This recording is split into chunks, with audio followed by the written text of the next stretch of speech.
All right. Hello, hello, hello, hello. Welcome to Feedback Friday. It is an art edition. I'm here again from last week. Welcome to the stream. I'm your host, Jacob Johnson. We're going to be drawing today, and I hope you're excited to see the ridiculousness that we will create together.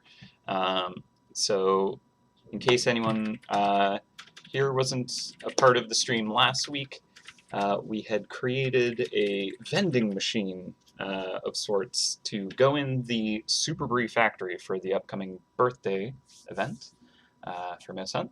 And today, I believe it would be pretty fun to create one of the snack bags that will be dispensed from the machine that vends. Basically, I think what we'll do is I'll put up a couple of kind of options for what product we could create together, and then we'll try and kind of conceptualize what that could look like, come up with just kind of the packaging, if you will. And I think it'll be a lot of fun. The other artists have kind of created a few of them right now, and I think they're brilliant and beautiful and fun. So I'd like to try and manage to create something half as good. So I think it'll be a really fun one. I don't do product design. I do not do amazing graphic design, and that is kind of what is going to be towing the line today. So should be interesting to see how it comes out. But I think it'll be fun because we work on a very whimsical, ridiculous game, and hopefully we can make something that kind of like plays off of that somehow. So let me see. I shall say hello in the chat. Hi, hello. I'm here. Yes. Hello, the Math Awakening. Hello, Edwin. Hello, Generic Potato. KDMG. All right. I think we've kind of locked down on names already, because Franco is kind of plugging them in system, and we wanted to make sure that the system name was matching, because that's been kind of a frustration in the past when we've kind of created items. We'll obviously create a display version, so the artists create the display version of an item, and then the actual code and backend will have kind of like, this is the file name for this.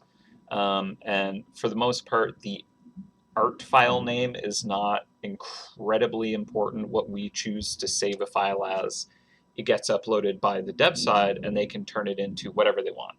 So we might be like, Cool Mouse with Lightning Fist, and they'll turn it into kind of like Lightning Smasher or whatever, and when it comes to something more like this, where we're going to be like writing a name on it, so like Larry's snack mix kind of thing, like it'll be really confusing if those don't match up.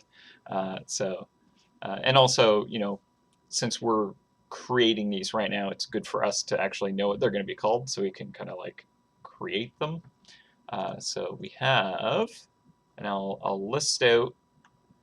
Let me see, is this the correct? I just got to open up the case with what we need.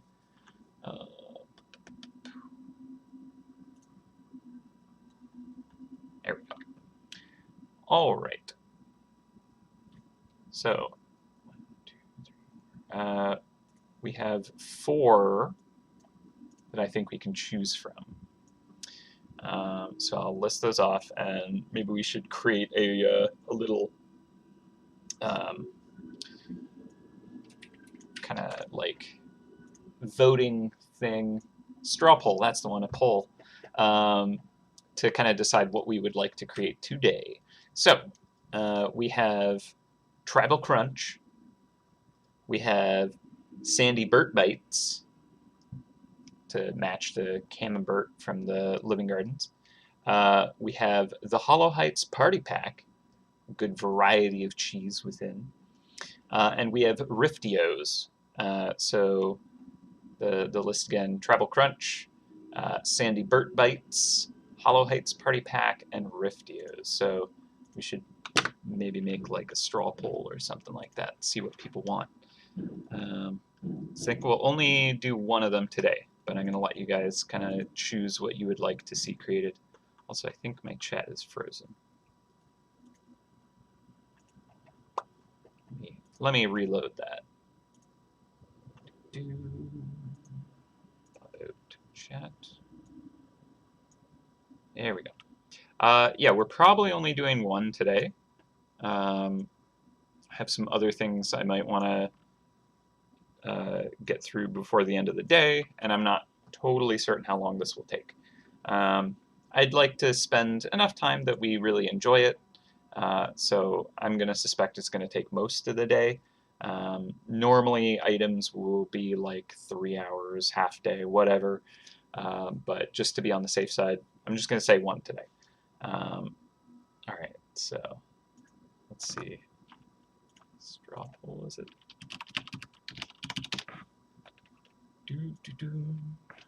Create a poll.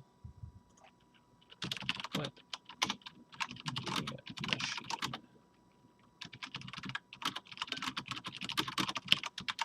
Alright. Answers. I don't think I've ever made a straw poll before. Hey. Let's see. See if someone beats me to it.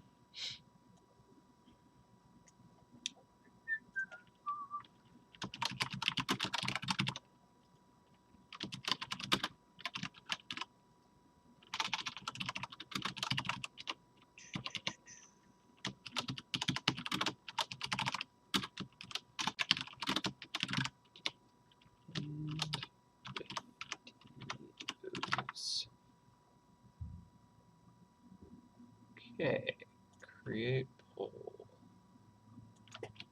This looks different from what we've used in the past. Maybe it wasn't straw poll. All right, so I popped a link in the chat. How big will the final image be on the HUD? That is a good question. So depending on browser and mobile, but right now the vending machine will be, not taking up the full window, so the actual icons in the vending machine won't be absolutely massive. But when you click on one, it's going to have a pop-up show up over top of it, and that's where you can kind of choose the quantity. You can see more information about what you could expect to find inside, and it'll have kind of like a fairly big 300 maybe pixel view of it. So normally items in the game are displayed at 80 pixels, so it's going to be more than 3 times as big. So we'll be able to see text, we'll be able to see some little details. So we'll spend enough time to kind of like make it detailed, but not crazy, I don't think. So let's see. All right. So far, Riftios is crushing it, more than half.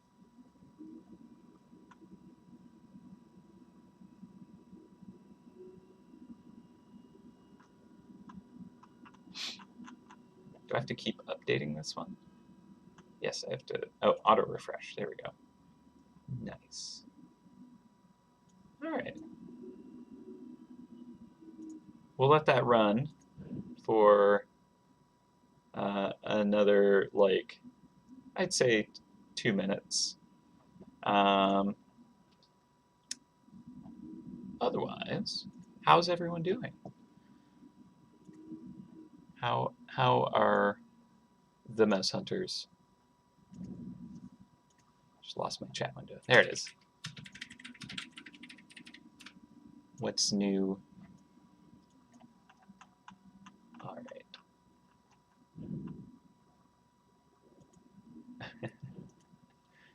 Sneak peek of future content. I don't think I have anything on hand to spoil, unfortunately. Let's see, I was doing the redraw for the granite, but you guys saw that.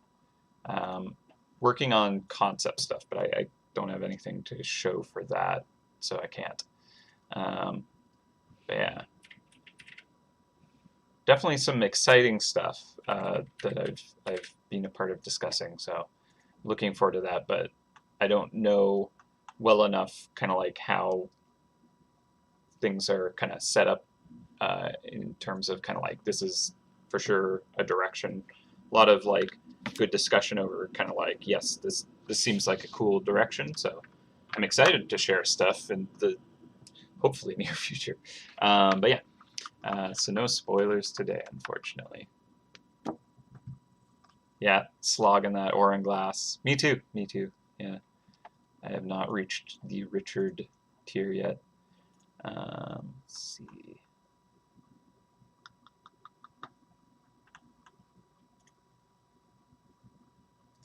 Oh, thank you, Michelle. Got a Larry link for post lunch. Let's see.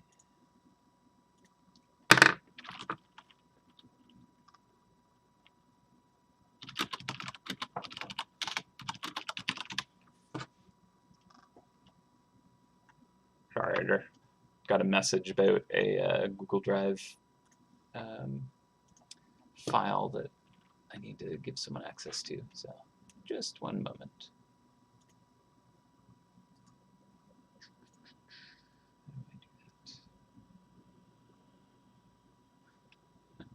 All right.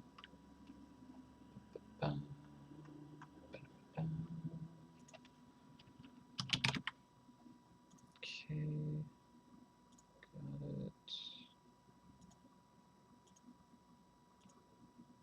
There we go. I think that did it.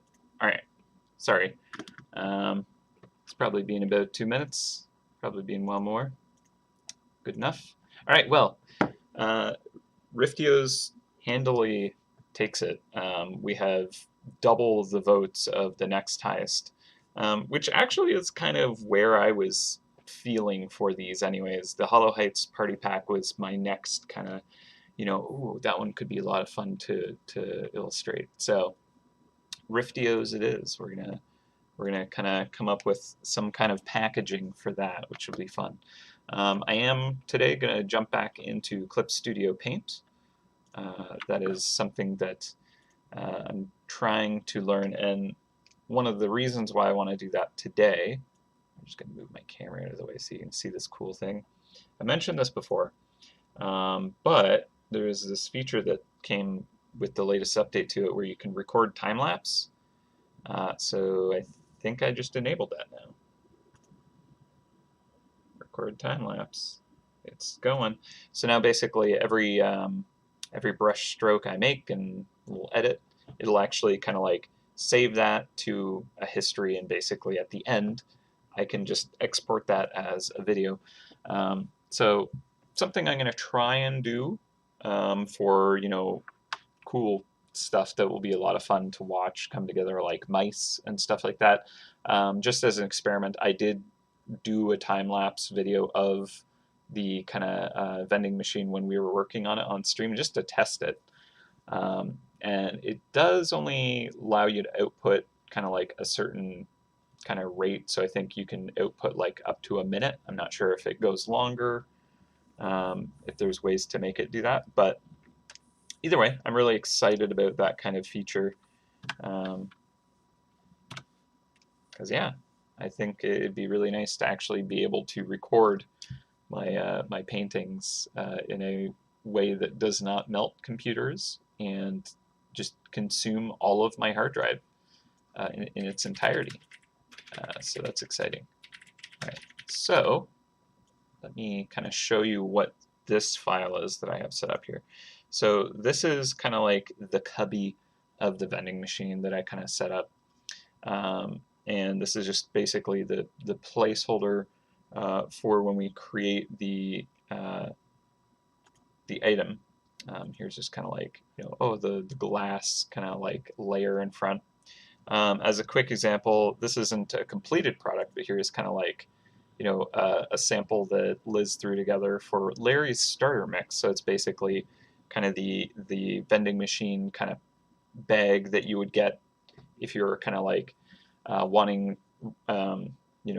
loot for or cheese or rewards for kind of like the earlier adventures in the game, because they kind of like, they don't have necessarily like, you know, one focused kind of adventure that would go well in a bag, like the Riftios, which is kind of like the Rift cheeses and stuff like that. That one's more just kind of like a whole bunch of areas and some cool cheese related to that. So if you're low rank, that's going to be a great one. But yeah, so there's also kind of like, do I have the sold out? Yeah. So like, you know, just for fun, I did a sold out sign, partially because we wanted to future proof the vending machine for potential future years, where right now we have 6 items that are going to be sold from it.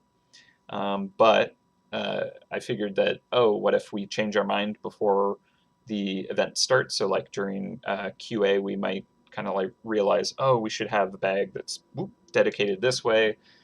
So quick, add another one. Hey, we have room in the vending machine to do that if we do like a 3x3 layout, which if you were here last week, we talked about and demonstrated. And so basically the ones that don't have anything in it, I figure like sold out sign might help kind of like give the impression that like, well, I don't know, does it actually maybe go against the impression of like there won't be anything here, don't expect that this will get filled during the event. So I don't know, maybe we won't have the sold out sign and it's just this kind of like, you know, empty lights off kind of, you know, cubby. I suppose we'll figure that out in QA as well. But also this is, I'm going to have it kind of like, you know, just lit a little bit when there is a product in it, just so that there's a little more kind of like interest and attention. Also here's kind of like different size variations, see how it fits within. And then when you actually like select it, or perhaps on browser when you mouse over, I wanted to have it kind of like light up and let you know that this is the selection you made. So I made it very kind of like just exciting and backlit, and I don't know. Hopefully that is very clear. Yeah, so that's kind of like the different states that you can expect the product will need to exist in. So part of the way I set this up is so that the artist can kind of like test how the item feels inside this space, make sure that it kind of like doesn't look too weird or conflict with the lighting and stuff like that. Essentially, the actual lighting on the package, the intention is to kind of have that come from outside the vending machine, and then all this is mostly just backlight. So hopefully that works. But yeah, basically what we're going to do is we're going to create our own Riftios package. So this is kind of like the backdrop. I knocked this back so that it's not too distracting having that, but I still wanted to be able to see where this is going to fit. So basically, a lot of the inspiration for it obviously is like big kind of like party mix snack bags. Like I think there is actually a product called Party Mix where it's like, you know, pretzels and Cheetos and Doritos and like all kinds of different, you know, snackables in one bag. And so the concept is when you get one of these, it's kind of a mix of different cheeses for those adventures. So it's kind of, you know, working off that. And they're also like family size. Like this is going to be a, you know, full vending machine, but it only has 9 products that it could possibly sell. So they're going to be pretty huge. So yeah, like I like the concept of them just being these massive, bulky kind of bags. So let's see. Still getting used to the Clip Studio layout.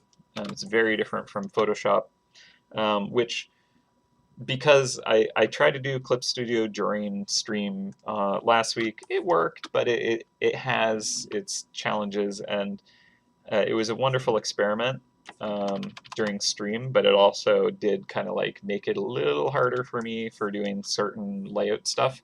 So this week I kind of wrapped up a bunch of the layout stuff really quick using Photoshop because I know how to do those things that I need it to do much more effectively. But back in Clip Studio today because, again, I want to learn it and I enjoy taking on these ridiculous challenges live, I guess. I don't know why I punish myself with this, but I do. But also the idea that I wanted to record it because I think it's fun.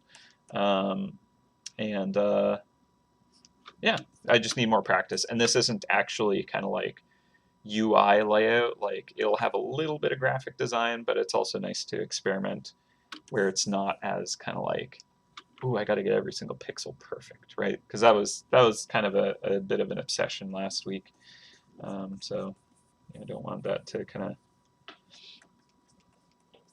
be too overwhelming this week, but I'm sure I'll figure out a way to get obsessive over a detail. So what should we do? I'm thinking kind of like chip bag, so maybe a bit more narrow. And I'm going to try to keep an eye on the chat to like follow your feedback. Ooh. Also, my hotkeys are different than I'm used to, so I got to remember how I set those up.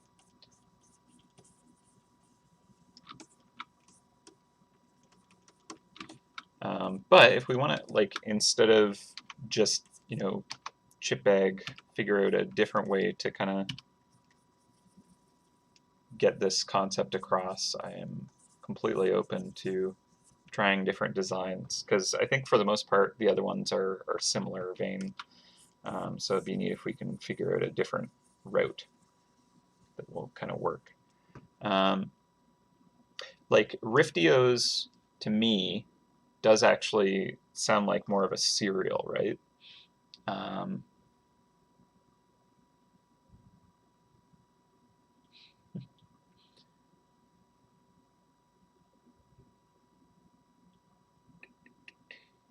Yeah.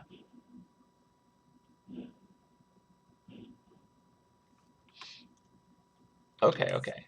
Since it's Rifty, can the bag be like smokily, kind of like ethereal almost, or like having the kind of swirl kind of effect going on? Okay, something like in a capsule for the Rift. Okay, so yeah, if we did, let's try the serial route. Sorry, hotkeys. Because I think that's going to be different. And with the name, I feel like, yeah, maybe it should be more kind of like in a box, right? So one of the things is I have this layer over top for these kind of the push rings. So I need to make sure that whatever I do, it fits kind of like within this area, which should be very easy to accomplish. But I'm thinking, yeah, maybe I'll just kind of make it this very fun kind of cereal box looking product. I kind of want to like give it a little bit of a perspective, but it also kind of is a bit wonky to try and force that perspective in this layout, because we're looking at the vending machine. It has its rings that's kind of holding the product in a specific orientation, and to turn it to be able to show that much of a side would kind of indicate that it's like, you know, like it's sitting inside the tray, like at a pretty severe angle. And also, like, I already have the perspective like really wonky. I have the rings kind of going up and the ceiling going down and the walls coming together. It's all converging, as if it's not actually a square. It's kind of like all tapered in. It's like super unrealistic and weird, but it kind of makes it so that, you know, when everything's stocked up in there and the lights are kind of like moving around, it should look really pretty. So I'm not worried about that. But I do think trying to kind of like show this angled cereal box might be pushing that a bit too far. So I don't know if I'm gonna keep this kind of perspective on it, but I kind of want to try it because I think that'll help express what this is.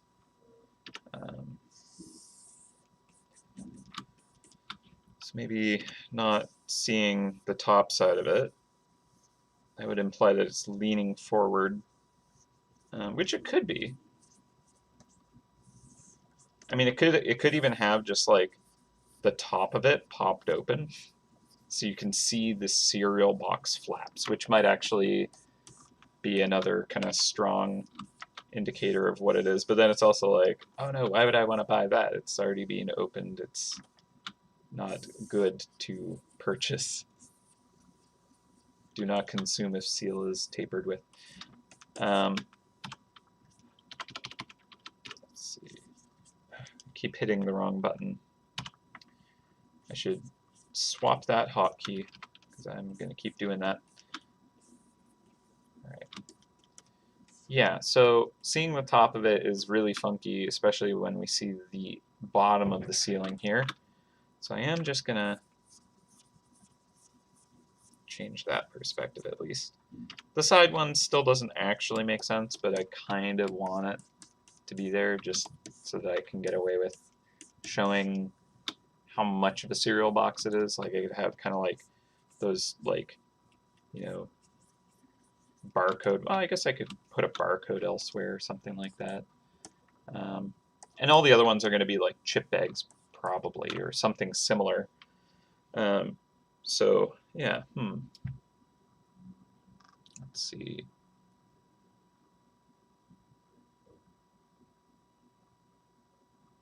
Now with double the Rift Curd.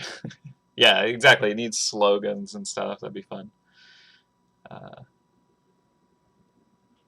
Leaning back so we can see the bottom part. That would, I feel like that would be more kind of like likely in this kind of setup. Okay. A milk, Rifty cereal with the milk illustration and mascot. Yes, exactly. Yeah, milk spinning in and like the Cheezios swirling around. Oh, and the milk is like drawn with the kind of like the rift swirls. Oh, that's actually kind of good. And it's just like a bowl of these O's, the milk like splashing, and then it could be like just like purple and sparkly on the edges, but it's like milk otherwise or something.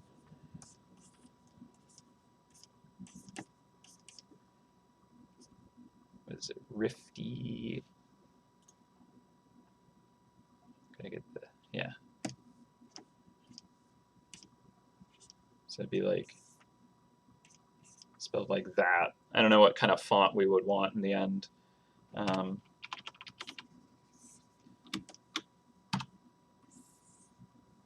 Every time with that hotkey.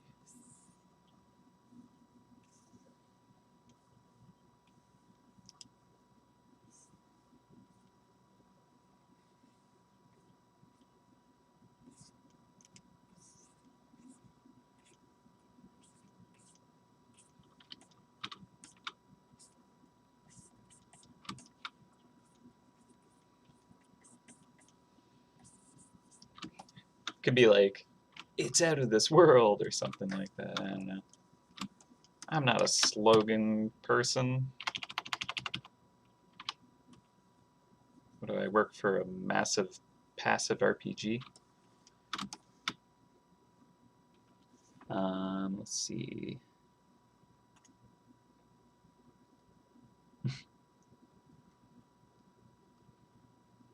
Boss Mouse as a mascot. Yeah, I think a mascot would be pretty good. All right, all right. Yeah, like the, okay.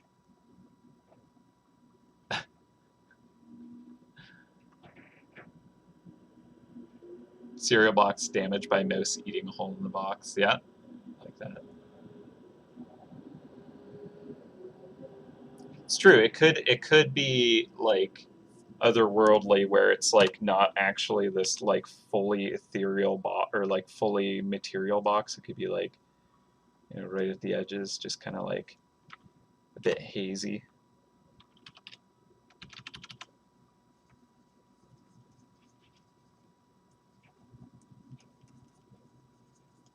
Because if it's like for the Rift specifically, well, oh, apparently my phone is ringing. Hang on.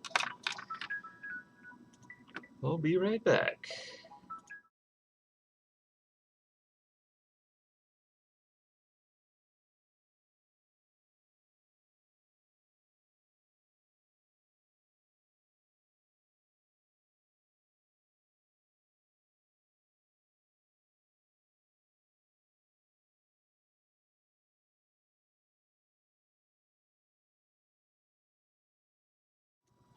Well then, spam call. Fun. Sorry about that. All right. So yeah, basically we could kind of play with the kind of like the actual packaging itself to kind of make it ethereal if we want, kind of like it's maybe a bit like fuzzy at the edges and kind of like uh, dissolving into cloud. Although that makes it even harder to convey that it's a cereal box, right? So I'm wondering if it'd be better to just try and brand this like physical box to be this, you know, mysterious otherworldly product, right? I think like that feels more ridiculous to me, and I feel like I want to lean into that potential. Although I'm certainly not opposed to exploring the potential of making it actually not of this world, which is pretty great too. So yeah, I think we could try leaning it back a little bit. Why not try it? Now let's see. Would this hotkey work that way? Yeah, kinda. So if I do this, I might be able to justify it being at a weird perspective, right? It's not wholly correct, but it kind of could work. So tilt that, and then kind of have the underside of it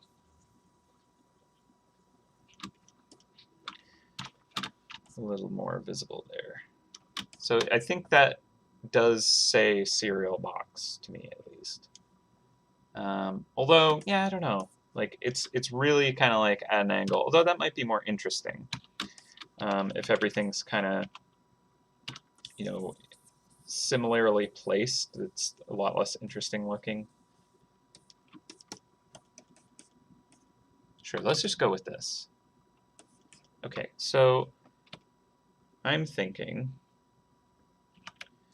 maybe it's a bit wide.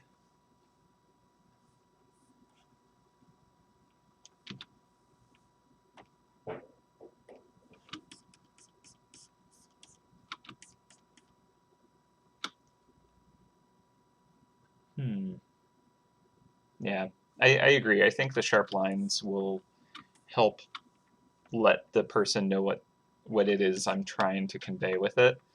So yeah, I like the idea of it like being a cereal in a vending machine. Why not? Giant mouse head in front of the bowl. Yeah, totally like here kind of thing. With like thumbs up. Oh, it's my favorite.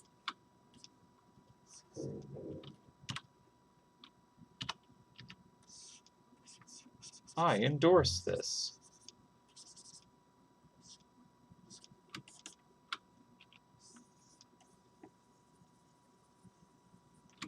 Like that kind of thing.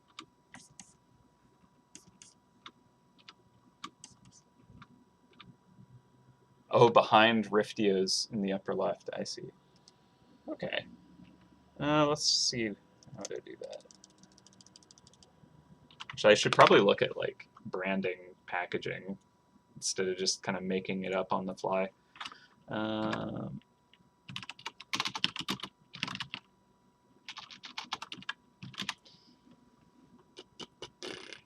oh my goodness, so colorful. There's so many and they're so ridiculous.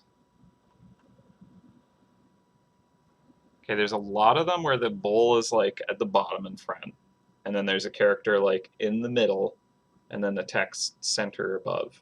Like every single one, just searching.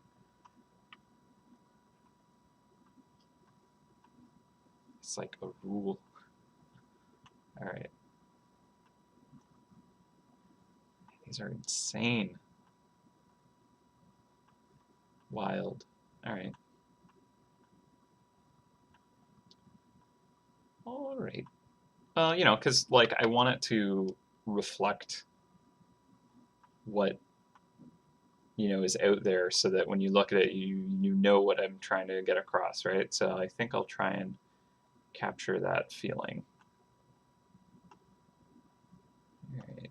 And I mean they're all varied, but yeah, it's mostly like cereal bowl in the front, character in the middle, logo at the top, in front of the character. Sometimes the character is overlapping it just slightly. All right. It's not completely universally that, but like it seems like 90% at least is that layout. All right.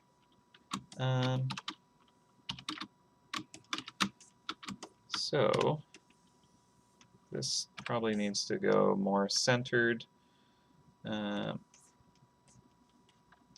we'll figure out the like the font and design of that.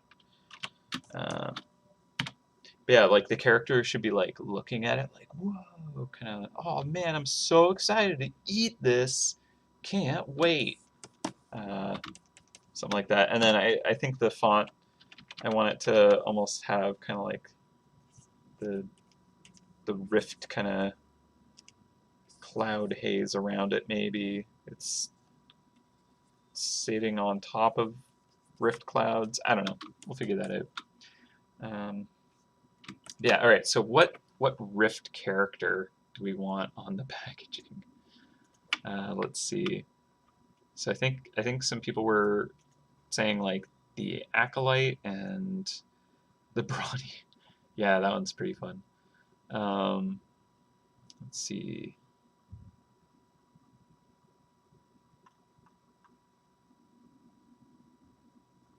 Yeah, like big swirling eyes, or like their eyes just being ridiculous. Okay. There was like someone from the Feroma Rift, I think, that was also suggested, or like, what is the name of the? No, that's not a Rift character. Never mind. Thinking of the wrong character.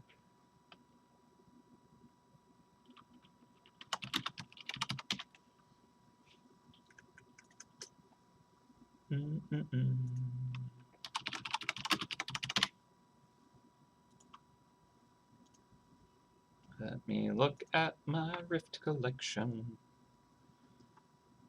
Continue. All right, so let me verify that it's kind of like all the Rift. I think it is kind of like potentially encompassing all the Rift.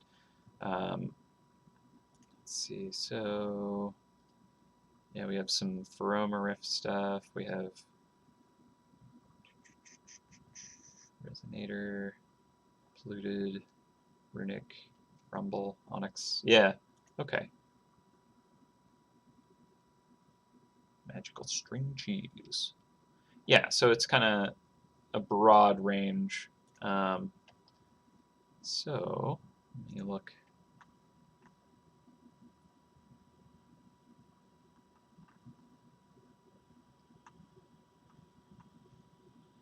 Yeah, the Grandmaster of the dojo would be pretty wild for that.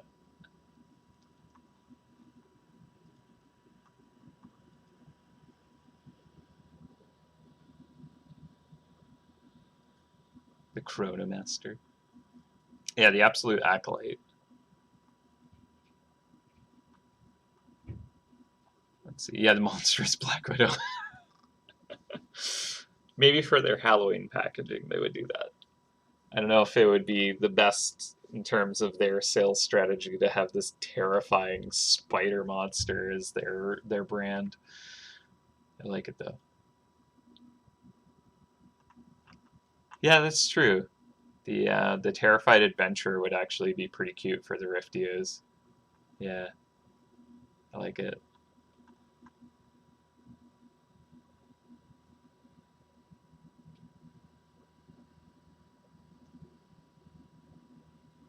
If all the rifts could have some logos on the box for each rift, like a circuit, spiderweb, cogs, crescent moon, etc., I almost picture that as like instead of like logos on the box, like Lucky Charms, how they have kind of like all the little marshmallows are kind of like those different kind of symbols. It could be something more like that. That'd be kind of cute.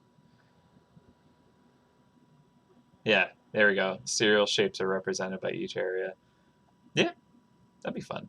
And again, like this is just kind of a ridiculous thing that we're doing because it's fun and we're amused by it. But the end kind of like thing for you guys gameplay wise is you spend your event tokens to choose one of these packages, and inside is just like a bunch of cheese for those areas.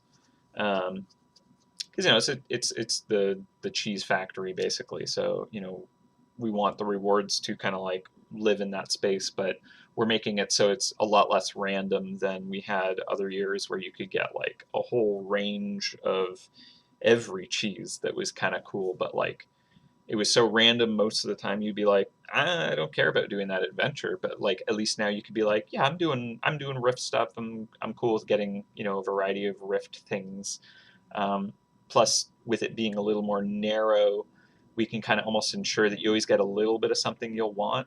um, so like the Hollow Heights one, we'll have stuff ranging from the like labyrinth and fungal caverns to the floating islands, right? So if you're just getting the Hollow Heights one for floating island stuff, there's probably going to be a decent quantity of things mixed in there that you'll always get a little bit of something. It's kind of like sending out the golems, only a little broader, right? And more cheese related. So something along those lines. But yeah, I like the concept of kind of like having the different kind of like uh, items inside the product represent a bunch of the different areas that it exists in.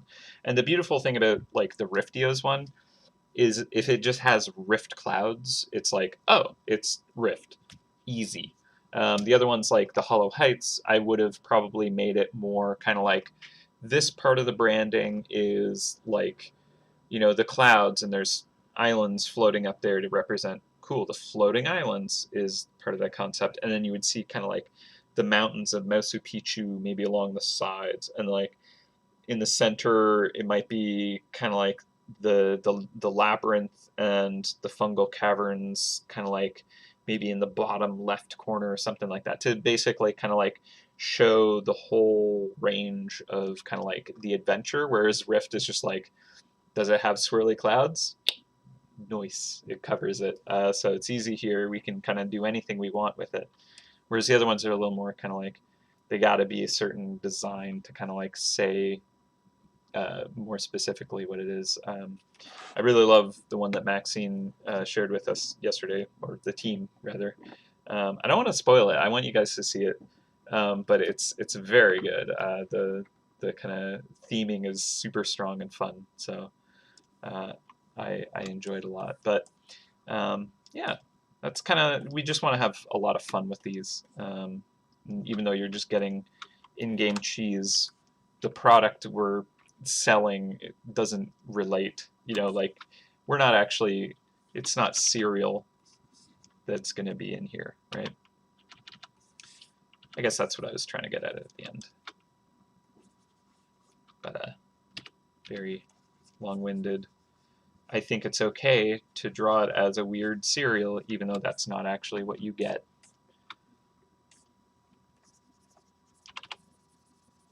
All right. So, sorry. What we were potentially trying to look at is what character do we think would be the best to be our kind of stand-in for mascot. Let's see.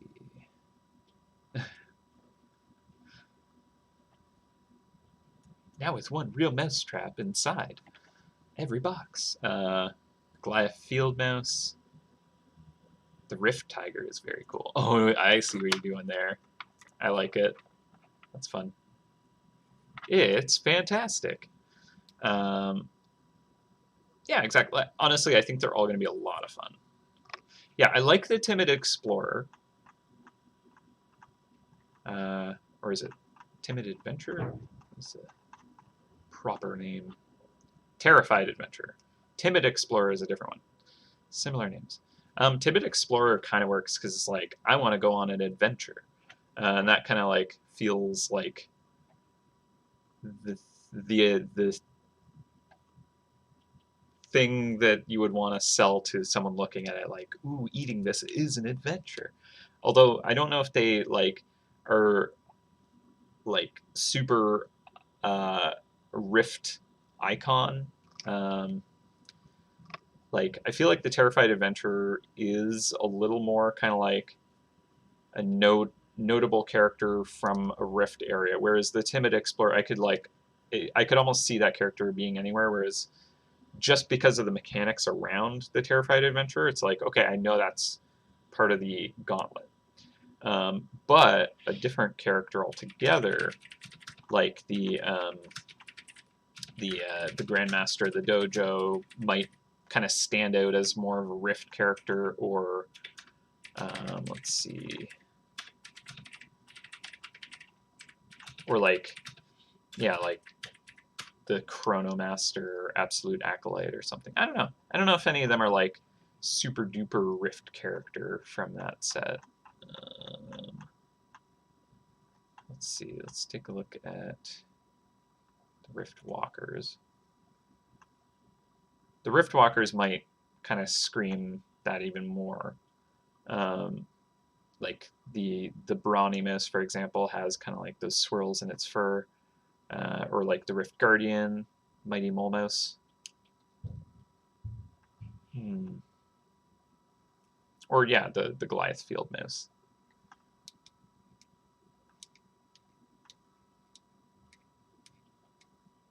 Yeah, I suppose like not a ton of them are like in their face, I am a Rift character, right?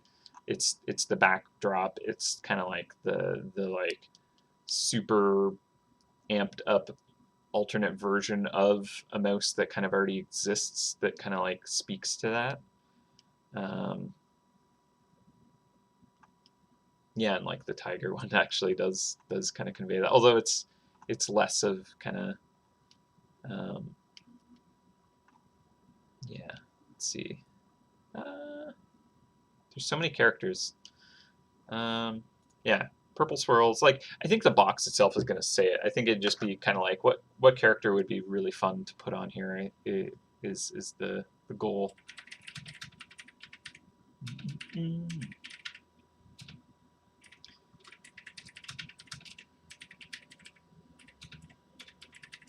Yeah, I suppose there aren't any that are like the most recognizable. That are like this is a Rift character. So what character would be the most fun to like stick on this branding? Yeah, Dream Drifter floating up to the cereal. I think that's cool, but like at the same time, it's almost like I would worry that I might mistake that for Floating Islands, even though it clearly isn't like a character from there, but like that concept of kind of flying and clouds. Although it's going to be like purple and sparkly, so I think that's going to be very like no, that's a Rift thing. So yeah, I'm not worried because that cloudy swirl is just immediately gonna claim it as a Rift thing. So and the name that's gonna be Riftios. Easy. All right. So yeah, let's just see. Yeah, I see what you're doing with the Rift Tiger. I don't think we'll do that though. I don't want to wade into that specific territory. I love it though. Very fun. All right.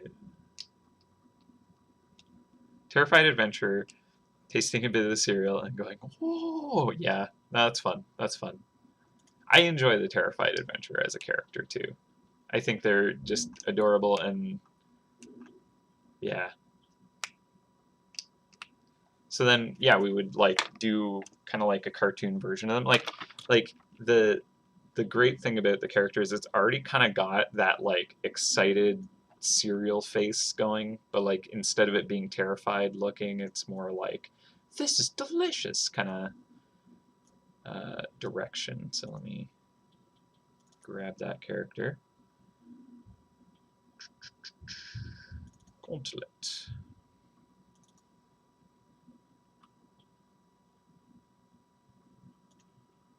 Can I just drag this over top? What will happen if I do this? It would... Oh, okay. It is actually loading in. I was like, is this doing anything? Now how? Drag this over.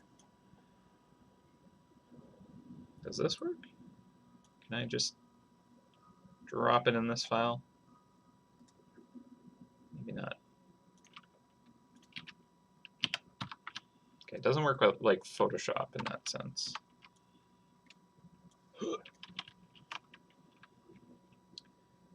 So can I just scale it from a menu?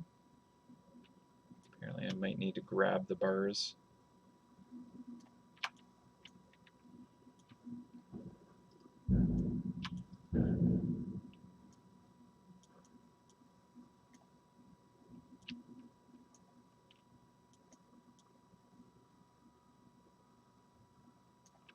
Okay.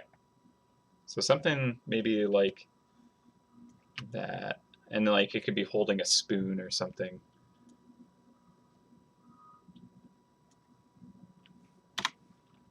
Alright. Put you behind the sketch. Okay, I like the milk splashing up, so I want that to not get blocked. Although I think to kind of match a lot of the other branding, the milk or the cereal is actually like pushed down to the bottom more so. Let's not move the bottom of the box though. Okay. Hello? No, no, just want to move this.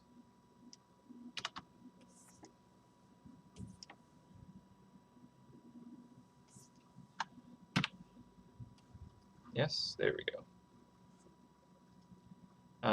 Although he's not like looking at the cereal, but I guess he's like maybe looking at the logo, being super hyped about that. So I think maybe the cereal needs to be bigger and the character needs to be smaller, perhaps. And like this splash maybe doesn't need to be as big either.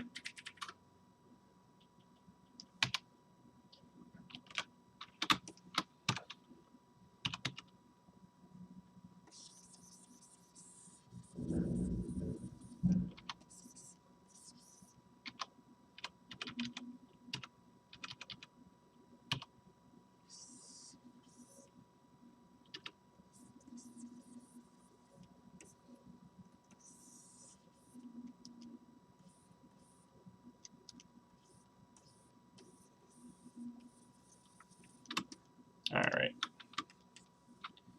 So now if I like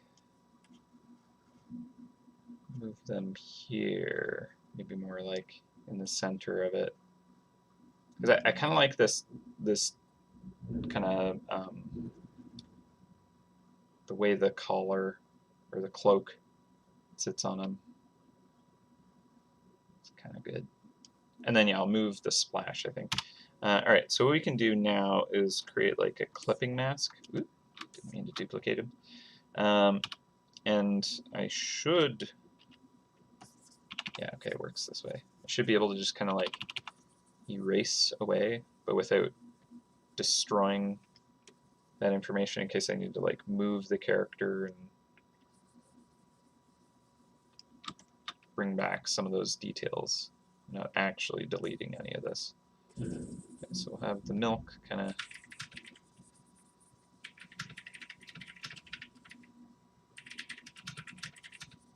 splashing up like that.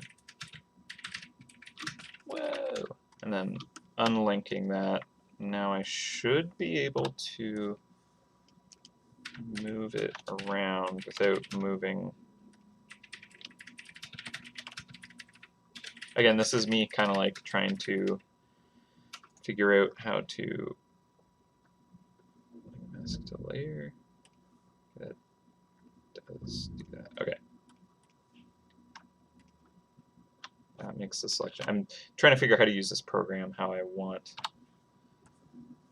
Yeah, so it's moving this as well. I want to be able to keep them separated. Oh well, I don't need to worry about moving it until I need to worry about moving it.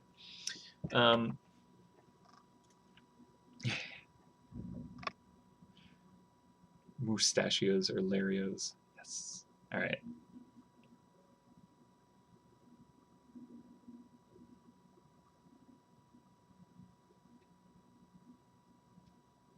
Chamber cleaver signifies some rifty concept. Yeah, this is true. Where chamber cleaver?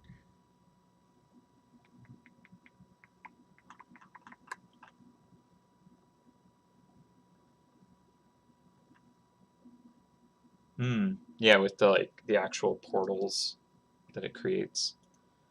It kind of like it has a pose where it's like, yes, my precious, which could work.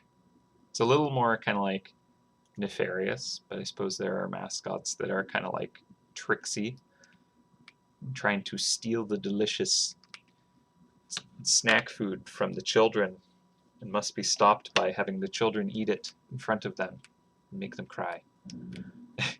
Yeah, no, I wanna just enjoy the ridiculousness and embrace it. Okay, I think let's go with this cute one because this is just adorable. Although we'll see how that holds up because we might want to turn it into more of like a cartoon drawing of this character, and I'm terrible at those. So also, if we want to change the expression to be like "yum, delicious," it might also go bad. Yeah. Okay. So what else do we want to do with this? I'm thinking that I'm gonna knock this back, just so we kind of know the general layout, but I'm not too worried about drawing over that, and I want to be able to see what I'm doing. Okay, so the logo being kind of like top and center is all right. Maybe we move it down. And like the character's head could just be kind of blocking a little bit of the R. And it creates some dimension in the product, which, extra exciting. And we could do kind of like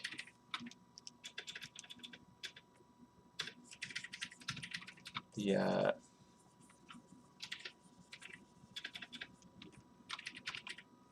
actual kind of like design of it.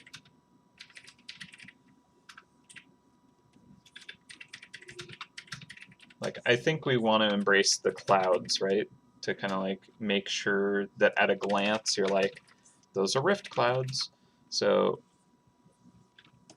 just kind of like filling a lot of the space with that, but still designing it. So, I think we'd want to create a kind of flow of information and design. So we have kind of the cereal, we have the mascot looking up at the logo, being excited, even though the logo is behind their head. Maybe they're just exclaiming how wonderful this is. Finally, I've found the treasure in the tower all along. It was these delicious Riftios. My epic quest has been completed. Oh no! The hunters, they have taken back their rightful treasure of delicious Riftios. Whatever will I do?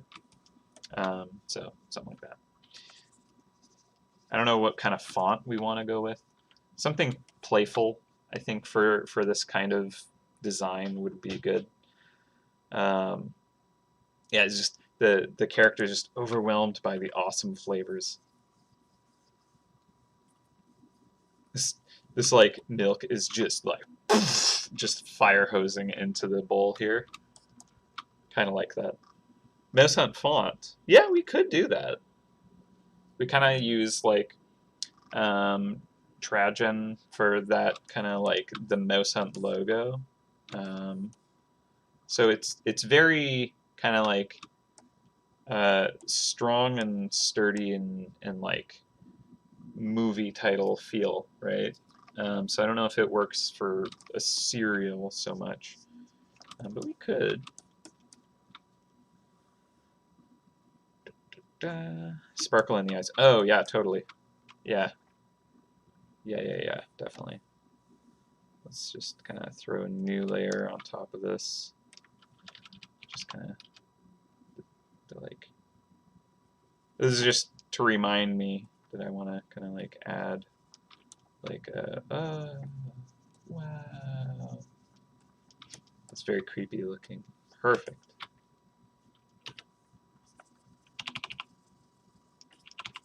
I'll maybe tone that down just a bit.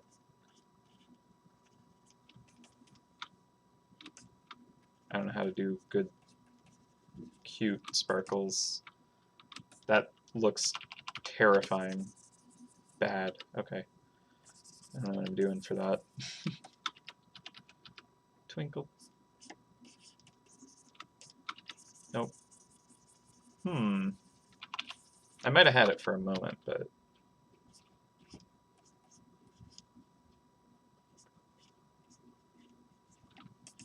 because like I just want to do something realistic with lighting, so when it comes to kind of like conveying these weird, like concepts, I don't quite know how to do it to be super effective. But those are there just to remind me to add something like that. I think it'll help when it's like turned into more of a graphic character or cartoon, and the star, like the sparkle, might actually be just like how its eyes are kind of like drawn. I don't know. We'll see. We'll see. We'll try it. It'll probably fail horribly, and it'll be entertaining to watch crash and burn. Yeah. All the names for the snacks have been decided because Franco's been plugging those in, and he wanted to make sure that they aligned.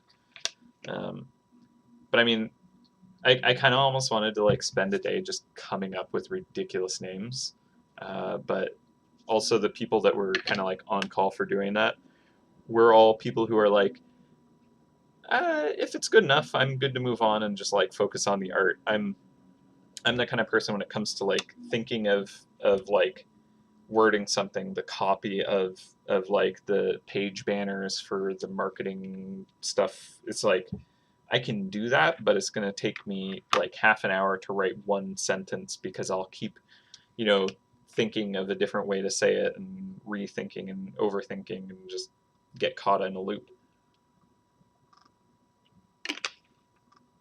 So it's not my forte. I can do it. I don't mind doing it, but it's also like I'm very inefficient. So I didn't want to like spend an incredible amount of time when this is just kind of like a fun little throwaway thing, and the art itself is kind of like how we're creating this joyous thing, these ridiculous boxes and bags of things that never will be but are really fun at the same time. So yeah, I don't want to go too heavy on the font, but I think that's something that would be useful to figure out soon. So I don't know, am I just hand drawing a font that will work? Being not a graphic designer, I'll just assume sure. not actually needing to sell these, so ultimately if it's not good. Graphic design is your passion. Oh, graphic design is my passion. That's the font I should use for this. Just like every font. Every single font. Animated.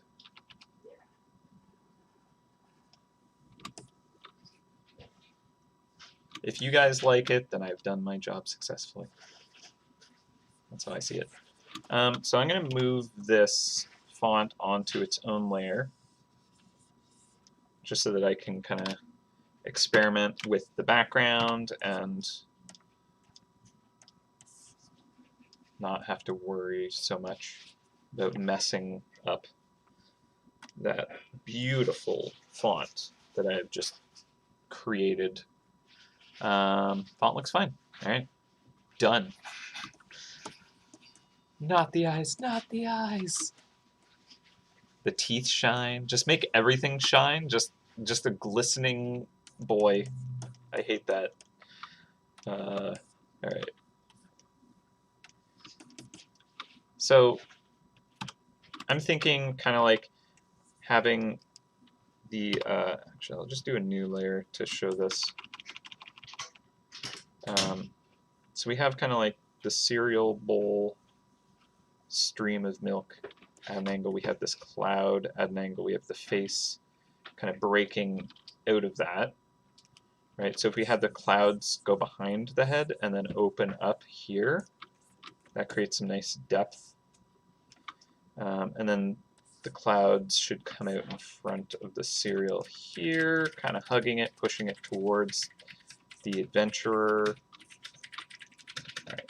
All right, I'm seeing things I think that will work.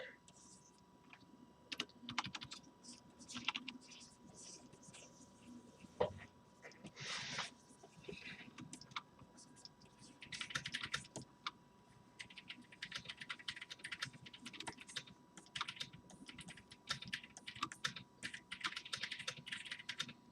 right, so that kind of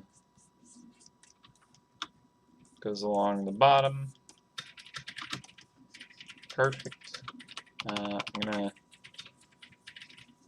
pull back on that splash a little bit there. Ugh. Apparently I had to do a save. So Clip Studio does have kind of like you know, save every 15 minutes or whatever. I don't know.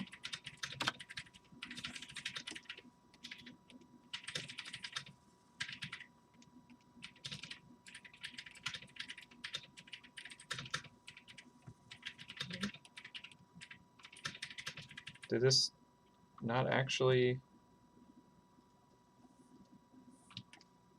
Oh, interesting. I actually erased the character. The clipping mask did nothing. Well, that'd be why it wasn't. I wasn't able to move the mouse independent of it, because I didn't actually clip the mouse. I just erased it. Oops. All right. Well, let's see if we can pull that back in. Copy. Let's try this again. Hi, Pika. All right. Again, this is, you know, early days of me trying to make this program work for me. Mostly because it can do cool things like time-lapse recording. And I'm frustrated with Photoshop. I want alternatives. All right, so good. Converted. I'm gonna just throw that layer out. Let's try clipping, and let's see. Do I use? Okay, so there we go. Now it is actually clipping on the clipping mask. I can see that there's like a little bit of black on that layer. And that is indicating that I am masking those areas. So that is actually what I want to see. Perfect. So now the stream coming down, and the splash, but probably not as big, and some delicious cereal nuggets, cereal kibble. So now I've disconnected those, and if I move, there we go. Cool. Okay, so now the clipping mask is actually working as intended. Very good. Yeah, somehow I just was kind of working the wrong layer, I suppose. That's good. You're it. So yeah, now we can move the character around a little more freely to just kind of like make it match. Actually, the sparkles, the twinkle in the eye kind of works a little better there. Do we want the character behind the logo so it is actually looking up at the logo? Or do we want to kind of change it so they're looking at the bowl, which is going to be a lot, or they're just like, they took a bite and they're just like, wow. I think not altering its face is the easiest for us. So it could be behind the font pretty easily. It looks like it's just kind of like chilling inside the bowl right now, just like, this is great. And if the font is in front, like putting it over the head is just kind of like everything's just kind of smushed together anyways. So, because the top of his head and the eyes are like really close together. So either we overlap a little bit and the head is in front, and that'll work a little easier for us. But I can't move it up too far because then it starts to block the actual word. And I want it to like read as Piftios or Biftios. I want that R to kind of like be clear enough. So it could be like blocking it over here so you see the foot of the R coming out. So it'd be like that. That's okay. Let me hide everything outside of the box so I can really just move this character around wherever I want. Probably block down in that corner. Cool. Alright, oh, I didn't block up there either. Right, block up there too. There we go. Heck, why not around all the sides of it? Alright, now just kind of move it and resize it however we see fit. But yeah, so if it's blocking the back foot of the R, that's okay. Actually, I'll just put the logo behind the character so we can actually try things. That's a little easier to experiment with. Can hide those twinkles for now. So it'd be like off the side, like whoa. Are those Riftios? Dude. Oh,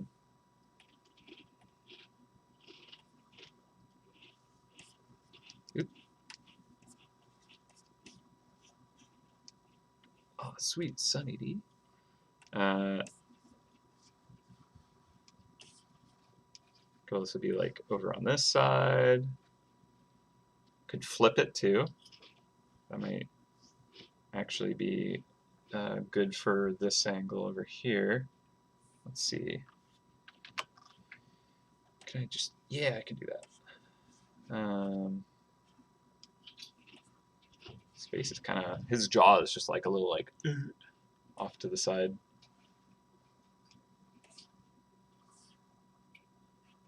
All right. All kinds of things we could try, really. I think I'll leave him in his usual comfortable orientation. But then maybe like that, we could shrink it down, make him bigger. We'll try shrinking him just a little bit.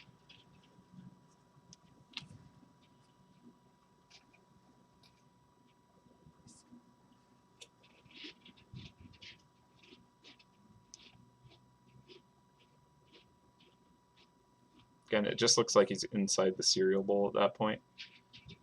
And I kind of want to change out the shield for like a spoon.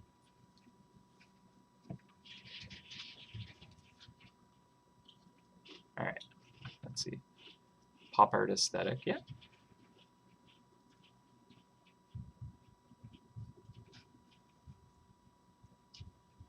Making the cereal shine instead of the eyes. Yeah, like that's another thing is we'll want to layer the information to the viewer. So like the cereal's gonna like be kind of like standing out, and then the character kind of like captures you after you see that. Like there's probably like entire marketing teams that kind of like figure out the perfect layout to like lead the viewer's eye however they want, that kind of thing.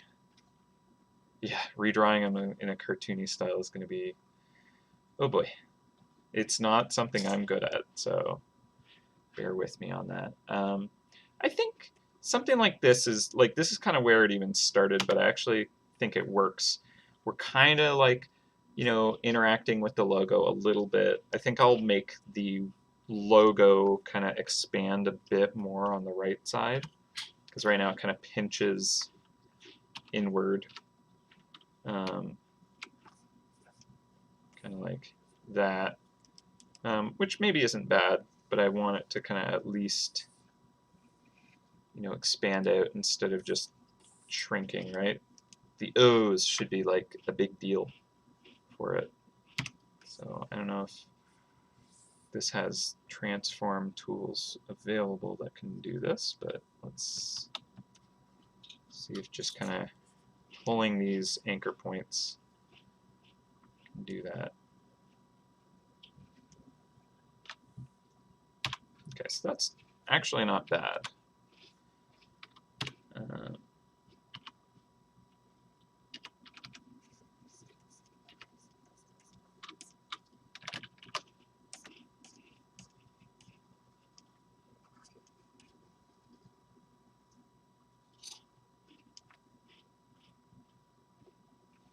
I might move some of the rifties over a bit, or just like fill the top frame a bit more.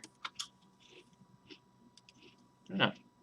There's a lot of things you could do with this, and I probably shouldn't overthink it yet. Although I suppose this is probably the time to do all the layout as best we can. So maybe it is the right time to overthink it. Okay, so I like the kind of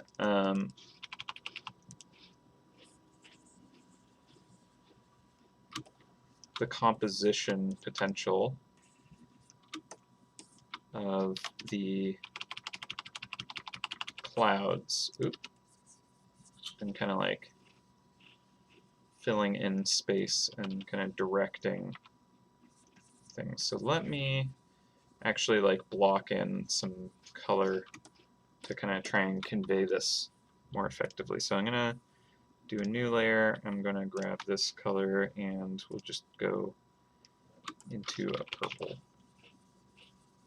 And basically, should be behind the logo, should be basically behind everything. Also, yeah, like what colors are we going to use?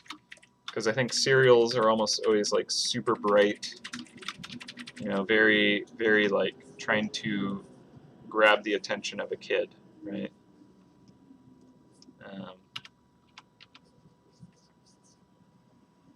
So high contrast, colorful. Mom, I want it.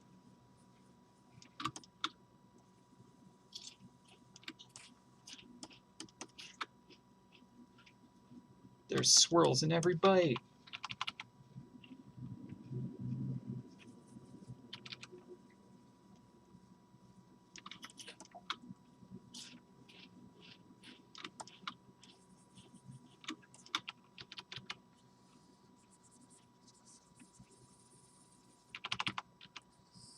So we'll start with this kind of like, more muted purple, I suppose. Then we're going to have kind of like the milk kind of blasting through. So that's going to be bright, and probably more kind of like blue. Kaplow. Zap. Okay, so this probably I want above the character, which means the sketch is going to go above you, and I'll just erase that.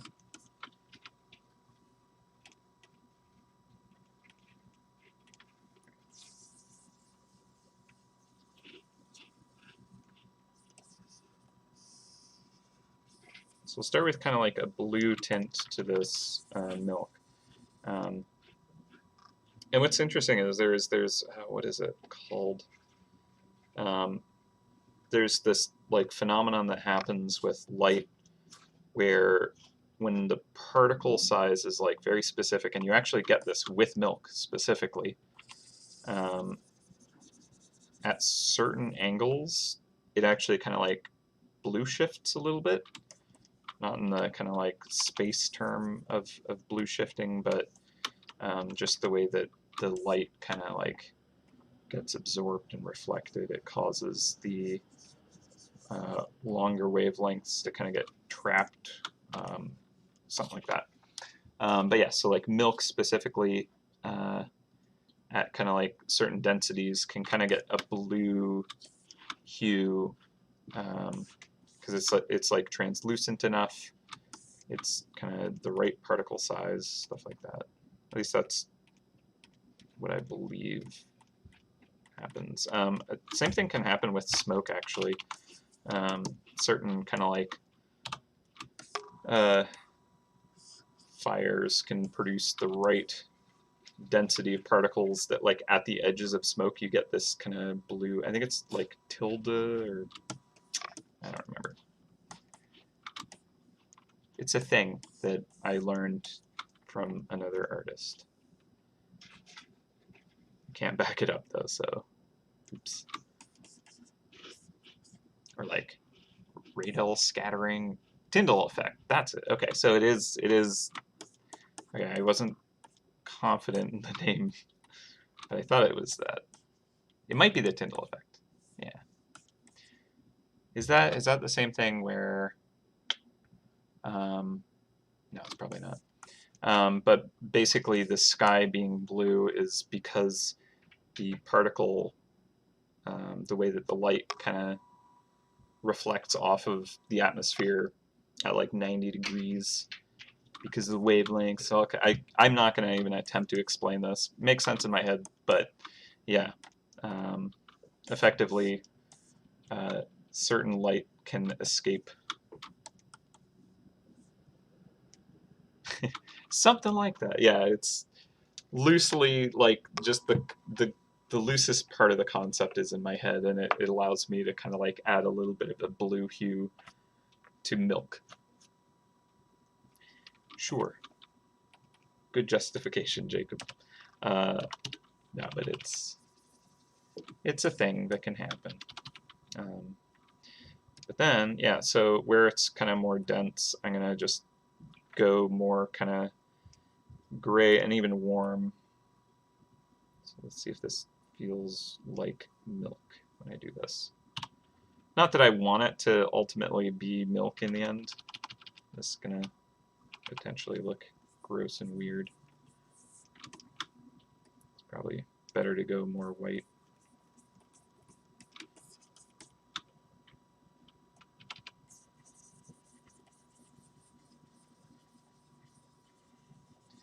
If anything, like maybe it's more the shadows, I should try and kind of like use that with, yeah, it's a cartoon of a concept here, so I don't need to make it absolutely perfect. And is it weird to have this like beam of milk just blasting from the sky? Why not? And it's kind of weirdly swirly and purple. So I think I'll add those purple sparkles to it.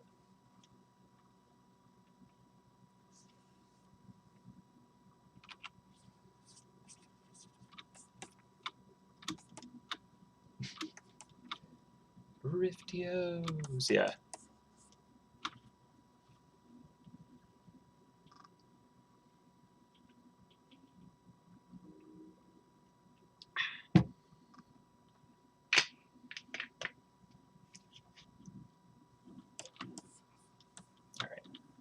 So the actual box backdrop color. Again, we want like bright and punchy, right? So the logo's probably got to play off that purple. And the background itself should also. So if we maybe we go like kind of like this yellow green and blue green in it somewhere. So like if the logo itself is going to look bad.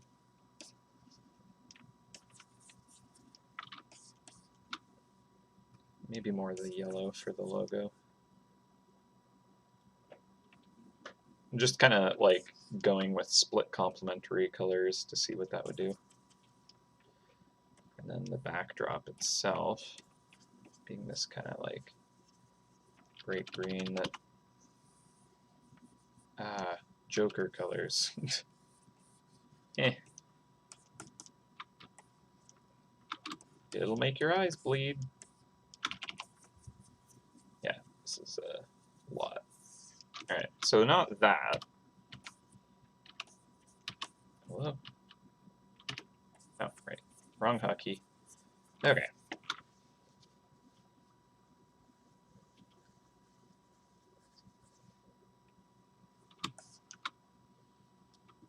Although maybe the green could work if it's like knocked down. But I think that like a goal is to do like really bright and saturated colors, but like balance them in a way that isn't horrible. So like maybe we do kind of go into kind of the purples and blues and stuff, because I think that's more representative of kind of the Rift vibe, right? So let's actually use, let's see, edit. Where would that be? Colorize? No. Might be under layer. It's got to be, I've used it before, so I know there is. It's probably under edit. Tonal correction, hue and saturation. Okay. So we can kind of just use a slider here to try really quickly different colors. So if maybe the kind of like logo was kind of the starting point. So if we did like a bright purple, oh boy, maybe more like a pink, and then there's more like blues and purples surrounding it.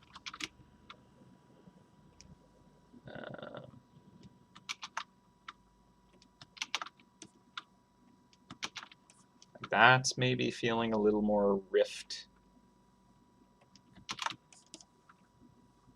Something maybe in this realm. Maybe we'll go more pink. Super saturated. And we're going to have like outlines and stuff probably, which will help this read, even though it's like intense colors.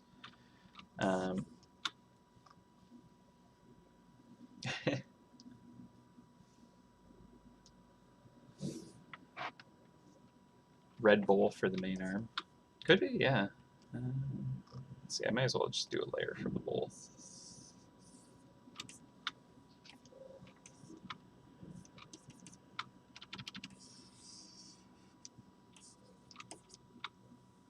Not sure if red works.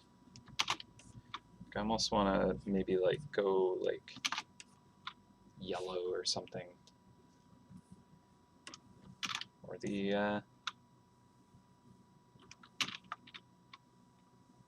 oh, it's like toxic spill feeling. Perfect. That's exactly what we want.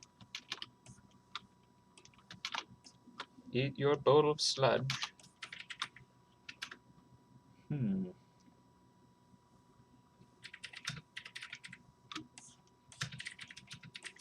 Yeah, exactly. Like, it should be obnoxious and eye-catching, I think. I agree. Let me actually go back to my cereal box reference. These are wild. Yeah, so like one big striking color, and then something to pop on top of that. And this purple and blue would certainly stand out. You know, if you were walking along, you would see this color tone and be like, "Whoa, that's Riftios," right? And it makes sense that their coloring would be purple and blue. That's kind of like the color of the cloud. So I think that makes sense to keep it in that scheme. And you know, maybe the bowl is actually more of a kind of like, you know, bright. Because like what's interesting is some of the time this actually most of the time now that I'm looking at it, the actual like design is, you know, here's this bright colorful cartoon, and then the actual like cereal portion is a photograph, highly edited, but like it's an actual like picture of the product in like high res on top of these cartoon designs. So yeah, I think I'll like tilt the bowl towards us more so we can like see down inside of it, and then we'll kind of like go for like a more, you know, real looking cereal inside, which is just going to be uncomfortable and wonderful at the same time. Especially with this like weird rift swirl milk. So that's great. And definitely into that ridiculous design. All right. Yeah, it doesn't need to be like, you know, spilling towards us though. But like tilted enough that we can see down inside and be like, yes, that is a bowl of delicious Riftios that I see there. If only I was the one holding that. And with that exact expression on my face, that delight. This too could be me. So I'll like show the inside part of the bowl to kind of show it filling up with the yummy goodness, and part of every Rift Mouse's balanced diet, their breakfast food product.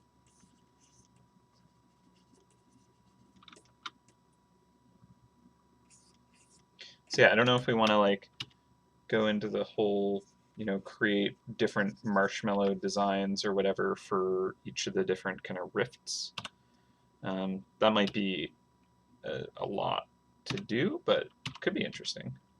So I'm not opposed to trying to add that, especially if we're kind of like doing the high detail contents of the bowl design, which seems like the thing that everyone does. So probably makes sense to also do that.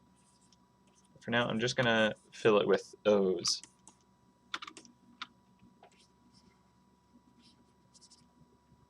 And that one's getting pushed under by the Rift milk.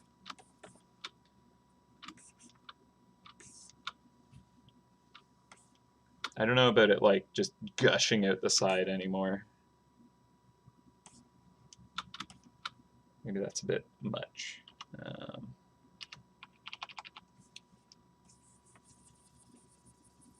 Just kind of pulling the sketch back might help.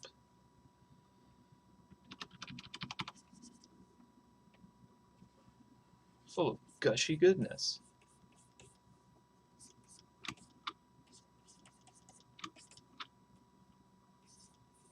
Thanks, I hate it.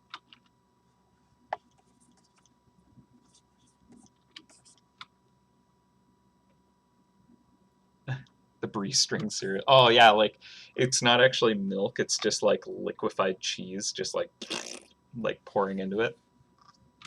Actually, it would be kind of cool if it's like string milk, like kind of like how we have the string cheese. It's this kind of curling thing. Like, why wouldn't the milk be the same kind of weird, unholy material? Could be. Could be like weird tendrils spiraling off of it. I don't know if we want to go that route, but it's kind of neat.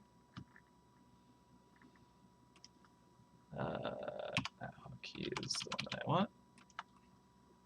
Yes.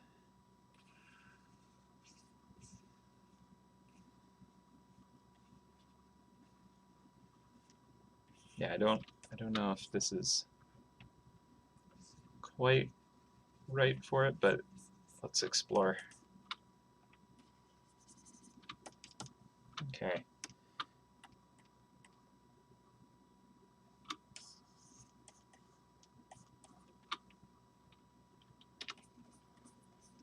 Don't think I'll have them kind of like sputter off into nothing, but like kind of like wrapping into itself is kind of interesting.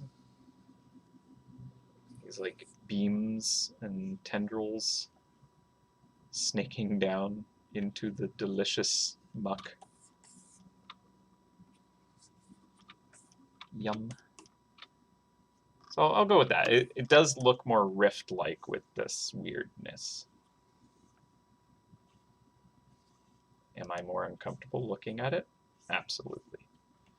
But is this what would appeal to mice who crave that twisted flavor of string cheese? Probably. I will just assume yes.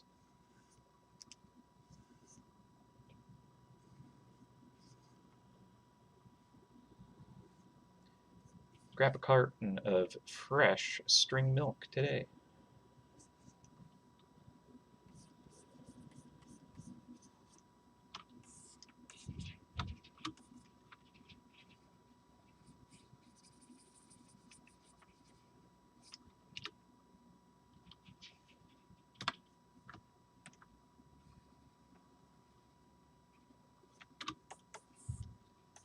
I like 2% coiled.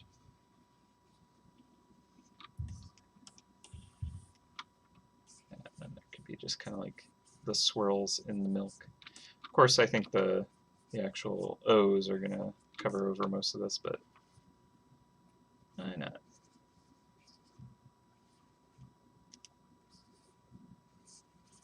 Okay, I think that works. It's weird and strange at the same time. I think it's very fun. And, you know, I think a lot of the detail won't really kind of necessarily come through. Like, you might see it at, like, this size, and maybe that's kind of not good, but listen, we're drawing this live, we can edit it. Flowing milk has more energy. Yeah, like, it could just be, like, splashing all over if we wanted. It's true.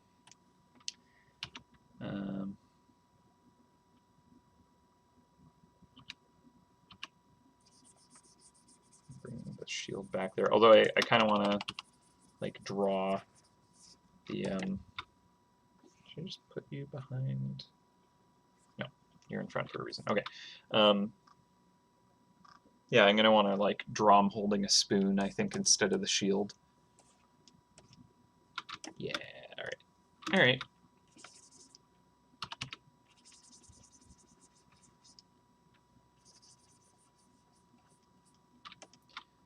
Let's see.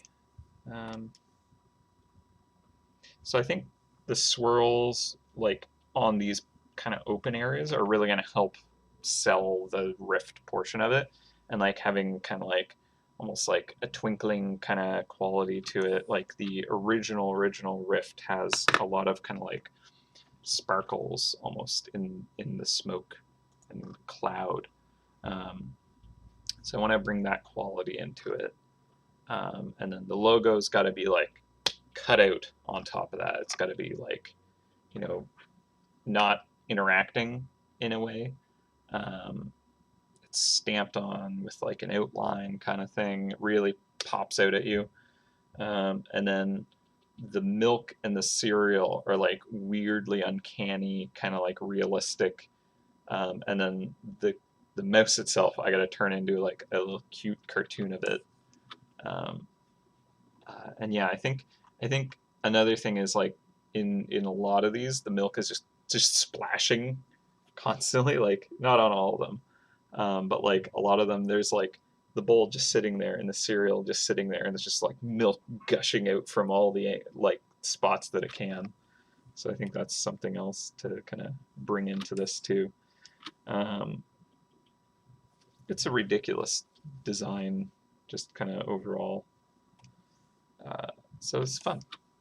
I'm enjoying myself. I don't know how you guys feel about this, but this is a ride. Okay, so I'm just gonna hide the character here, where the cereal bowl comes up, and yeah, I think we could try making this character now. Maybe we'll see. See how this goes. I'm a bit like, oh no, this is gonna be really bad and not look good, but hey, we'll try it. We'll see how this goes.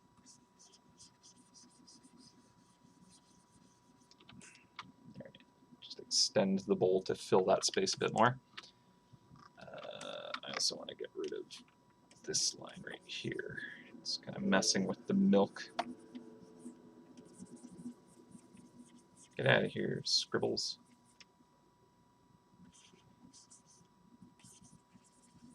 This milk can stand for itself. Sure. All right, actually, let me erase more and just have the milk kind of fill that line for me.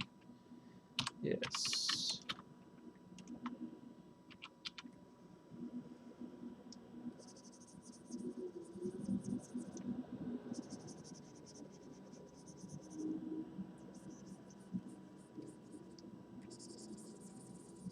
Cool. And then I'll draw the cereal over top of that.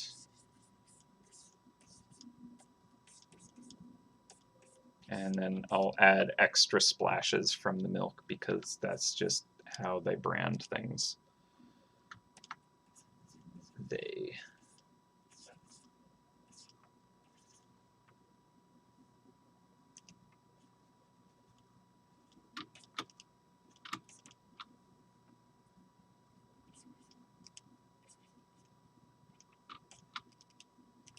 I don't want it like just actually splashing out.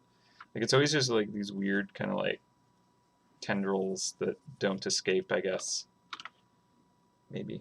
I guess some of them have like a bit of it flying off, but I'll deal with that at the end. I think that's kind of like tertiary detailing. Okay, so let's see what we can do with this beautiful boy. So I'm going to throw him into a folder because I feel like I want to maybe use a few layers. I don't do line work, so we're about to explore an area of art that I am really not experienced at. This should be interesting. So clip to layer below. I'm actually just going to kind of overlay this so when I do my line work, it'll actually kind of be easier to see just my lines, not get distracted with the drawing below. But let's start off, we'll just use a simple brush, and we're actually going to be taking lunch in like 15 minutes because we're actually almost at 1 o'clock, but this is coming along. Before we go on lunch, I'll kind of pull back and take a look at this in the different kind of like views to see what we have wrought upon our fellow mouse hunters. So we may kind of prepare our apologies and understand the sins we have created here this day. So right now, is probably not ideal. And just like, oh, if I just kind of outline what exists, that kind of works, I guess. Is that how people do this? Whereas I should probably adjust proportions and line weight and that kind of thing. So we'll see what nightmare we create just now. Should be fun. Okay, so he's kind of got like this beanie here.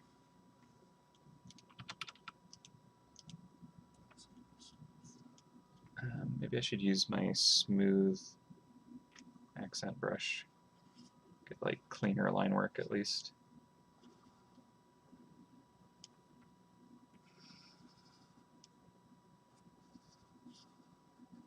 Okay, so that'll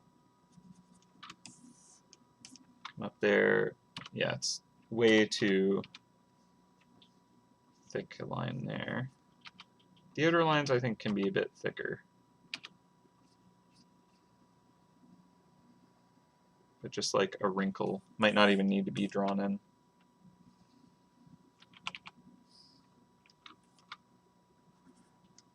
Okay, so let's get this face, get the nose first. I think that is a very important part for grounding it. Detail on the nose? Probably not. Yeah, like the nostrils, I don't. Yeah, just like a button for it is probably better. And like, don't want the hair to kind of like interact with it.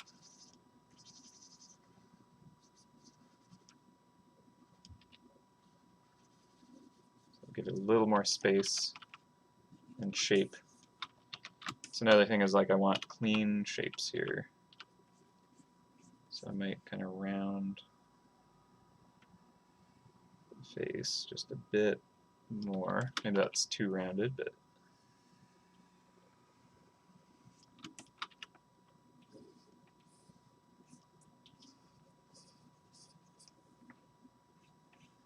it's kind of got a bit of an oval. Maybe an almond face.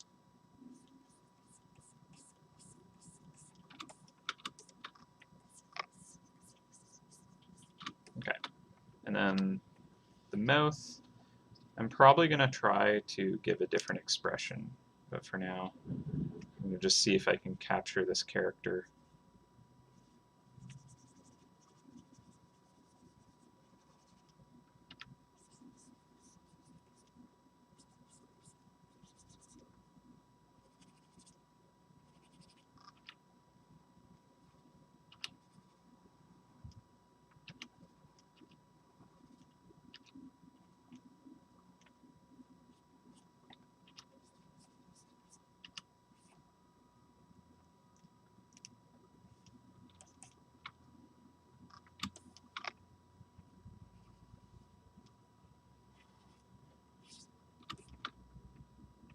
Okay.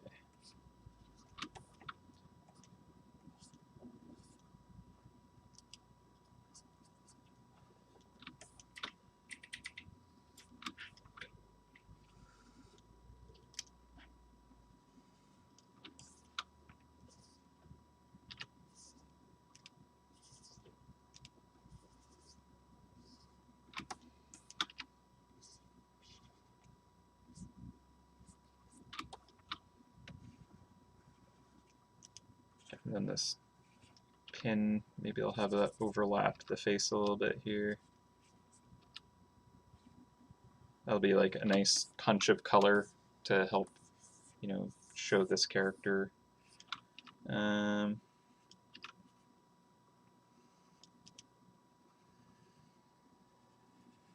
then the ear will kind of go in behind. And yeah, like I'm probably gonna want to like alter this quite a bit. So like that's knocking out the drawing behind, and like I can kind of see who this is. Kind of works.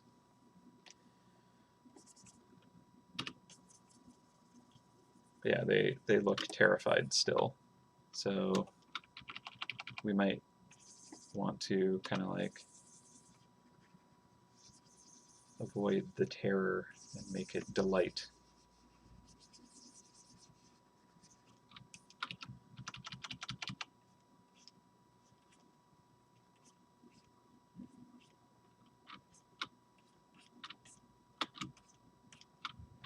Just like drool. No, not quite, but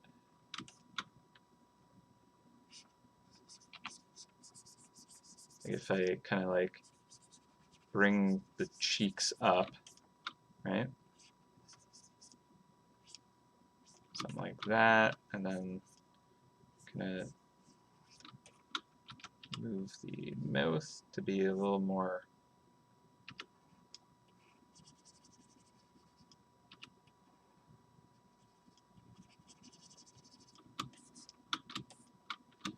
like that, and then kind of make the cheeks smile, make the eyes smile a bit, right?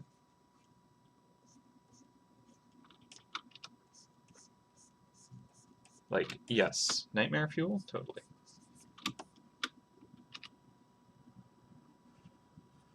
Would I want this in my cupboard looking back at me every time I opened it? Yeah, sure.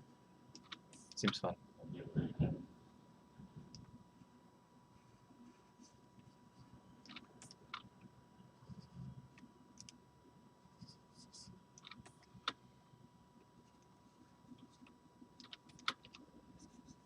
By the way, this is why MouseHunt characters are not drawn in the comic style.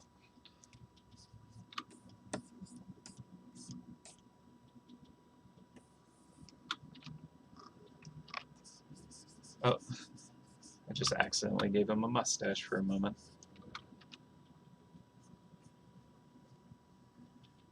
That's like, I need to simplify it at the same time as like really defining how to show this character, right?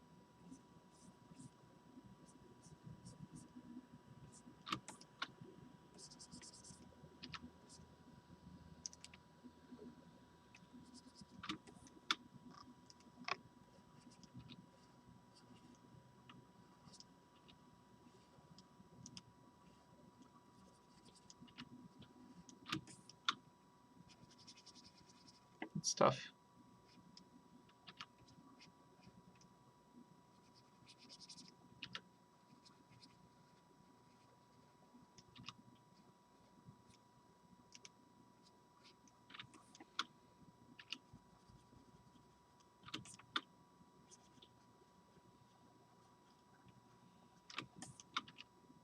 Yeah, just the slightest kind of like adjustment can make or break it, in my opinion. It's like if you've ever done pixel art, like every pixel needs to be exactly correct or it will look off, and that's difficult. You know, like sure you may only have like a very small amount of pixels to work with, but like that just means that every single one needs to be very accurate. I think anyways.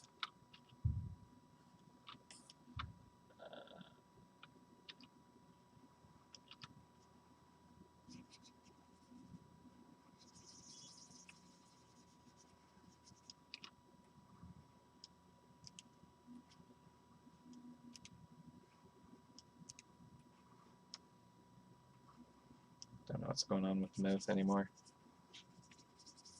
Like, I want to show the tongue in there, but maybe I don't.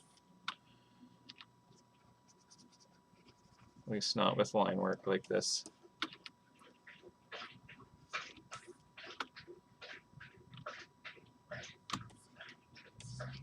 Alright. But then, yeah, we could have it like, maybe if I move this,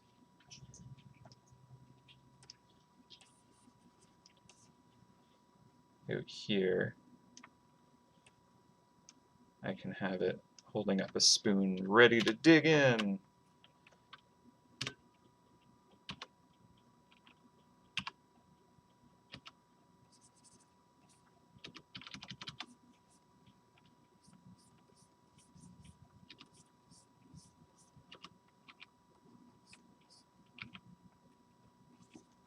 Give it the like cartoon hand.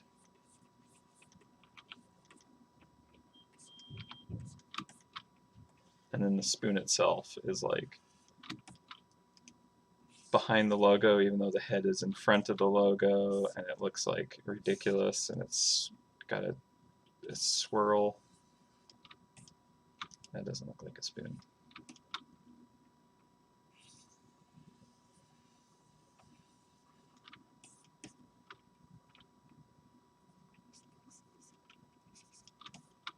I'm an artist.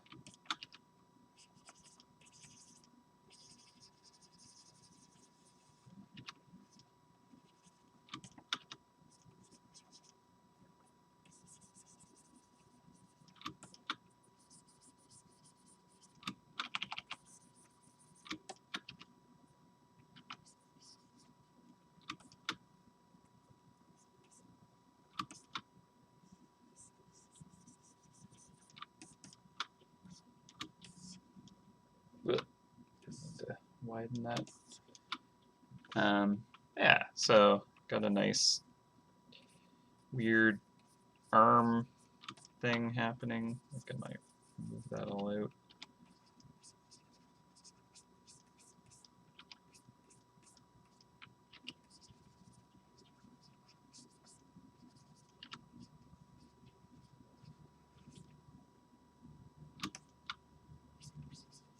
Just make it more cute and stumpy.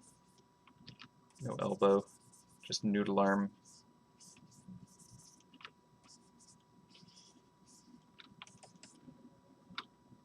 Yum, yum. I almost want like its other hand like, ah, for me?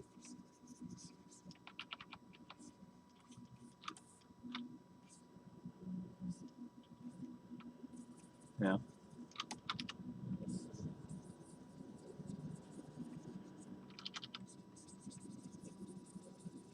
I can't wait to dig into these delicious Riftios.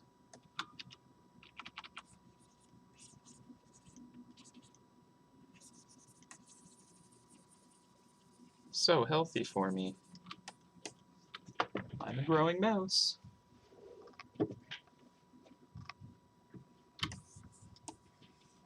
The one thing about if we made these collectible item would be it would like require the player to like buy one of each and not open it kind of thing. So I don't think we want to do that, but we might have a way for like a future event. I don't think we do it for this event, but like if people are like, I want to collect these, to like make that a thing in the shop. I don't believe we have plans for that because I don't think we kind of necessarily expected to really kind of like want to go crazy on these designs. Although I guess I did plan or anticipate that this is how I wanted to go about it and just like really make these fun and ridiculous. But I don't think we like properly discussed on the team like, oh, people are gonna go like, these are awesome. I want to have them to keep forever. The discussion around that was just like, well, we don't want to force people to have to buy every single item and then never open it. That just seems bad design wise. You know, maybe. So maybe there's just a different thing. But the way that we've designed it is we plan on kind of bringing this mechanic back next year if it goes well. If people enjoy this as a way to kind of like play the event, and I think it'll be nice. We'll bring it back and we'll improve it because that's how we do things for events, especially. You know, we like try to kind of like take what we learned from it, how it worked, like what was good about it, and then enhance that.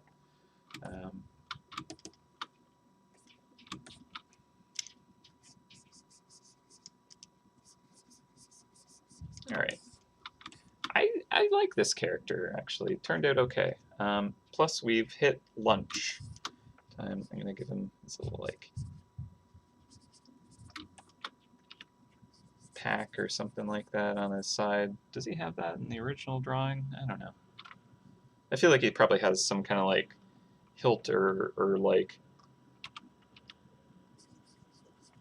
you know, adventuring kit strapped to his belt. And if not, now he does.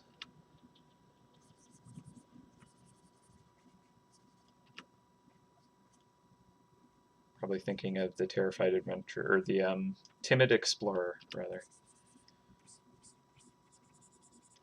Yeah, they have like the elixirs and stuff on their belt, I believe. All right, save, I guess. Let's give it a real name.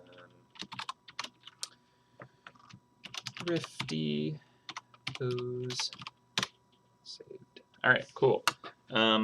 What's cool about this is I can try out the different backdrops, see how bad it is. Ugh. It's so weird if I like turn that off and suddenly his eyes are like, hello. Yeah, he's way happier. That's cool.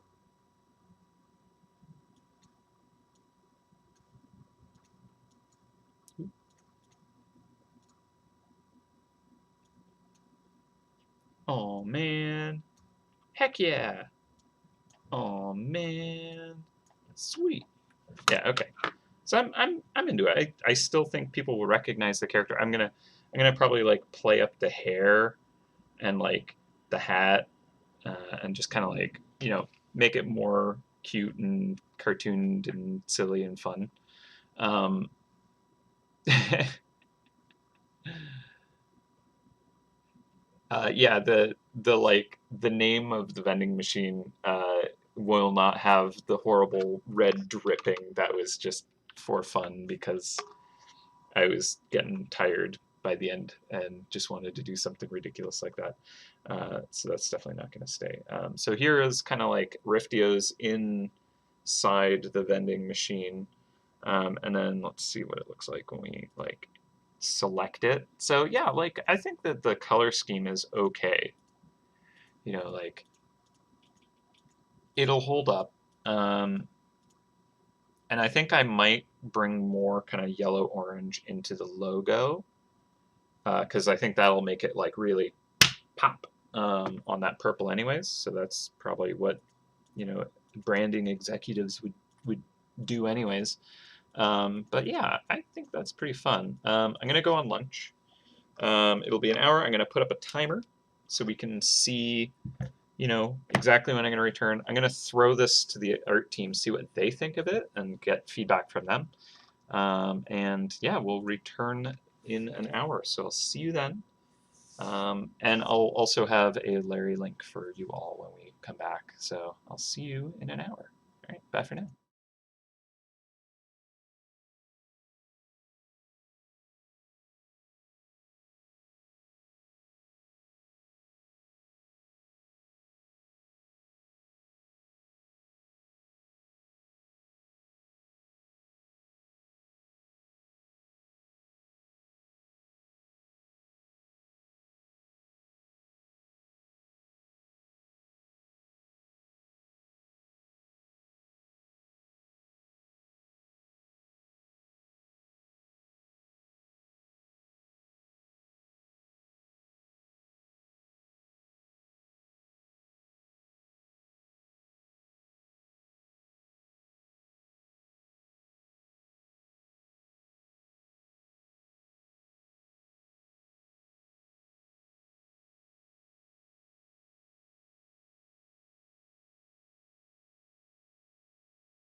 All right, welcome back, welcome back.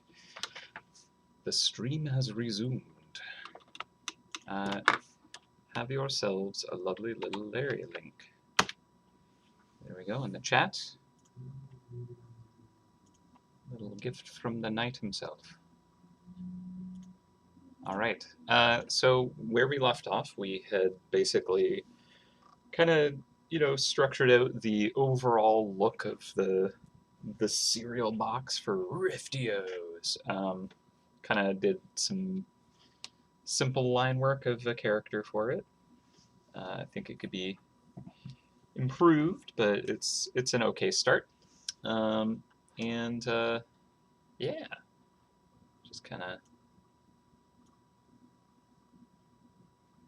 getting this all in order. So I think kind of next steps might be to work up the kind of the font maybe. I saw a great suggestion in the chat that I missed before about kind of making the spoon kind of like in the same place as the O in Riftios. That might be neat if we can get that to work. So I might try that out. Also, when I was on lunch, I just had a cheesy delight in every bite. Just kind of like pop into my head. So kind of wanted to throw that there before I forgot it. In case I want to like throw that tag underneath the logo or something. The spoon does look like a lollipop right now, yeah, I agree. And yeah, I just kind of quickly scribbled it in. I don't expect that it'll remain lollipop-esque in the end, so. All right, well, I'm just gonna try that spoon tweak. It's kind of a smaller O. Ooh, very loud. So what I could try is maybe shifting the text over a little bit and like increasing its size. And I'll probably make the milk stream a little different.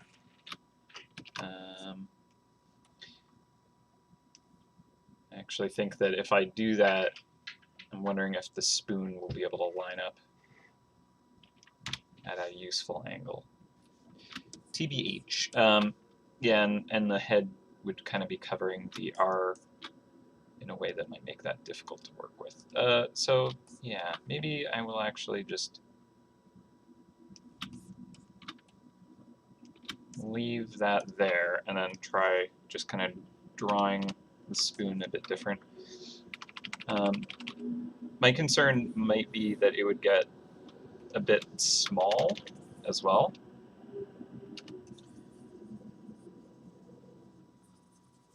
Let's try it. I think it's a clever suggestion, so I want to see if we can get that to work. Oh, goodness, I'm still kind of getting familiar with these hotkeys.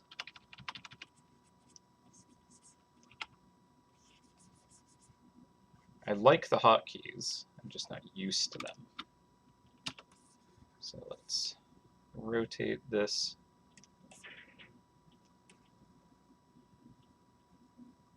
Maybe move the hand over here.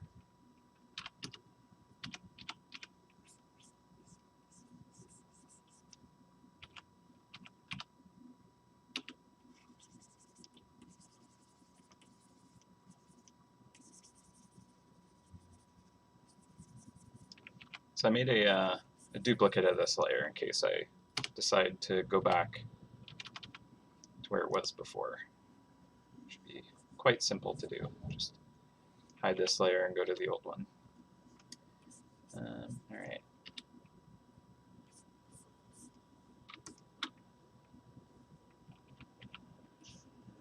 So will it be good enough with this spoon kind of like around the outside of it maybe? And oh, what if the O was like a swirl? But then again, that actually makes me think of like the shadow power type. So that might not actually be ideal. I don't want it to look like the shadow power type.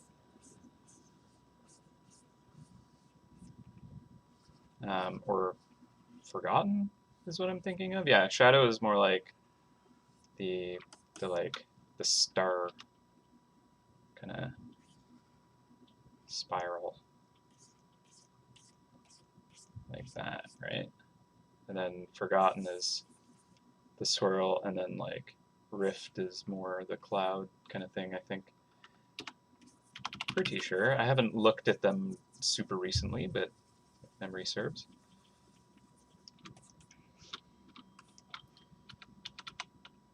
So yeah, maybe I'll leave out that swirl on the spoon, or make it like super subtle if I do. And then I'll have this go behind the logo.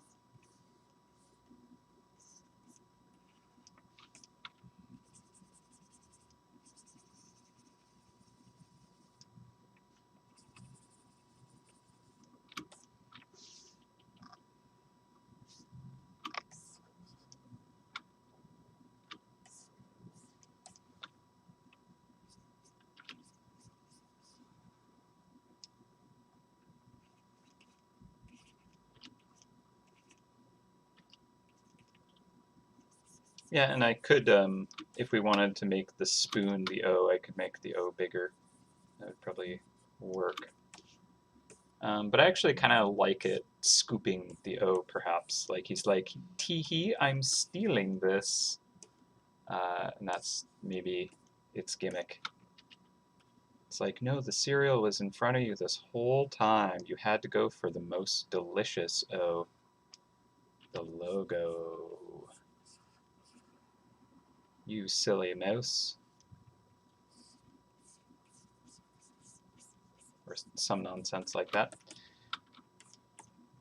And then, yeah, for the logo itself, could do like, maybe like,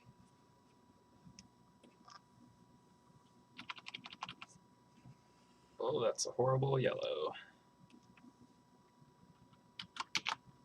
That's not any nicer.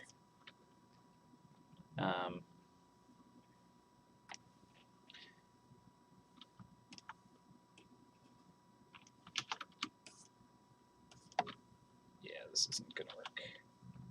But let's try.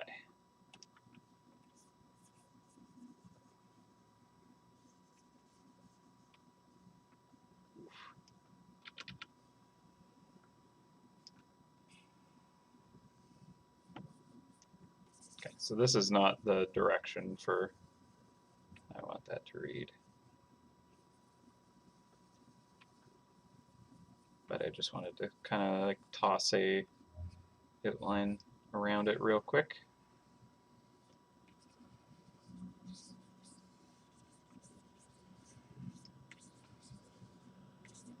Also, for anyone who's kind of just joining us more recently, basically what we're creating is some fake products to throw into the a vending machine that we've created for the break room in the cheese factory for the birthday event coming up soon.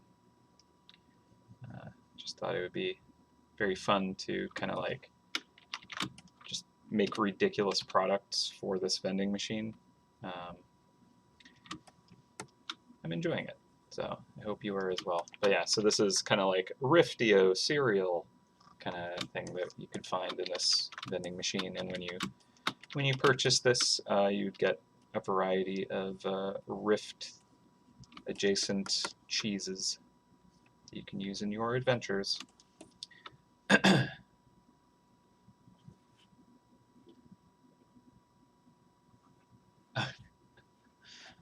Using a spoon as a mirror. I look so lovely and oblong.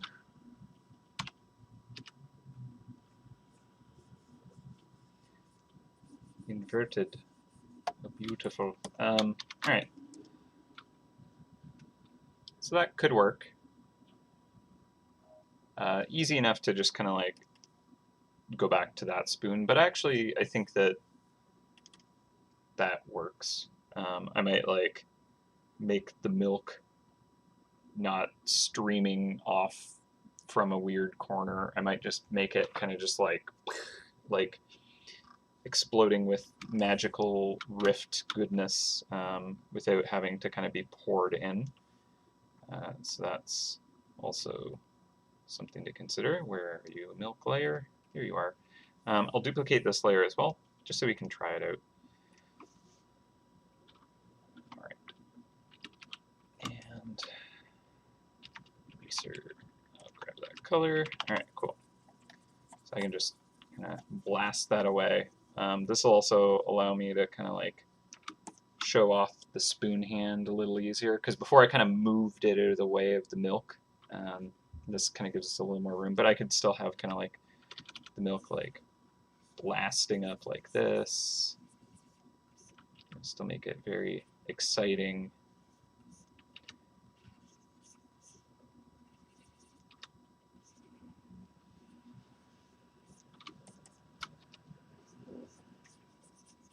It's what the kids crave.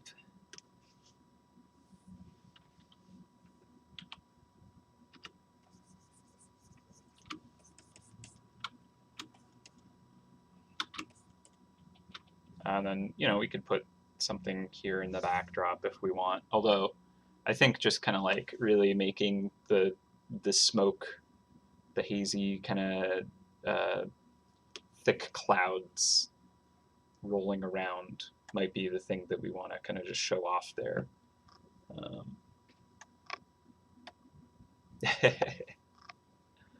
So now the real question is, when will this be released to purchase at the nearest supermarket? I would love to know that too.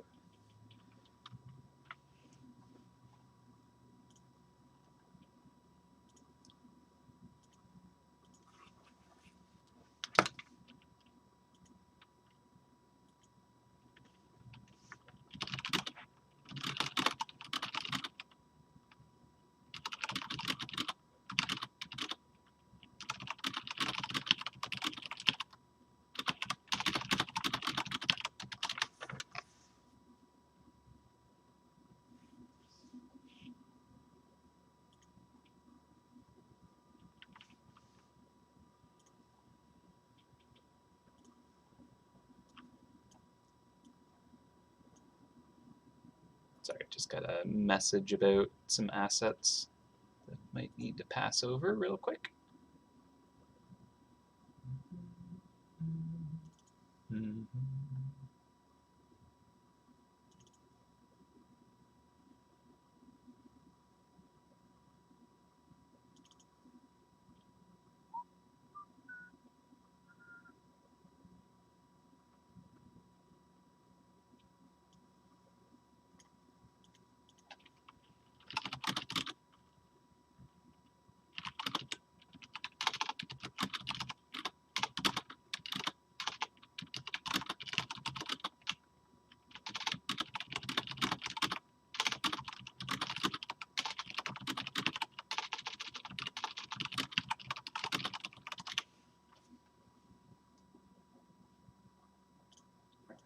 Sorry, just grabbing stuff real quick.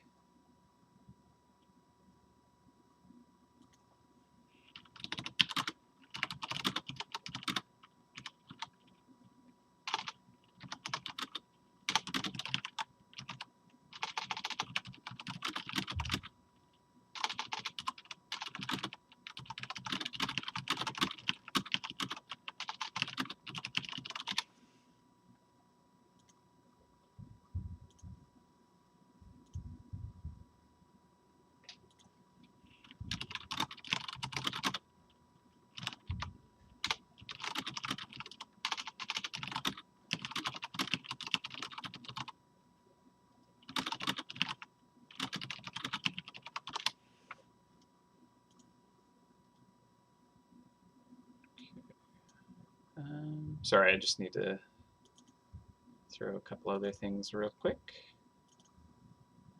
See if it takes very long to find them, though.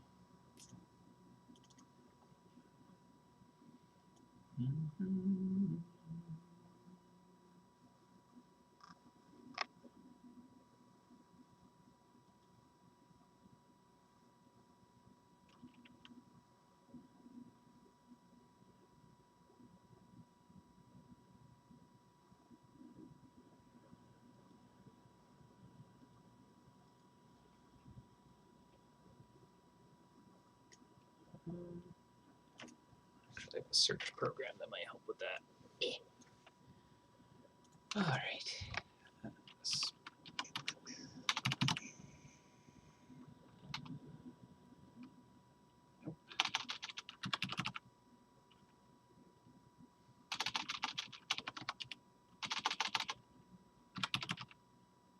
Hmm.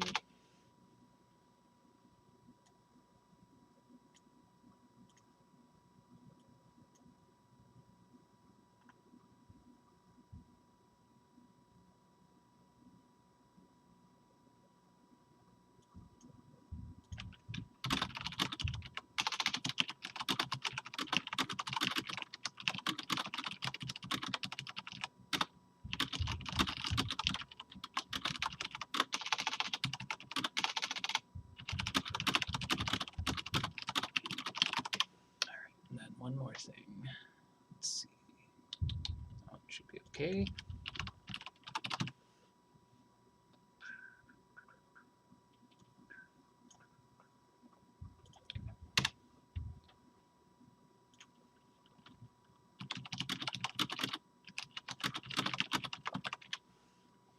All right. Ugh, sorry about that. I think that should cover things for now.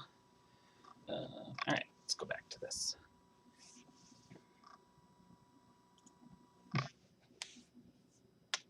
Yeah, I don't know if I'll put a slogan on it, but if I did, it would be below the logo, right? It should be kind of like where his face is, or maybe it'd be down here along the bottom. And then I don't know if I would go with this like slogan. I just kind of like that popped into my head, so I wrote it down so I wouldn't forget. But I don't think it's particularly strong. All right.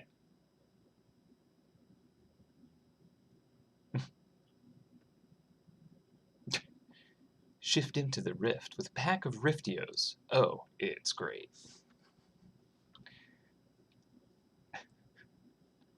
Oh no. Oh man.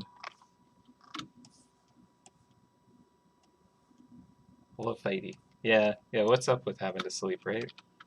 Such a strange requirement of us. Foolish mortals. And our requirements for existence. Alright. So, let's see. I think I'm good with this hand like this. It helps show the spoon as well. You can really kind of like get that kind of like thicker base of the handle and kind of like look less lollipop-like. Not that I have that swirl anymore, but I think it'll read as a spoon a little easier now. And then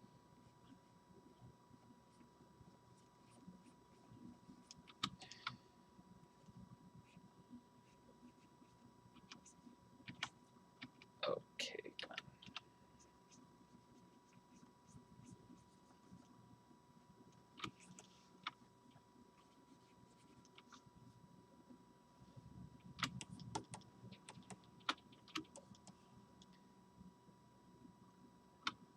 Oh yeah, totally. I'm gonna have the glitter feel for the clouds. Absolutely. Let's actually kind of like improve that shape just a little bit. I think I'm gonna have it kind of poking out from behind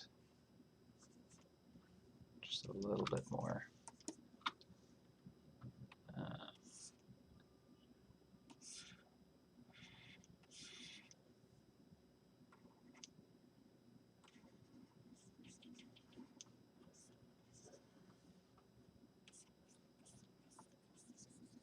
Cool. All right.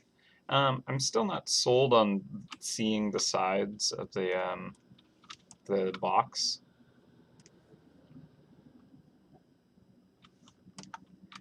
But we'll keep it for now. I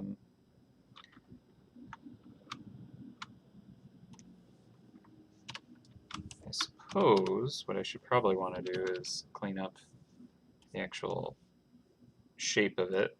You know, it's very not actually a clean, box. It's very scribbled. So if I drop the opacity way down on that, what I could try is, let's see, I have a bunch of different tools for making selections. Let's try using our polyline, since it is just about creating flat lines. And boom. So we have our box outline. Let's just fill this, but with the actual color I meant to fill it with. There we go. And then everything outside of this, actually, maybe a button for that. So delete outside selection. That's cool. I like that. That's handy, because normally I have to invert and then delete, but what can end up happening, at least in Photoshop, for I don't know what reason it does it this way, but when I invert it, it like actually changes what I had selected based off of the aliasing of it, I suppose. So although my first selection might have been like clean and have like nice kind of contours, when I invert it, it suddenly has like sharp edges randomly. So not having to invert it potentially avoids that happening here. Although I think that it just shouldn't happen regardless. All right, so this symbol up here is my clip to layer below tool, which is the same thing as making a layer clipping mask essentially in Photoshop. But I can just hold Alt and click between them. This one has an icon for it, so yeah. All right, just gonna block in all that purple there. All right. Hi, Charlie. Now, the underside of the box, we'll just kind of hit that with a little shadow. There's the line, kind of holding shift to create the line there, which I've talked about on the previous stream, and how that's kind of a little bit frustrating. Just could work a little bit different, but it's not too bad. Get used to it. All right, so what I'm going to do here is just kind of like drop the sides into shadow, and then I'll pull this back. So it's just kind of creating quick little, shaded planes. It's not anything too accurate to the lighting, especially if we consider like how I want it to be backlit. Like I would imagine, oh, there'd actually be like some warm kind of like edge lighting there, and like I don't know if I like seeing this much at the bottom of the box. I might trim that away, but like leave that angle, so it's still really weird perspective. But I don't know, it feels like it should be really tilted back to see that much of the bottom. In which case it'd be like jammed up against the rung here, and like there'd be like almost a gap here, and it'd be getting the light from up here. I'm overthinking it. No one's looking at it with this critical a lens, so I don't need to worry myself over these details. Come with a free little plastic rift detector toy in selected boxes. I like it. I like it. Yeah, it's a spoon. That's not a knife. All right.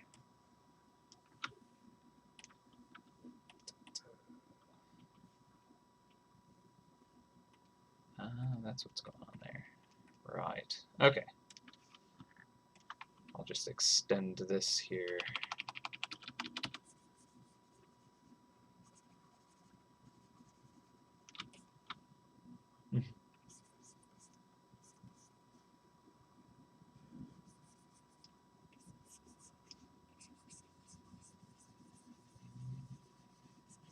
Should really have this part behind the logo.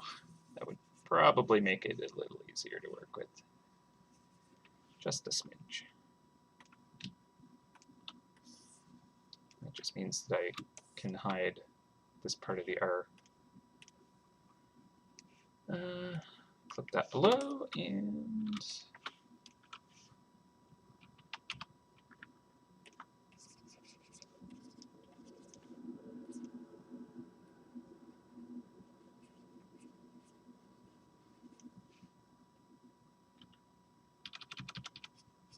gonna have to hide the sketch soon. Okay. Clipping mask. And hide that.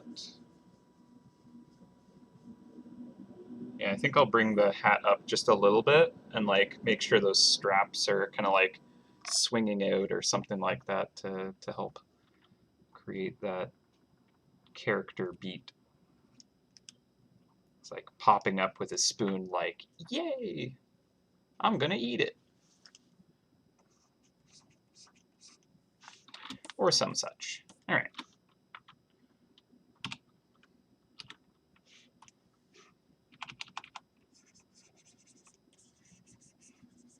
Just gonna make sure all the parts of the logo are actually filled in, since I have the layers clipping together.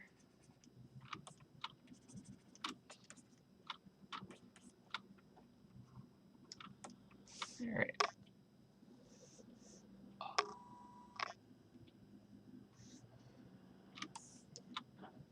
I remember there was a snack that I loved when I was a kid, where it was I think it was like a purple box, not very big, and it had like caramel corn in it, like popcorn.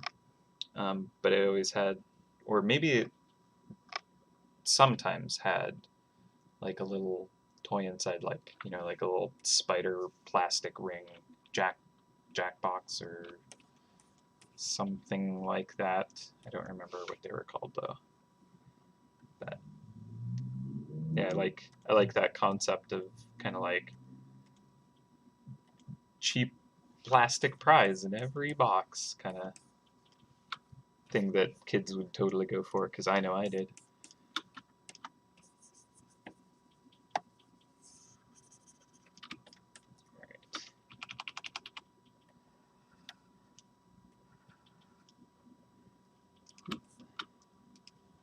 Cover the bottom part there. All right. So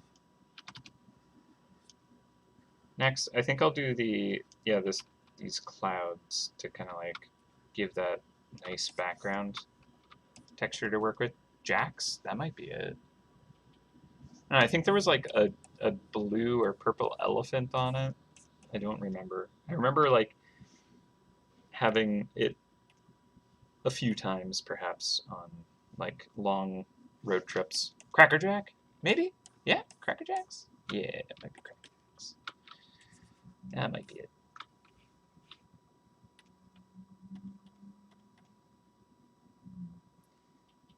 All right.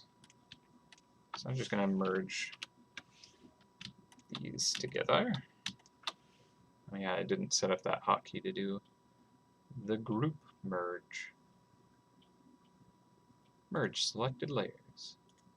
Sweet. So now I can clean up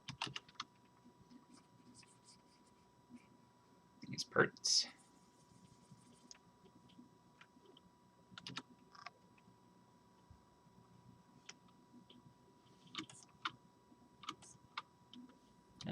And yeah, this should actually... Oh, I wonder, can a folder... It can. Okay, that's kind of cool. Nice. So now the whole folder is kind of linked to this box frame here. So that's good. I like that. That's handy. All right. I'm not sure if Photoshop was able to do that. Maybe it was. But I like it. All right. So Riftios. Let's bring the top sketch back, and then what we're going to do is, don't need this anymore,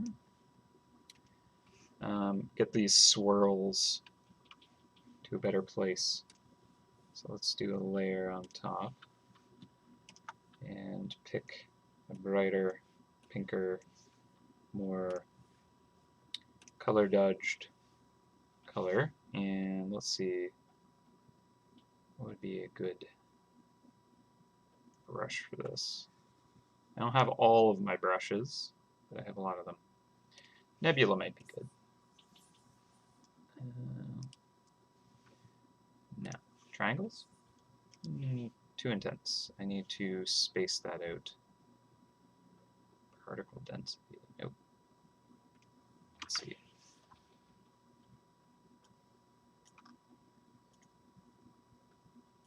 Brush tip density. Now that's like how opaque it is. Spray effect. Spray deviation is randomness.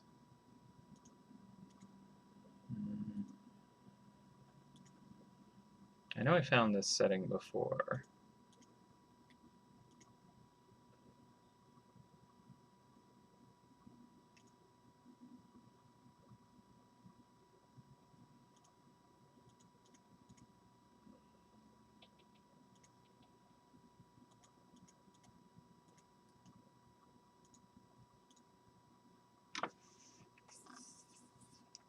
Weird.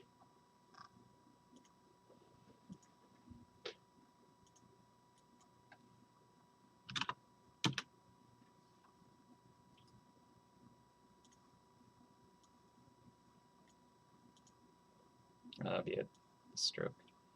Alright, so if I increase the gap, it's a little better. It's still really intense. Continuous spraying, that was the problem. That's right. So if I bring that back down to, there we go, that's a little more kind of how I'm used to that working. Alright, I'll save that as default.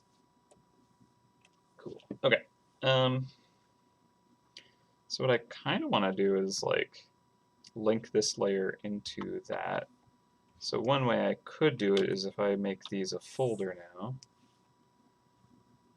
and then I make the folder itself linked down to the box, and then this is no longer linked, but now the triangles are linked to that box. Oh, cool, that worked.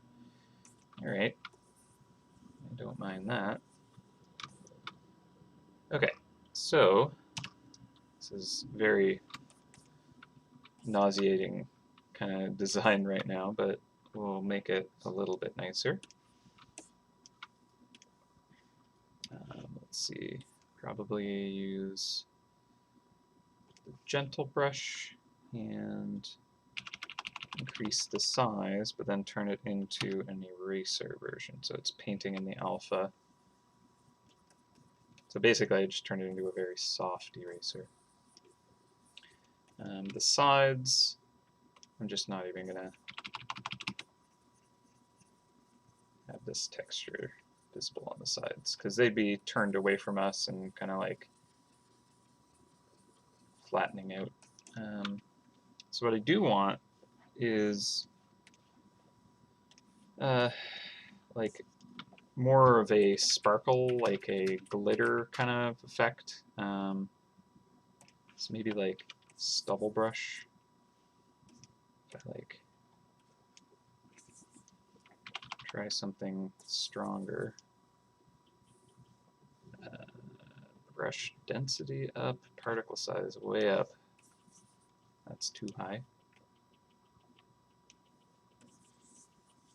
That might be a bit better.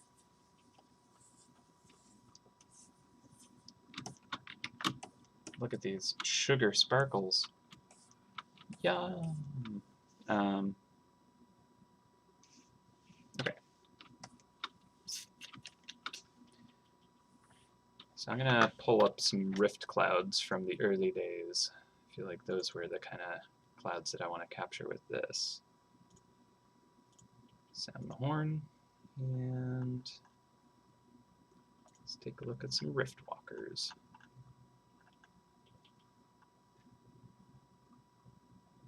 Yeah, so like the mole mouse has kind of like the aesthetic I want.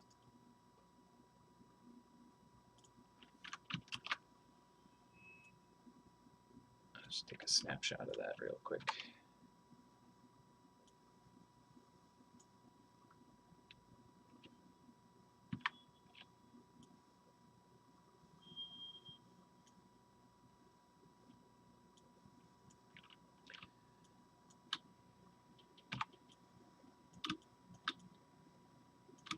So like the purples and oranges, and there being that kind of like thickness to it and swirl. So maybe if I hit it with the shadows first, that'll help. So let me do that. So I'm gonna take hello brush. I would like to switch to the brush. There we go. So let's go darker purple and go into kind of like warmer shadows, let's say. Actually, I'll hide this texture for now so I can see what my original kind of like swirl pattern was.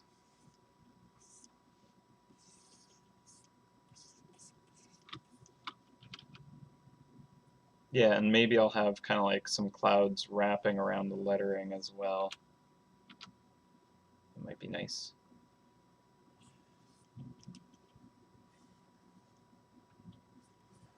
Okay, so I think I want like some thick, you know, coils of cloud and some thin parts as well. Have that variety.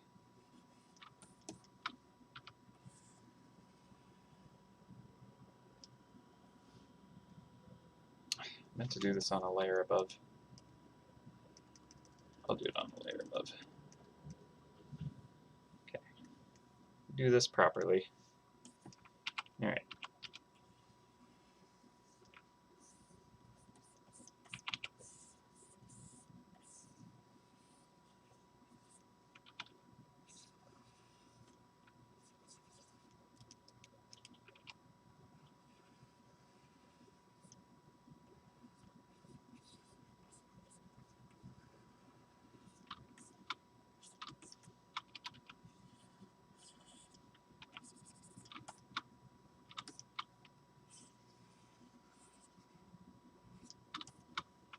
All right. So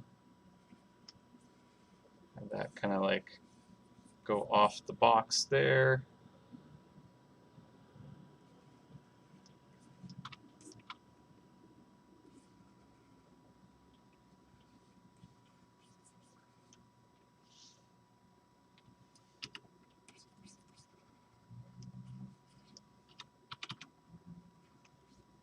I like the kind of like weight that some of these can have,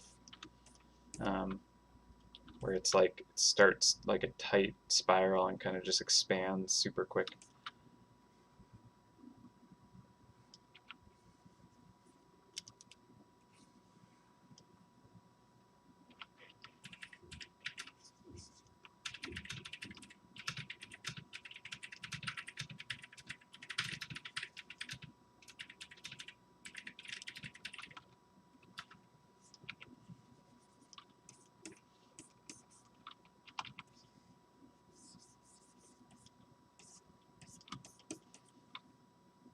Okay. This one will be very big spiral there. Get like, yeah, I want to fit one more coil into it. There we go. Nice and swirly over there.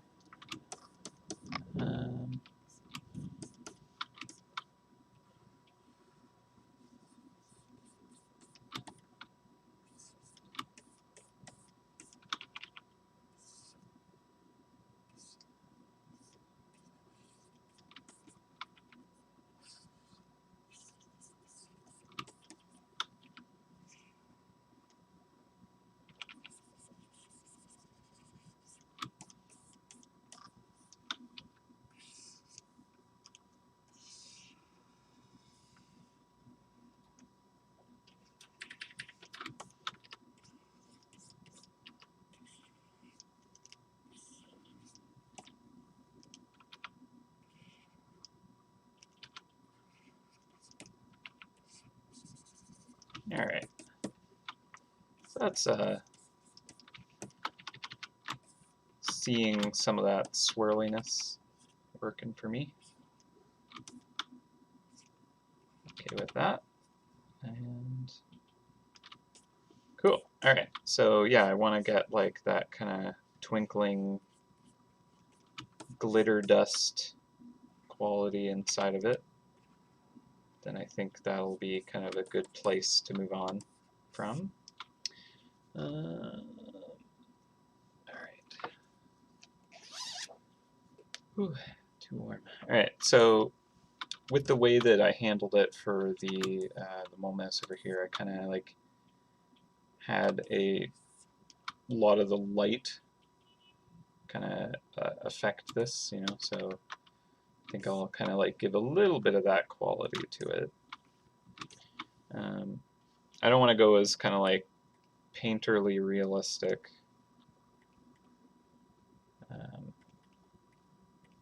Yeah, I'll come back to these textures. I don't think they're working yet. But first, yeah, let's go with this kind of like more peach kind of color here. And we'll go with perhaps a mild texture brush, see how that works for this. And just kind of, ooh, that's really, really tight. All right. Need to spread that out to be able to even use that texture. Let's see. Yeah, I mentioned I was able to import my brushes, but like I needed to adjust them after the fact because some of them, the stroke of it was way off. Okay, so that's still really intense.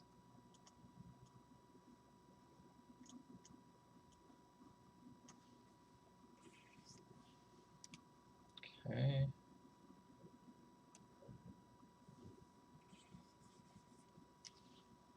I don't like how this brush looks.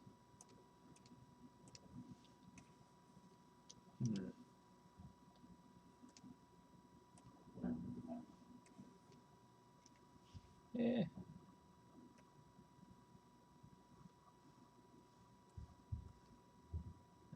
Interesting. Texture density, huh? I didn't know about that one. That might be useful. But I think I need to lower the actual like contrast on this, or the opacity.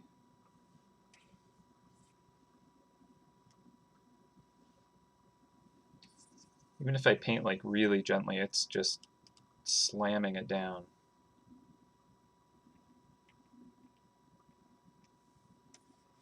Yeah, that's interesting. I don't know why it acts this way. Maybe it's under the texture density, scale brightness, contrast. Okay, that feels slightly better.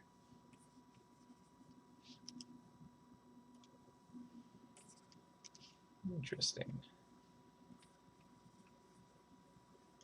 So I can kind of use this to build it up if I do it right. So that's a little better now. Okay.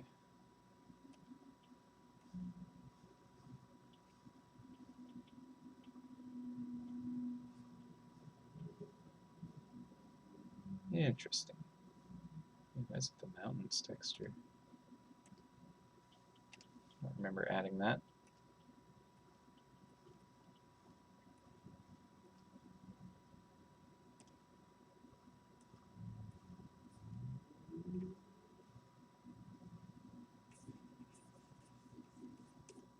Ooh, that's leggy. Too much happening on that brush. Actually, it just feels leggy in general. Okay, well, that's slightly closer to how the brush is supposed to act. So I think I'll just save that as is and just see if I can use that. It's not bad. It does feel pretty choppy. I haven't really used any brushes in Clip Studio that have felt choppy like this, so that's not very ideal. Ooh, all right, just completely froze. Hope I didn't crash. Okay, it seems okay. I'm gonna save. Actually, don't know what that message was. Uh-oh. I'm used to like clicking through prompts instead of just like hiding them, which is probably what I should do once I know what prompts they are.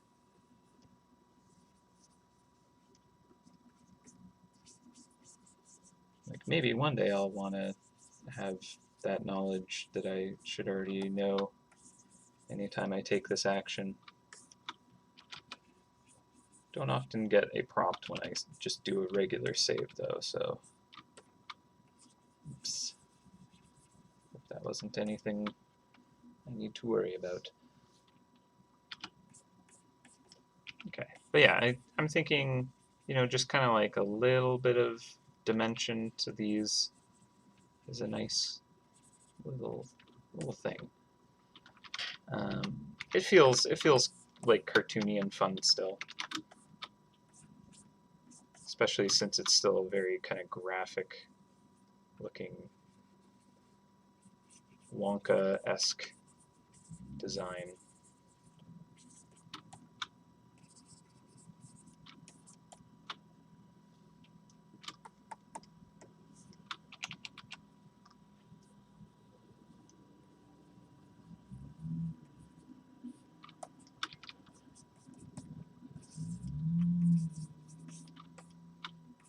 Oh, we should take a look at the time lapse soon. I'm sure we'll try to remember to take a look at it at the very end, but I don't want to forget. I'm kind of curious as to what that looks like right now. So let's take a moment, see what that looks like exporting wise. Yeah, let's get that saved. I'm liking this. I think that's okay. So layer information not compatible with this format is contained. These layers will be rasterized and part of the layer information will be lost. Also, effect applies to folder, will not be reflected. Do you want to proceed? Okay, so I think what's happening is I'm saving this file as a Photoshop file, and what's happening is because I'm doing this fancy clipping layer or alpha channel thingy, um, with a layer to, or a group to layers below. I don't think Photoshop can do that, and so that's why it's giving me that warning. So that's cool. If I save it as a clip file, it should be able to preserve that, but I am saving it as a PSD because ultimately I'm kind of plugging it into a different Photoshop file to see how this all looks in the end. But let's take a quick look, see what exporting this time lapse looks like. Look at that, it just goes. Very cool.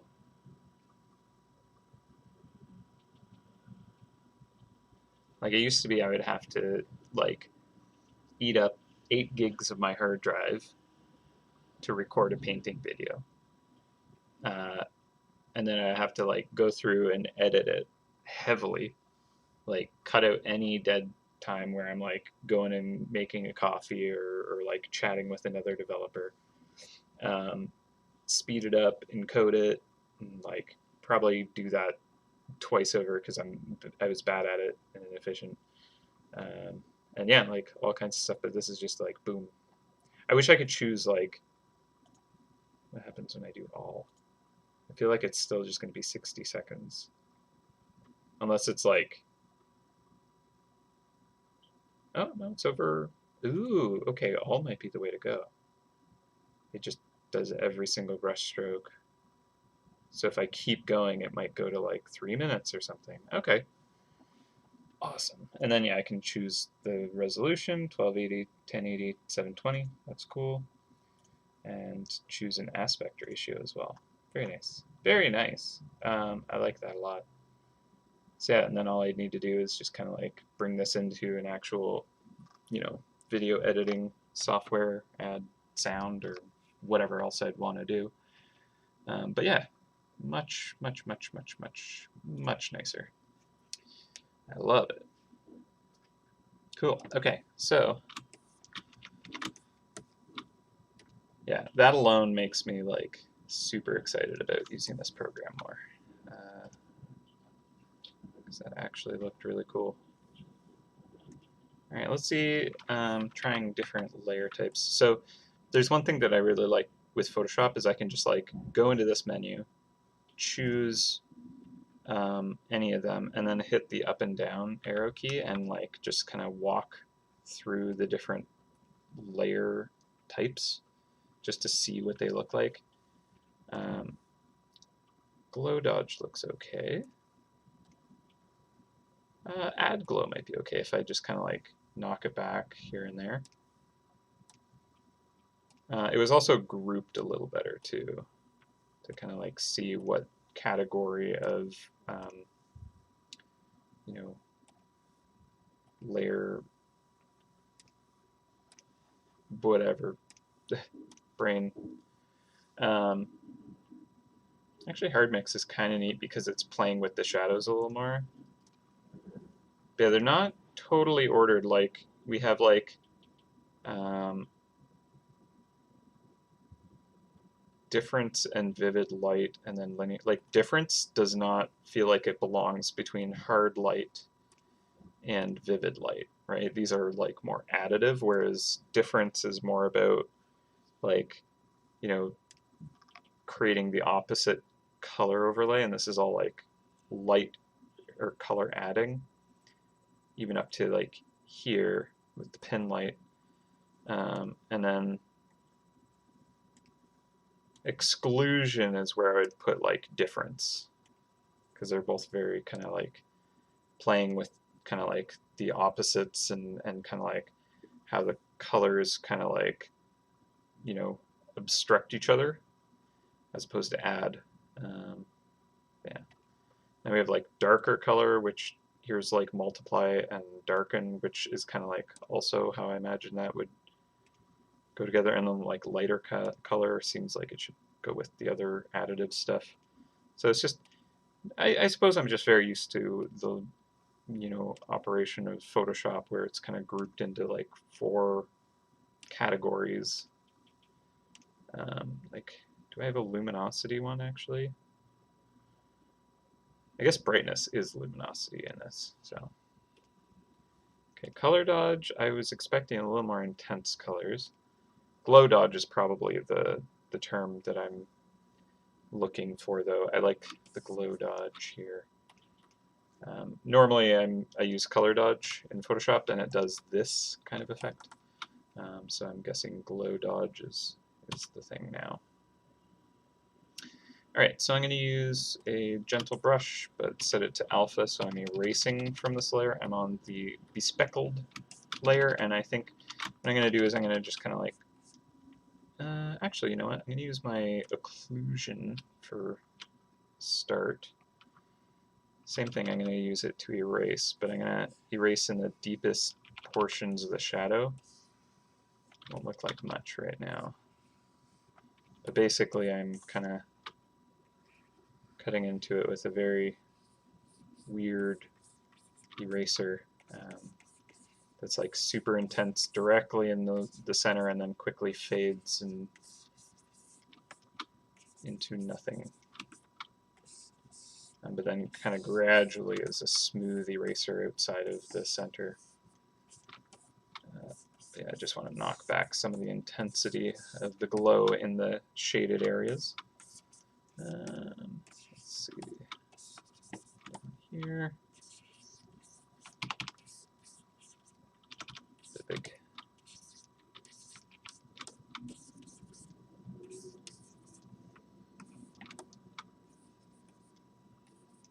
Alright.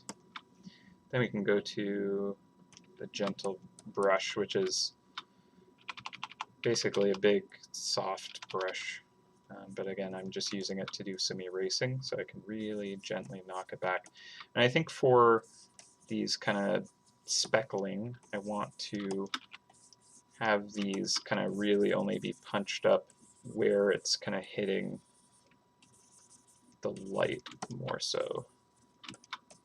By using the gentle brush, I can really just kind of pull it back slowly. Try not to pull it back too quickly.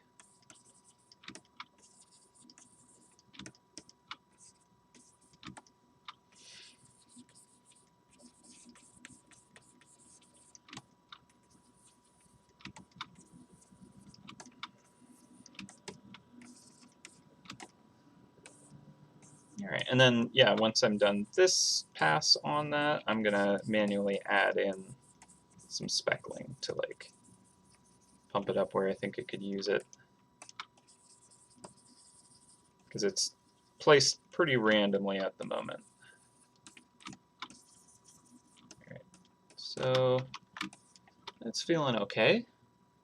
I'm gonna turn off the very top sketch. That isn't doing much other than I can see my the O's in the bowl, but I'll be making those manually anyways. All right. Cool. All right. I'm enjoying this. I think it's working. The blue backdrop area. What do we want to do with that? Wondering if we need to do anything. I think we can hold off on that for now. What I might do is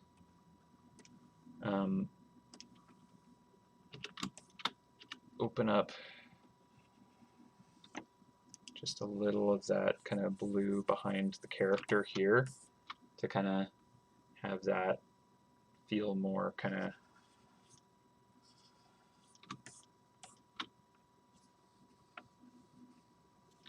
like there's this kind of like top and bottom sandwiching the character.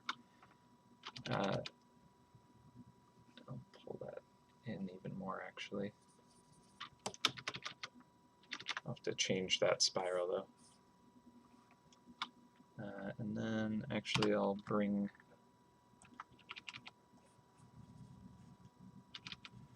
some of that back.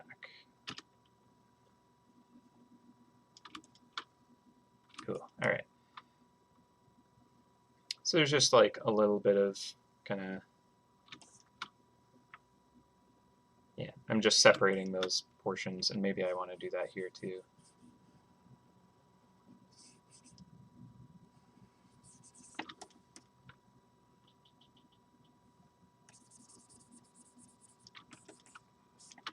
Maybe something like that.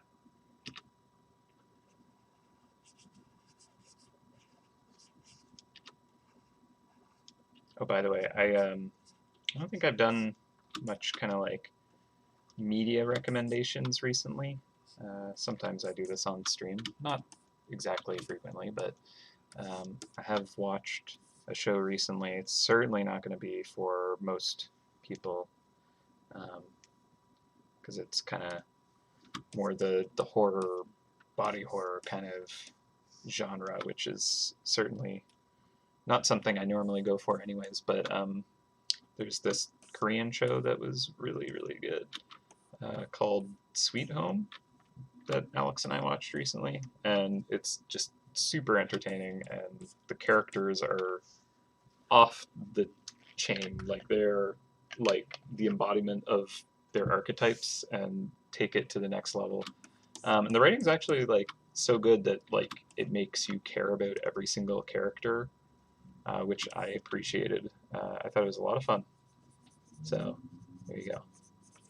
If you're looking for something schlocky and over the top, and you're okay with kind of that genre, which don't dive into if you're not okay with that, because it's intense. But it was a ride. So there you go. This should probably be inside here. I don't know why I was outside of the folder. Yeah. Oh, I know, because I didn't want it to be just on the cloud. Yeah, that way it gets the blue over there. But yeah, so it was a pretty entertaining show, and I would like to watch more when they come out with more.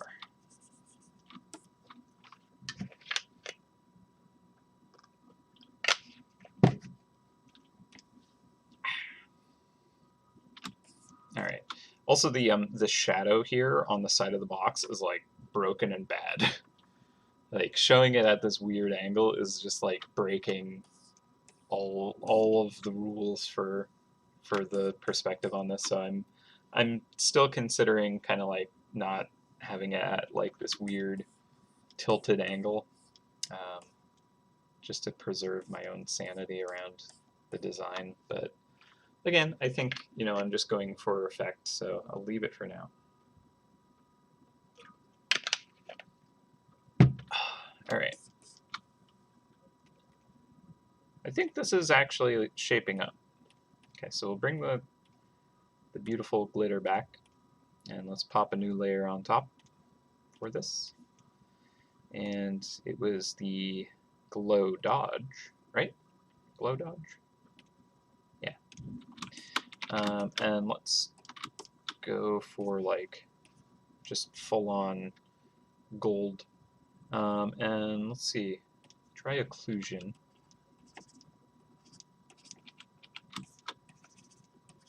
You can get some nice kind of like bright motes of light.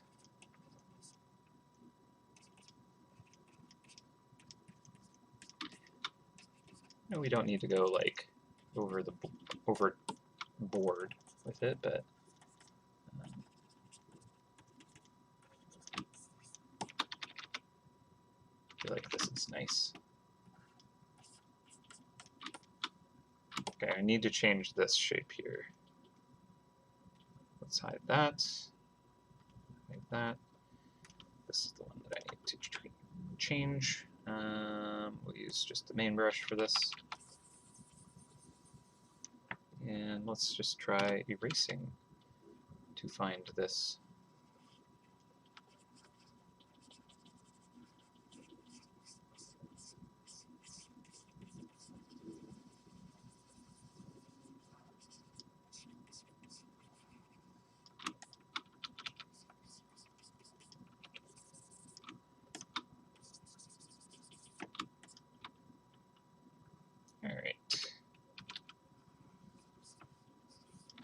Now, let's see how that looks with things turned back on.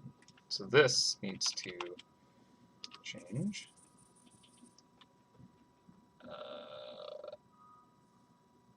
Can I grab this color properly? Maybe if I just do this.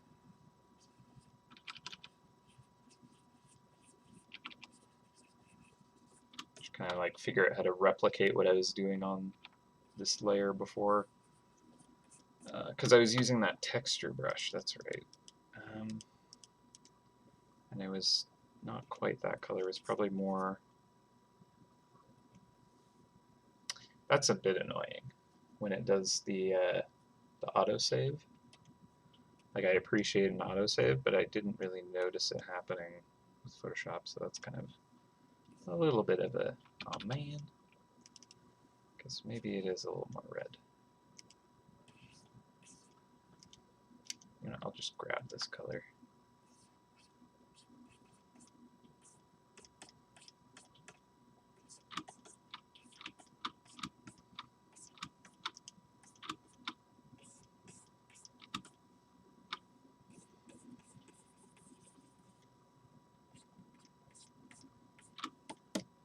Yeah, that's fine. It looks like, come and eat this box of puff paint. Yum.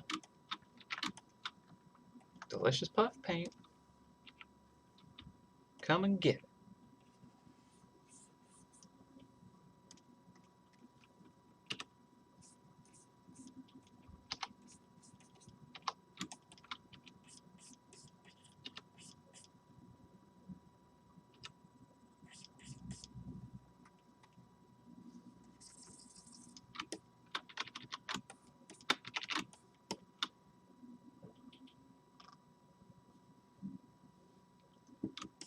Alright,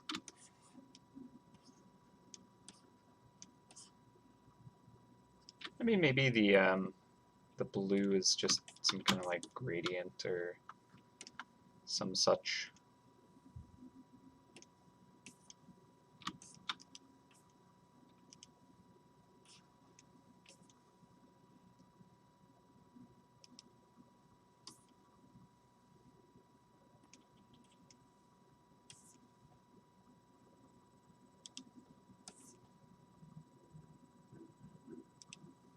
Thrifty O's.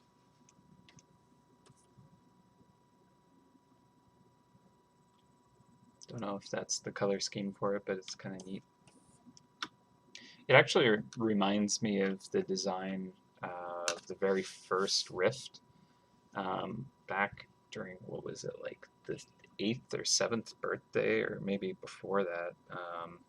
There was like a dance hall with like a power generator thing, and that created a tear, which was the first Rift.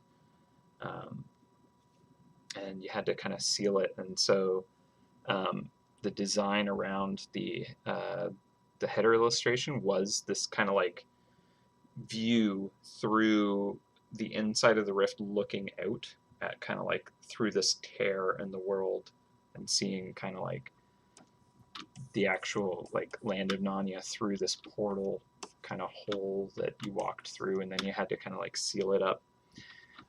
So that's kind of like this cloud at the top and bottom is making me think of, and now we've turned it into a delicious place to eat your breakfast cereals.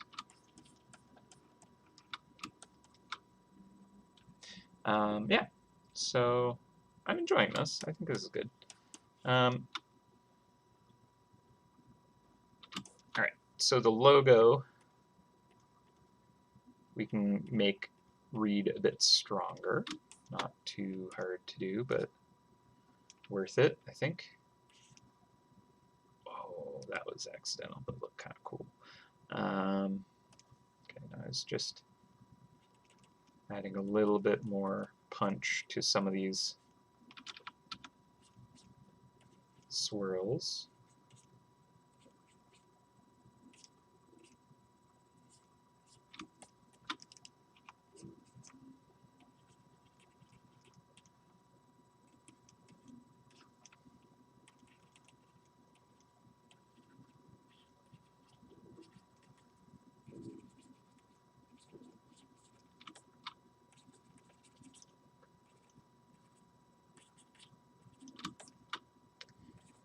And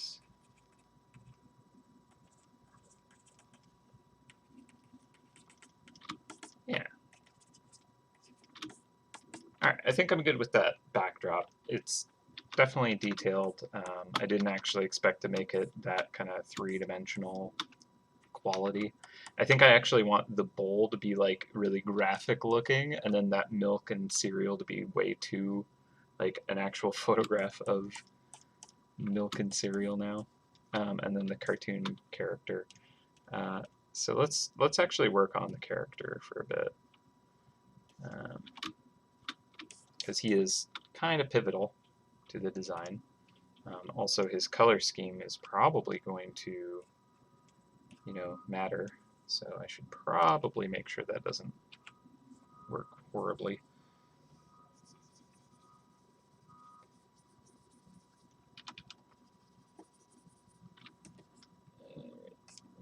So I'll give his belt and cape the same color, because lazy artist, that's what you want in a design like this, I think. All right, and the ear would actually continue on behind.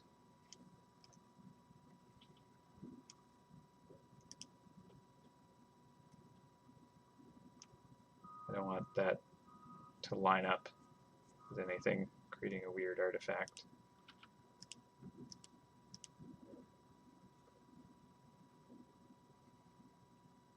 I wonder when it does the exporting of the time lapse if it like includes undo portions of it, or if it like hides that. I should probably do the colors on a layer above. clipped to it. So, oop, go. And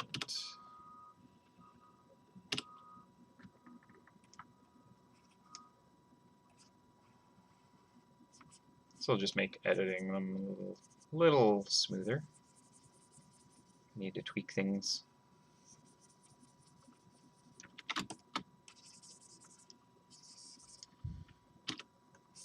Okay.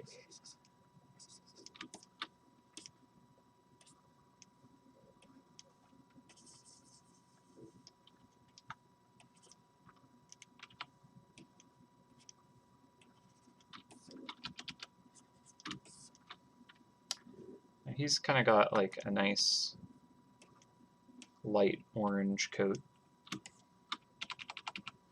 but I'm going to make him very saturated.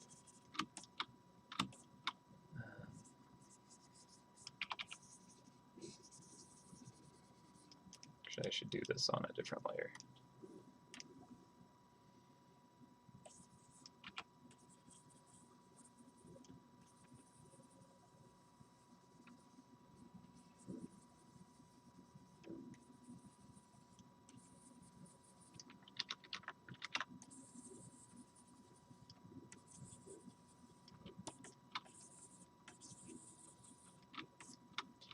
Alright, and then his face is similar, but like more gray.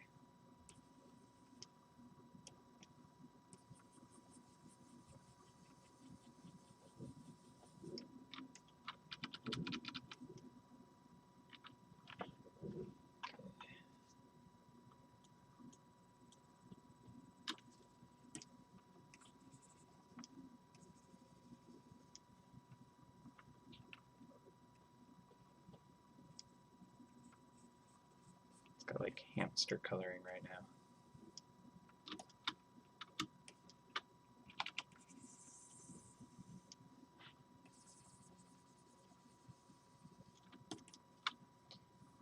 And is there something above?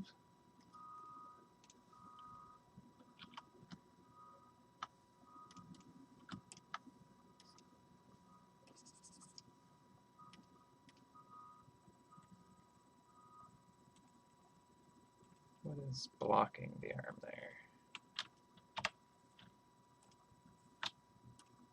Ah, the milk. That's right.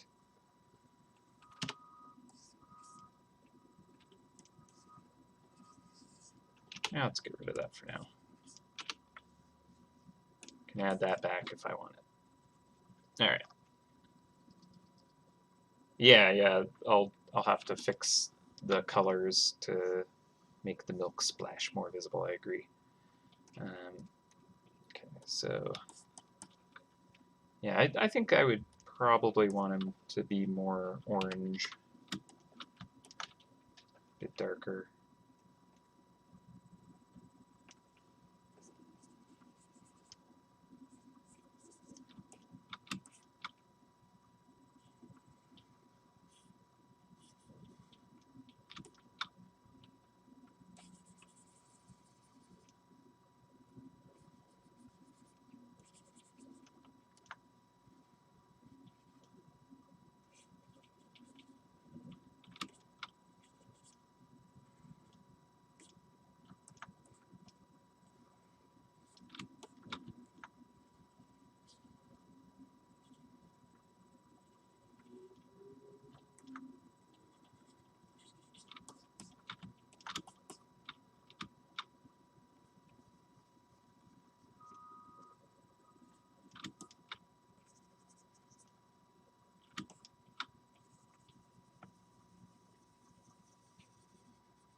The ears can make quite a bit darker there.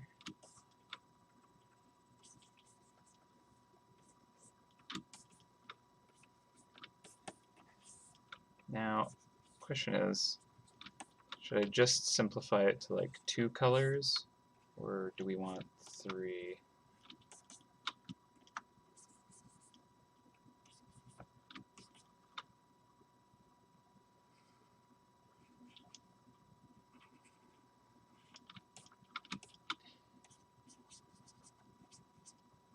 Um,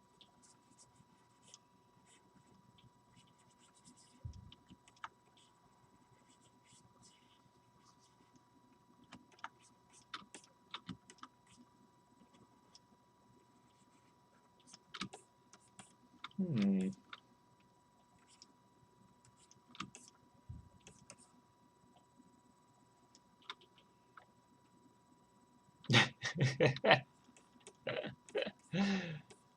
Looks like the Mist's first time trying hand lotion. I like it. Yeah, darker below the chin too. Yeah, because it's like going to be shaded a little bit. That's funny. Alright, so I think I'll get kind of like some pink for the fingers and the ear and the nose.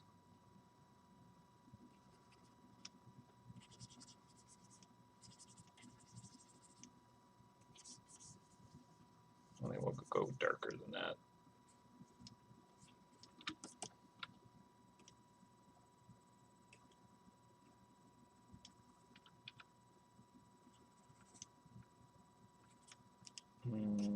More saturated though. Is that maybe too far?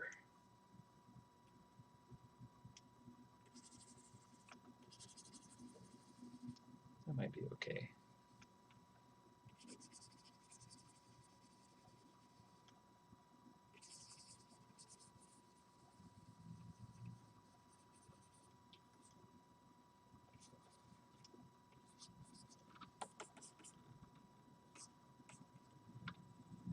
And then getting like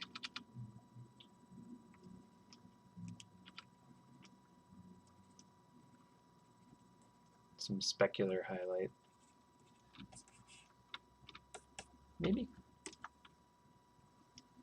I'm like just shading this now, apparently, even though that's probably what I want to avoid. Okay, and I don't like the the cloth fabric anymore. I think that needs to be more like that.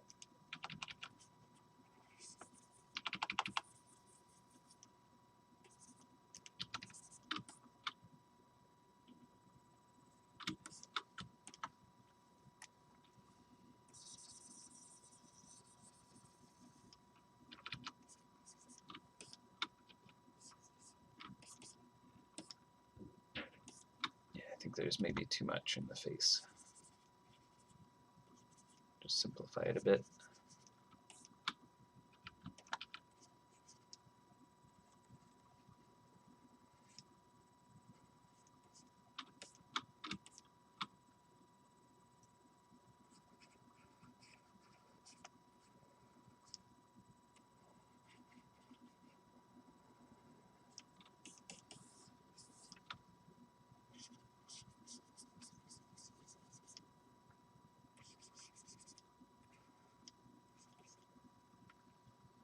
Hurt.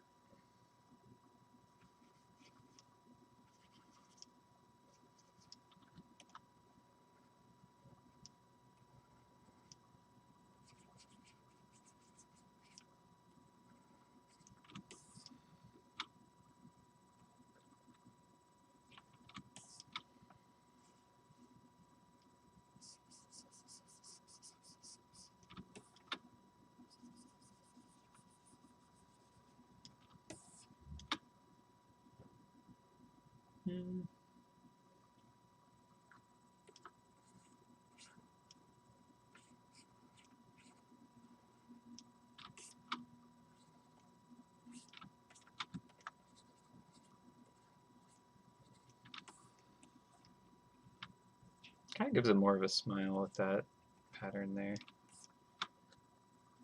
It's kind of cute.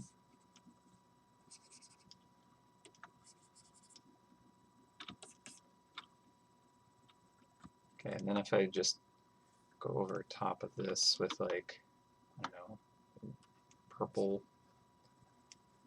multiply layer.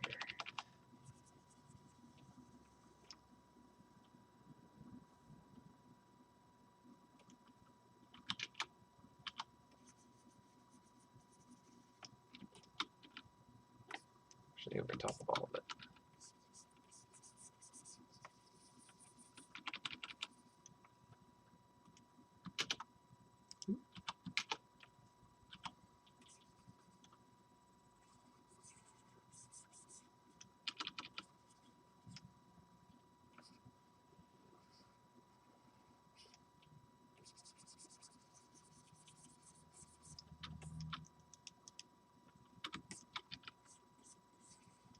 I don't know how to keep things simple.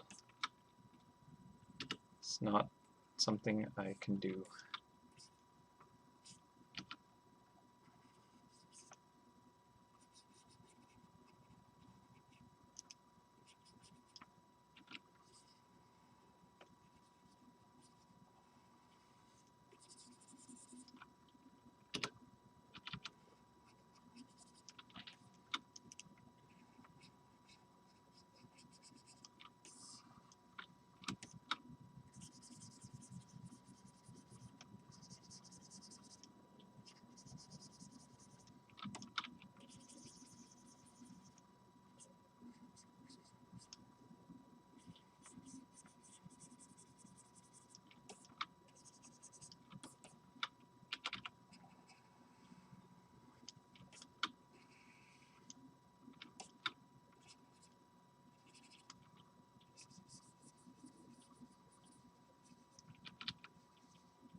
This thing is terrifying. I love it.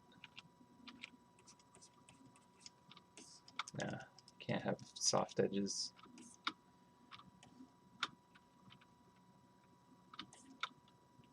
Okay, okay, okay. Oh, my leg is asleep. Ow. We could also add a little bit of color to the line work too.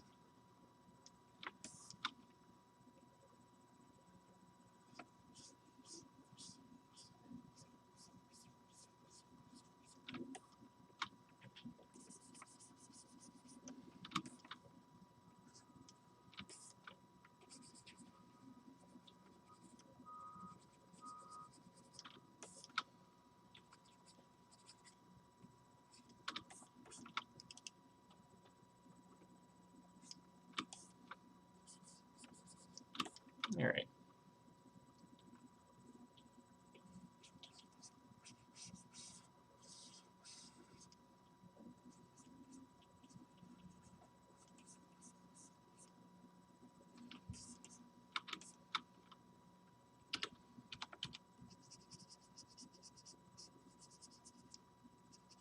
Also haven't colored in the hat.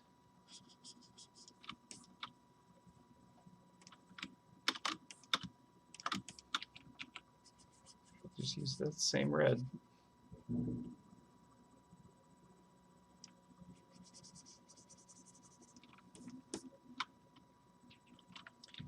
Though it should be like a leather color. I don't know. What do we think?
Okay, and then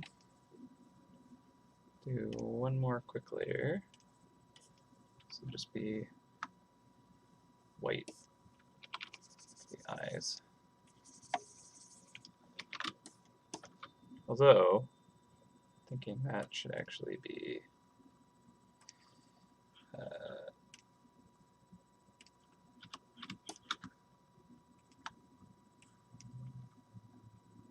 something like this. Occlusion.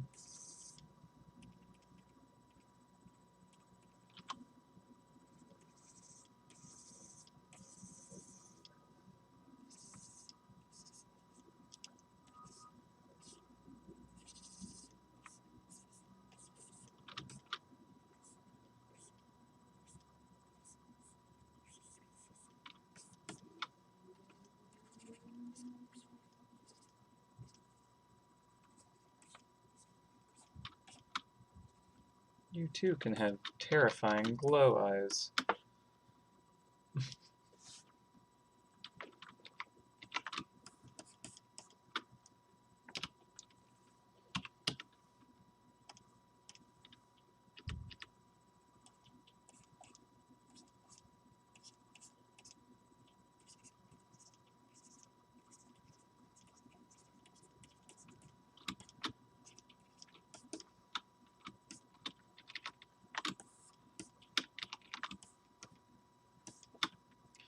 Alright.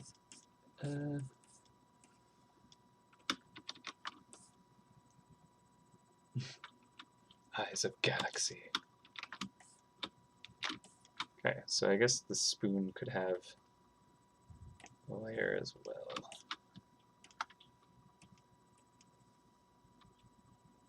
Let's see.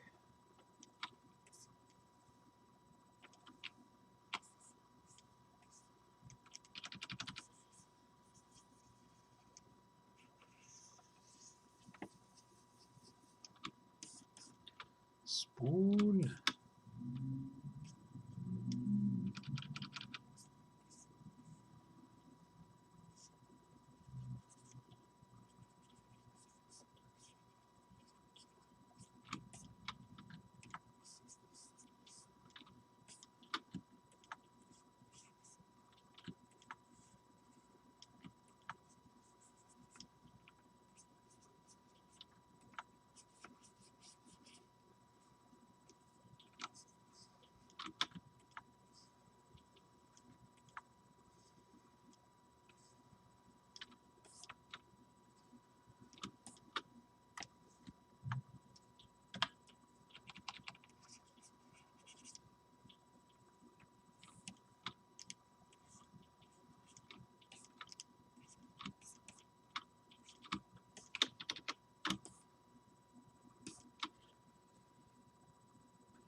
Kind of feel like that spoon might be able to encompass the O a little bit more effectively.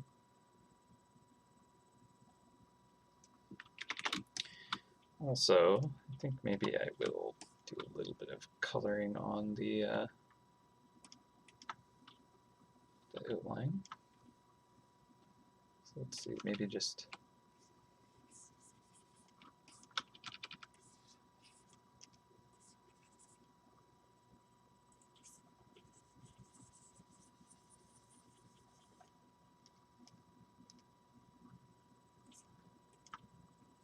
something like this, maybe.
Granny R. I like it. All right. And maybe there's like stars in the sky behind or something. Let's see. Just because.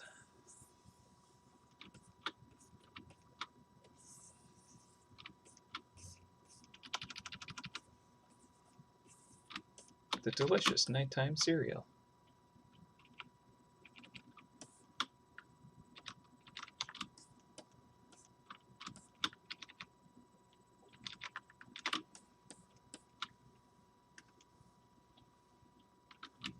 All right. So bowl.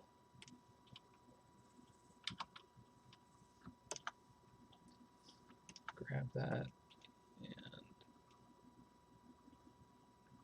I kind of want to make this like graphic, like the mouse, but then the milk and cereal just aren't. So there's weird kind of like obvious Photoshop of product onto thing that is not actually there. I enjoy seeing that.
Alright, so that's okay for just kind of bad graphic bowl.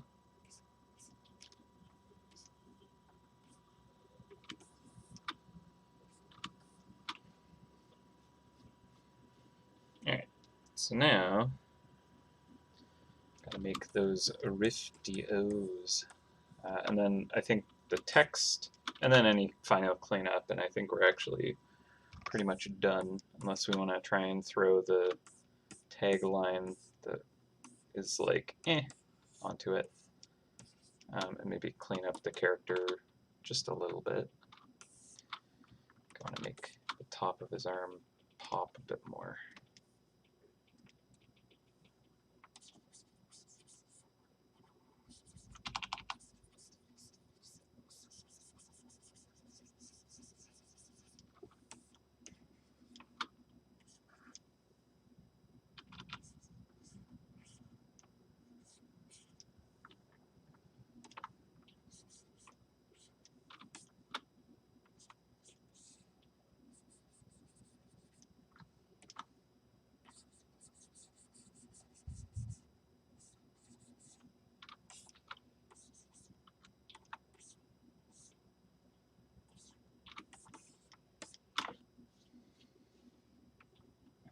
There we go. It kind of stands out against the ear a little bit. So I think I'll just make that part of the ear dark. Same it down there. And then that way the arm should definitely pop out.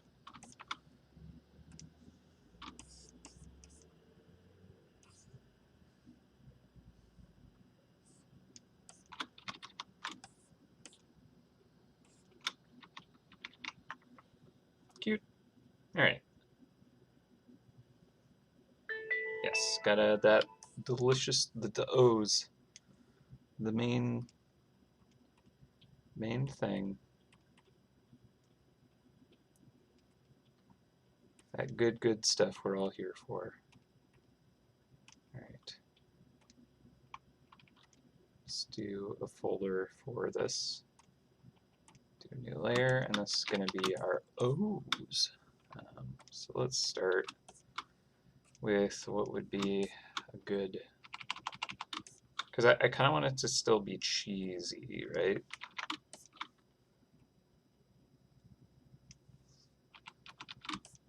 And I want them to be like visibly O's, you know, like you don't need to be crazy zoomed in to be able to experience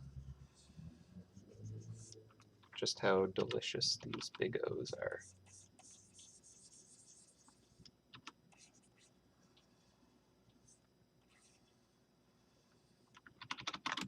They're huge, but perfect.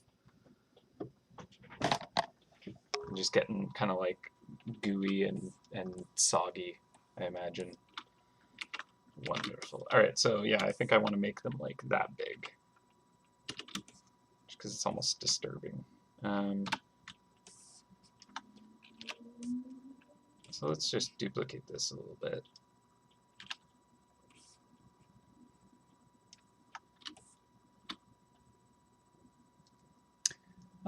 Trying to make it stringy is an interesting idea. It might be, yeah, like I get the logic, and I think that would be cool if we can do that, but I'm like, how? That's not sure how I would do that. Like I'm making the milk stringy, right? I feel like that's going to be easier to show off. And like technically these should probably be like some kind of cheese or something like that, but like I'm just kind of, yeah. Could have the O's kind of enclosed within spherical charm shaped charms as the cereal. That would be neat, but I would like I would do that if it was actually charms inside, because I think that's awesome. But I don't want to give the wrong impression. I'm going to try and give these a cheesy look, and I'll probably have the milk kind of like turn orange. But yeah, I don't want to kind of like false advertise, I guess, even though that's kind of the fun of this. So maybe that would be good.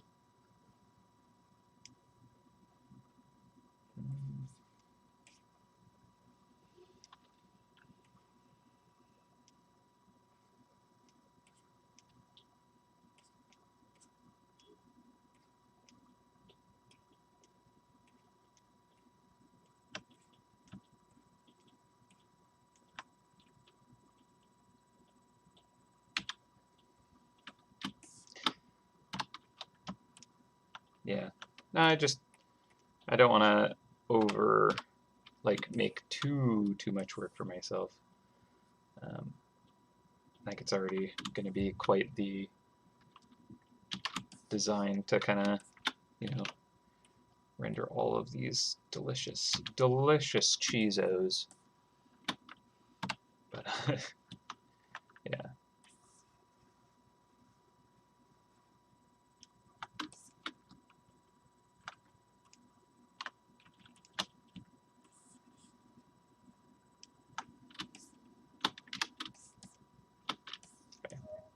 And I'll have these cut off from the lip of the bowl, right?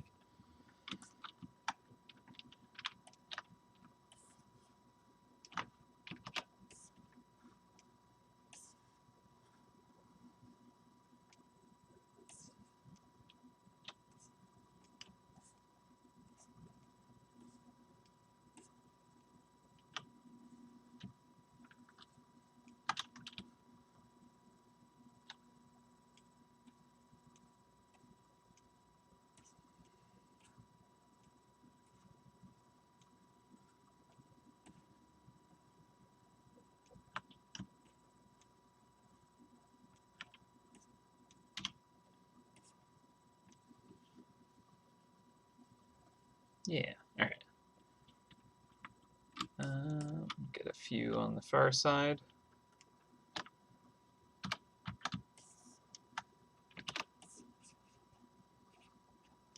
Have this one kind of splashed up a bit.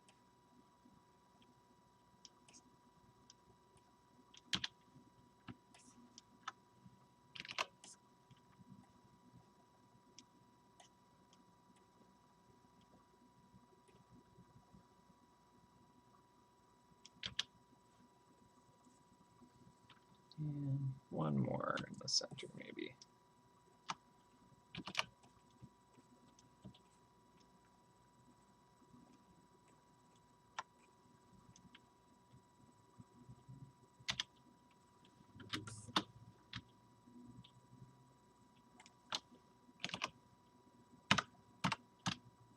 Oh, maybe one more here.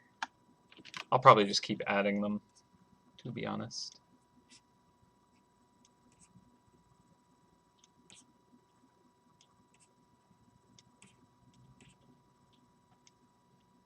Some of these I'll have kind of like sinking under the cheese milk a little.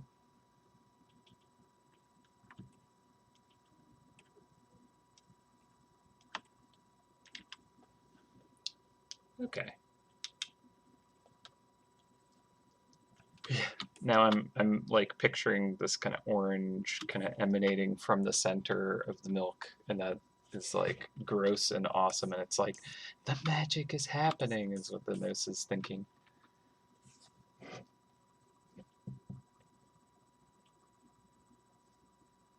Now that I've done all this work, it'd be neat to use Rift Curd.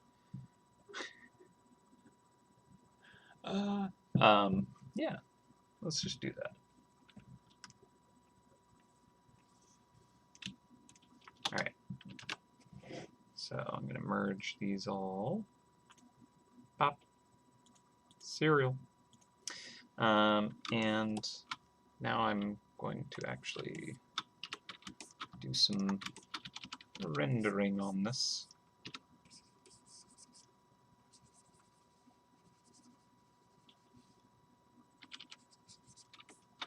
Have the kind of milk overtaking parts as well as the edge of the bowl.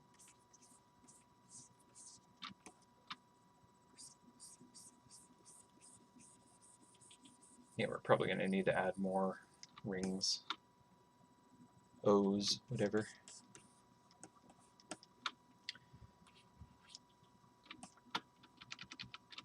Yeah, it's like this one could be sinking into the milk a bit.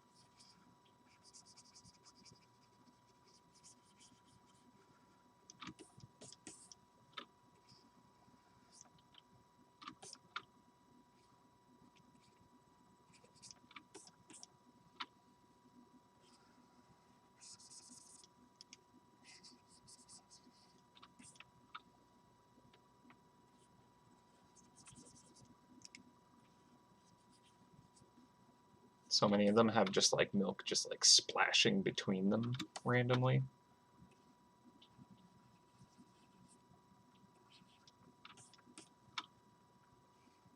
Just like there's some kind of like weird jet just shooting milk randomly out of the bowl that just so happens to like blast between the different bits of cereal.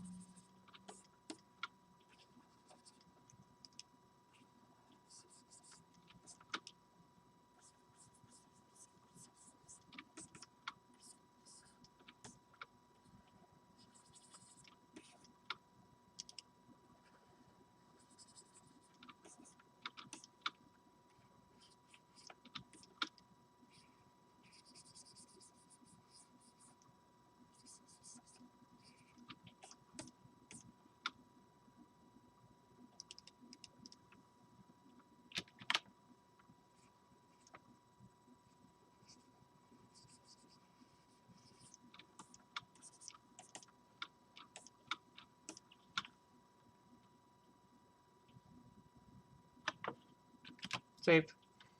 Thank you. All right. So I'm also just going to do some quick rendering on these.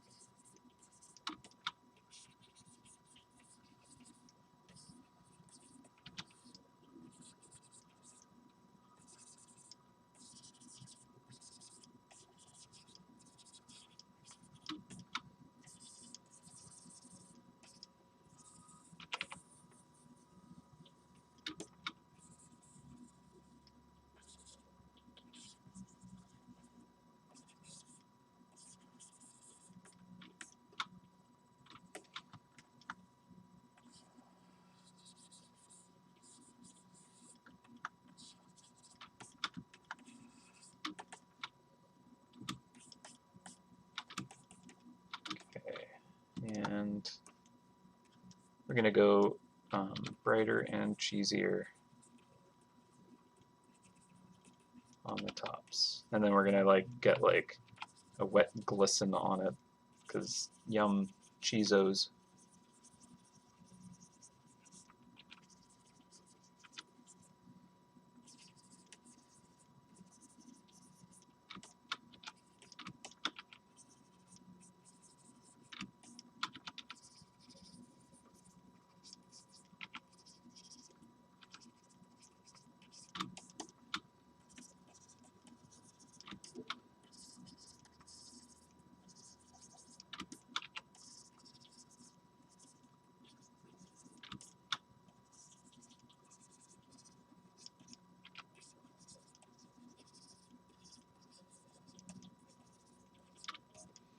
If they made like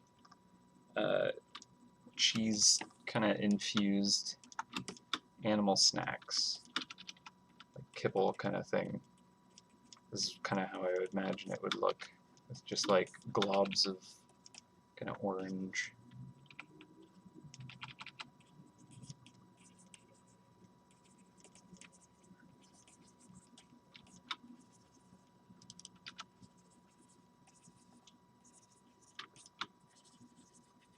And then with the like orange kind of emanating, I'm gonna like make that into kind of like a rift swirl, I think. Guaranteed to make your milk cheesy in your first bowl or something. The kids would go for. It's like drinking colored milk or something. That's a thing. It's just like powdered nacho cheese dust inside these. When it hits the milk, it just kind of just. Mmm. Yum. Okay.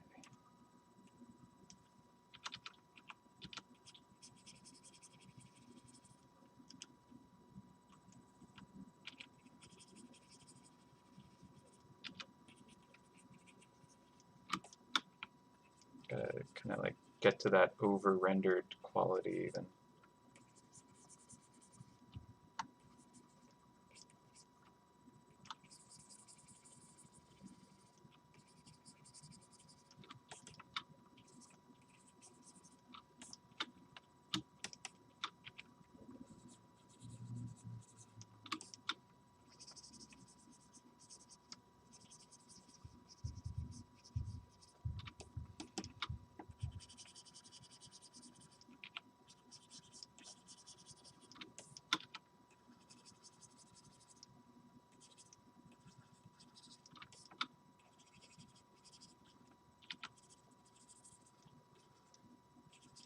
Just wait till we get that glisten layer on this. Mmm. Yum.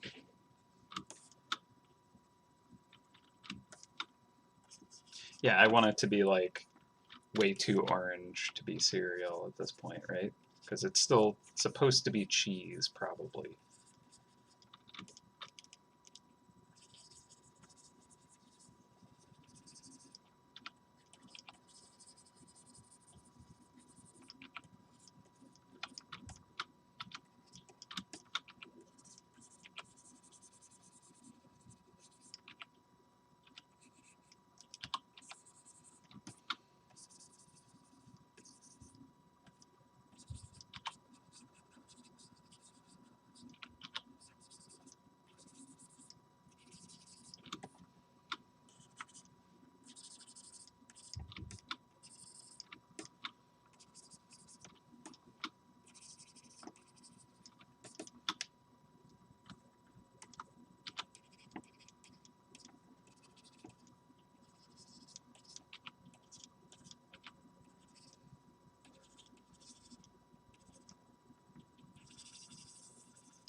Let's get that.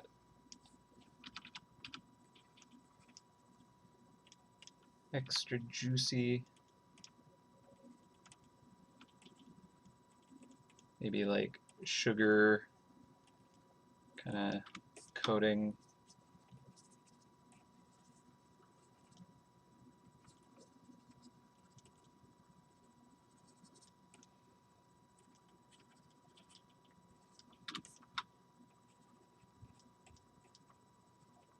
That glaze.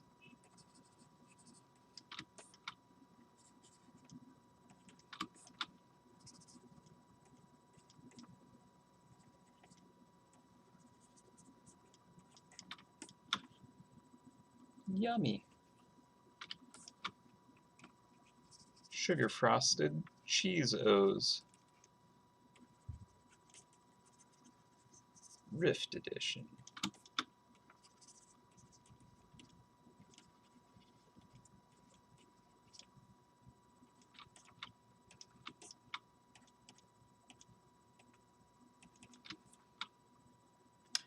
Yum yum.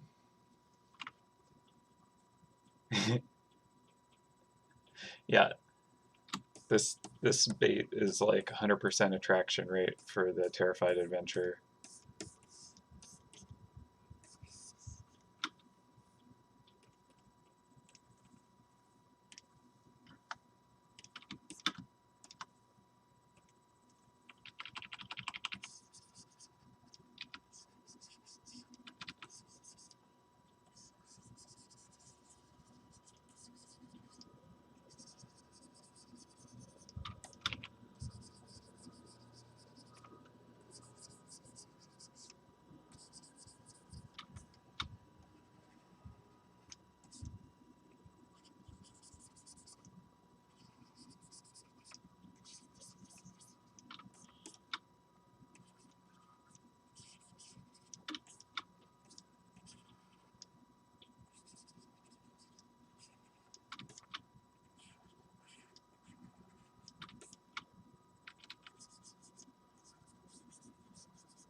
Gross.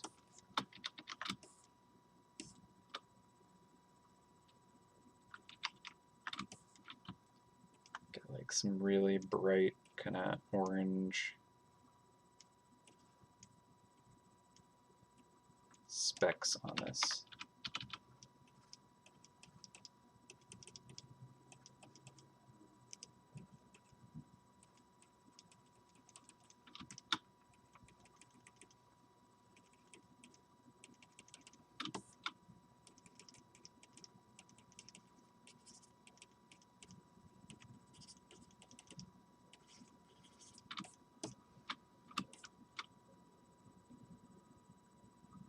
Could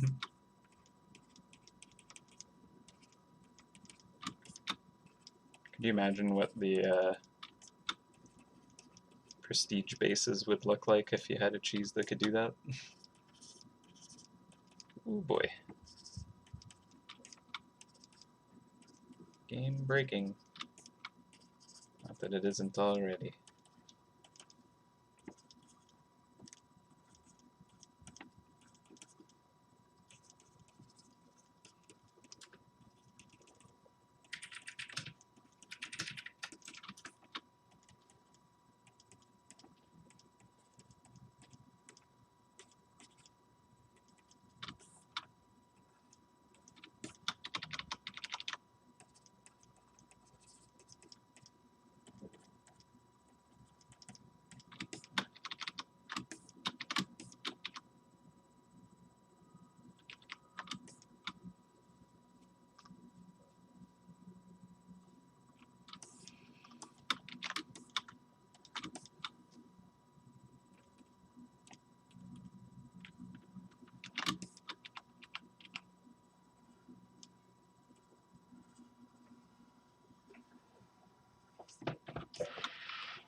that up a little bit.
Oh, pardon me.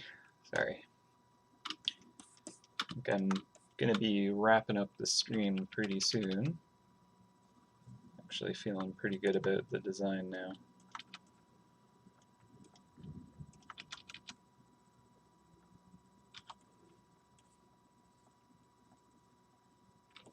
So yeah, I want to get the kind of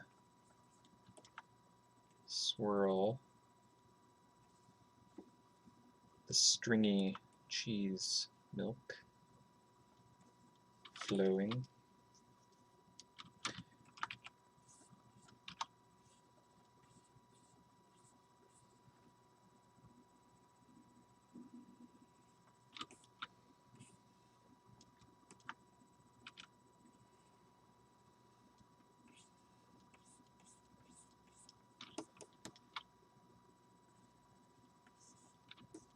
Delicious stringy cheese milk. Yum yum.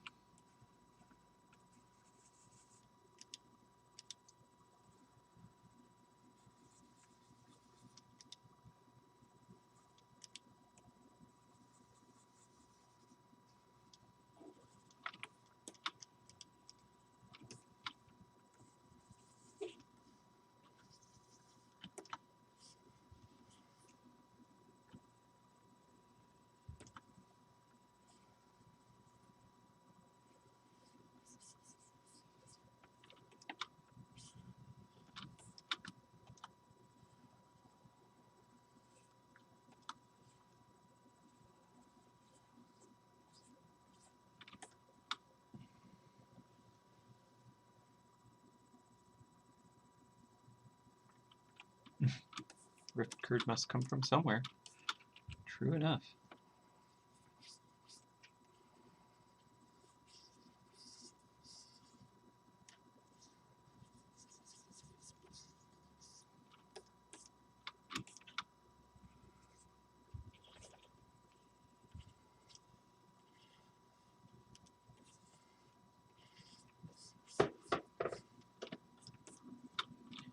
Alright, so let's see if we can get that kind of cheese swirl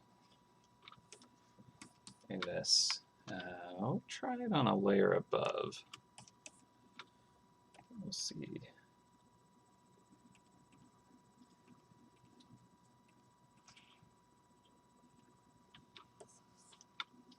Okay, so instead of the blue, we'll go kind of the orange.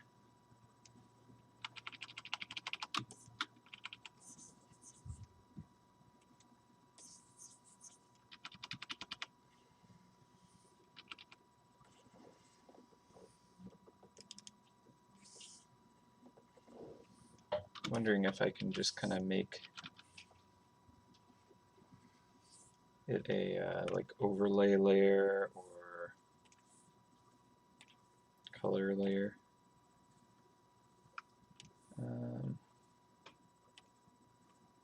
Let's see. Multiply maybe? If I go light enough with it, it might work.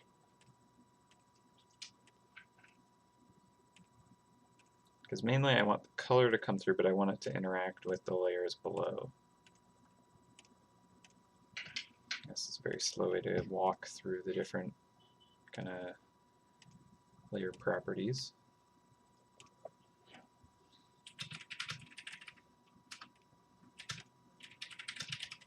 Might,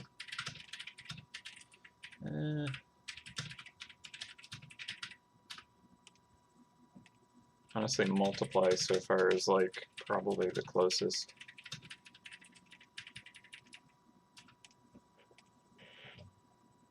Color, but like I lose the clarity of the swirl. So I think multiply might be ideal.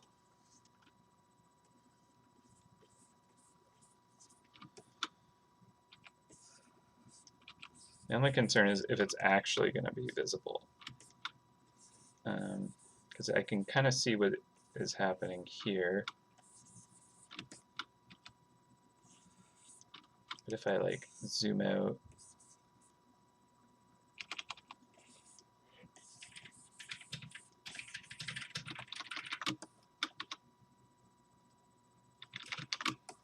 yeah, I'm thinking maybe I need to like really make it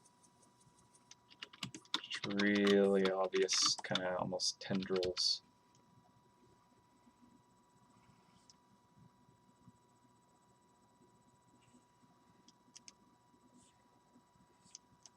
Because if I make it that kind of swirl, it actually looks like shadow power type.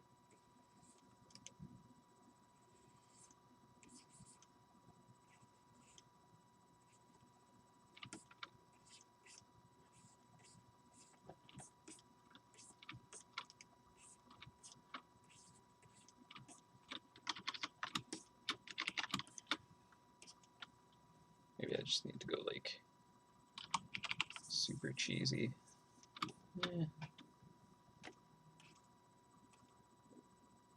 No, that might be hard to convey properly, I think.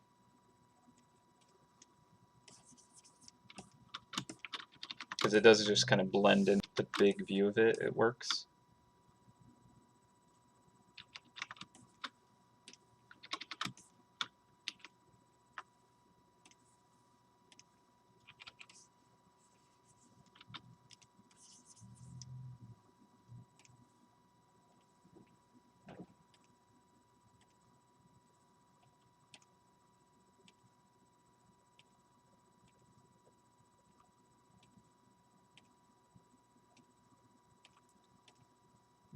Linear burn.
Alright, let's try slightly different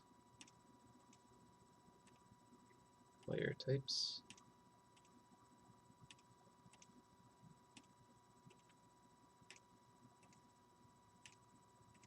Yeah, I think it's partially just like there's not enough room to kind of like show everything I want about it.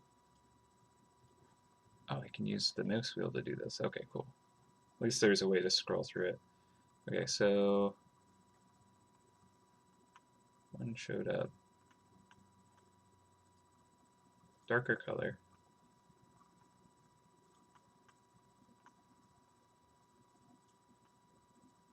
And linear burn.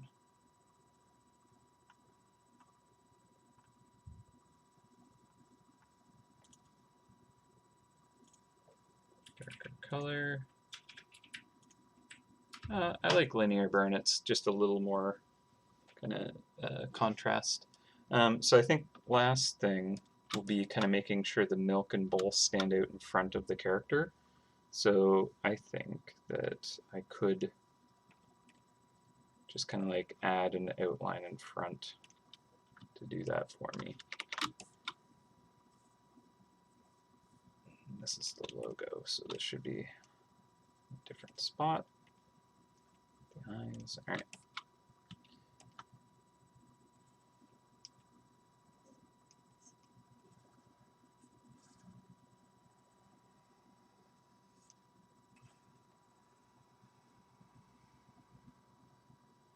Probably need to clean up the line work on the.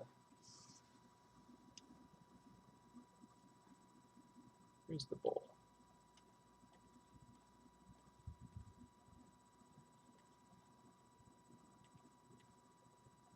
Yeah, this is fine.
Yeah, it's been pretty interesting trying to make this work in Clip Studio, and I think I've managed to do that successfully. Not too painful.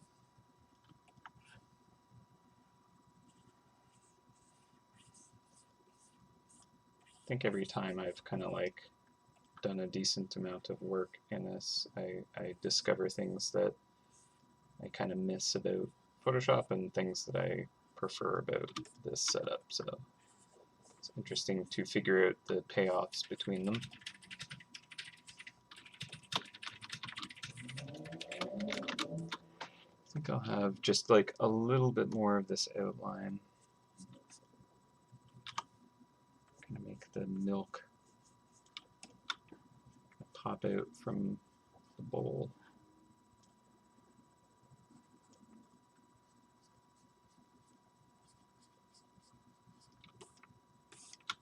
Help us sell that like weird surreal kind of graphic and photograph relationship between the product and the packaging.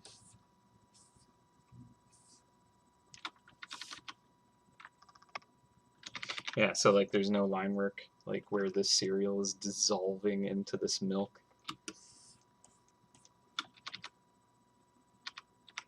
Alright, so the logo does need a little bit of help. It's currently just kind of hard to read, I would say.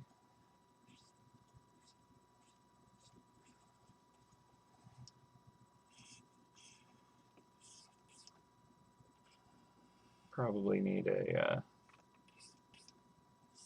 bit of an overlay between the layers.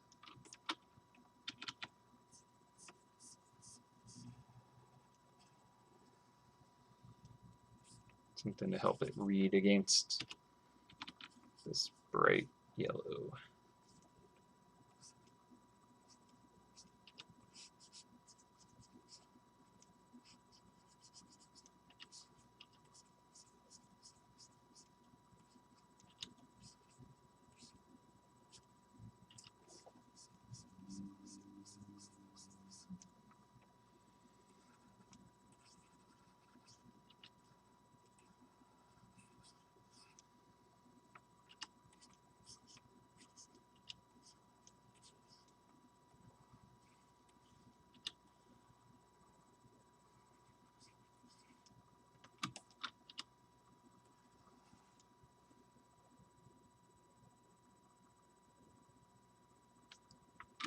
Oh, thank you. I'm glad that it seems like I'm more kind of comfortable with the tool.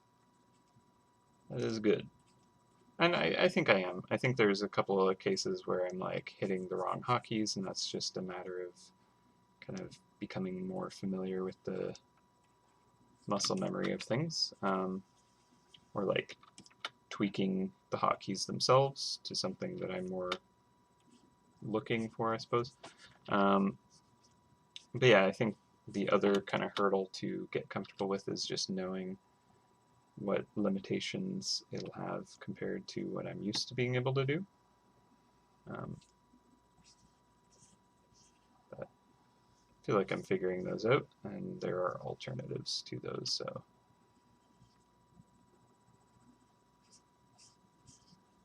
anyway, for like doing kind of just illustrations, it's a pretty great tool. All right, clean up that S. It's a little artifact heavy on the very edges of it. All right, so this one.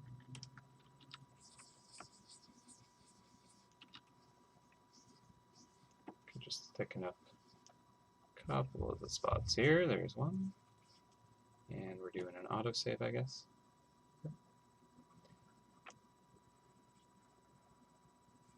It might be a bit slower because it's encoding the time lapse. So I'm wondering if that affects how kind of long the save takes. All right, so should we do this? I'll try layer on top. Actually, is there like layer effects? Let's see, layer.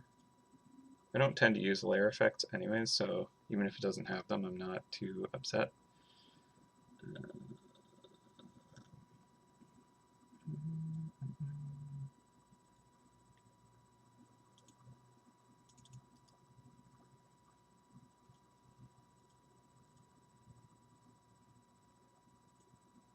It's like maybe I would use a drop shadow or like outline or stroke, something like that. And like I do that for marketing stuff, but Okay.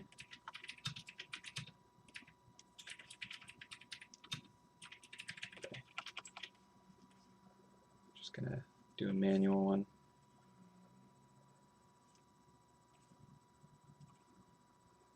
A little bit extra work, a little bit more kind of hand drawn, but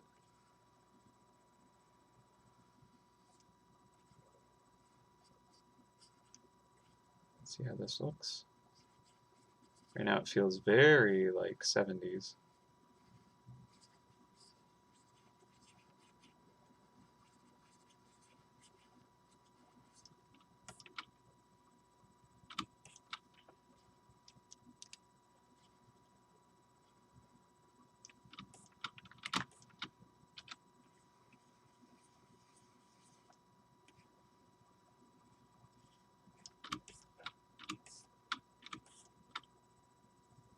Yeah, I think it'll be really fun to illustrate mice and traps and stuff in this and be able to kind of like see that kind of exported time lapse. I don't know exactly what I want to do with the time lapses at the moment, but I used to do like painting videos. I think that'd be kind of nice to do a few more of those every once in a while. Especially since it might be a lot less pain to do. I guess the main challenge is just getting music I can throw behind it, but I actually have some sources for stuff like that. Limited, but maybe a little bit of stuff to work with, which is nice.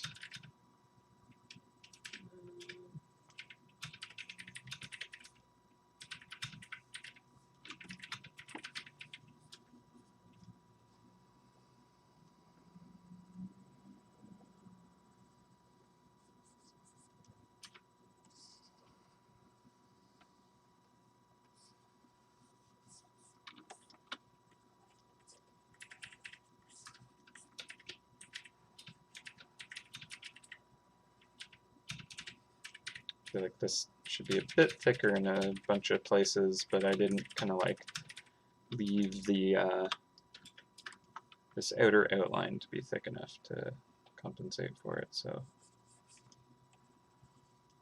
just add a bit more girth to it.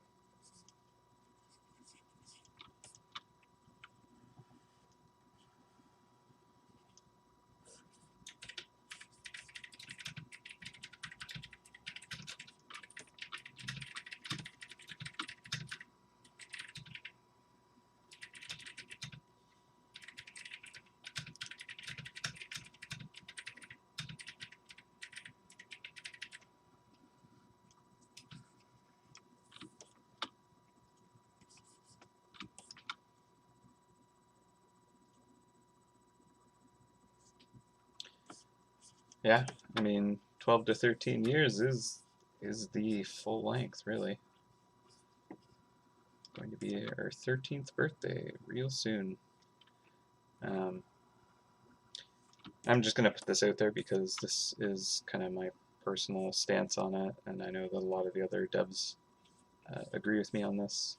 I don't claim to speak for all of them, but I do believe that we all are in agreement. But every year, pretty much up to this point, there have been in-person get-togethers for MouseHunt put together by the players of the game, and though I absolutely think it's such a wonderful event to have, I am wholeheartedly, and as are many of the other developers, if not all of them, completely against having an in-person gathering for the MouseHunt birthday. We are absolutely against it. So if you are going to be doing an in-person get-together during a pandemic, that is against what we think is the appropriate thing to do. So that's just me putting that statement out there personally. But please don't do that. It's not something that we want to kind of encourage in any right. So yeah, online, fantastic. Let's have a big bash. So I think that'll be awesome. But yeah, that's kind of, I think, pretty important to make sure we make a statement of some kind. So please do not travel and meet up with other people. Although,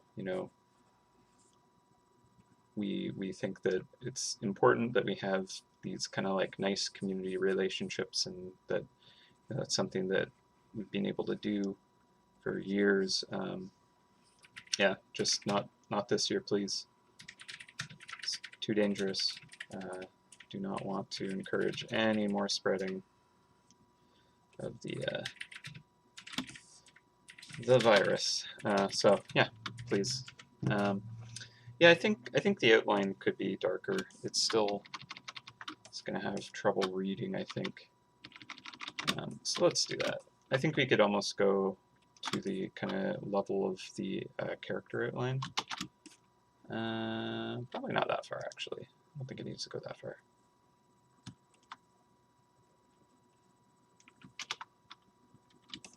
Yeah. All right. So yeah, now I need to thicken this up. If there's probably like a layer effect that I'm just overlooking really easy, and it would have saved me plenty of time. But hey, I ended up just hand drawing this font, which is like eh, and now I'm just hand drawing all the outlines on it. So it just has a cohesive eh about it, which is perfect.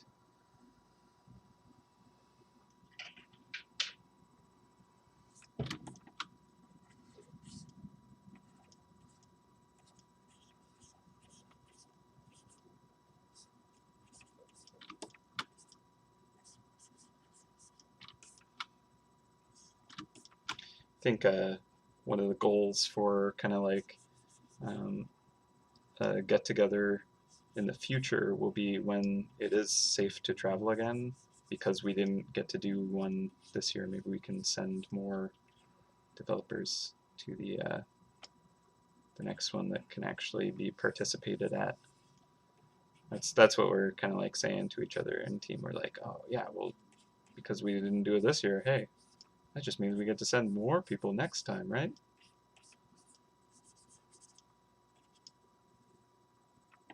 Seems fair. Yeah, let's do an online one for sure. Rifty O's.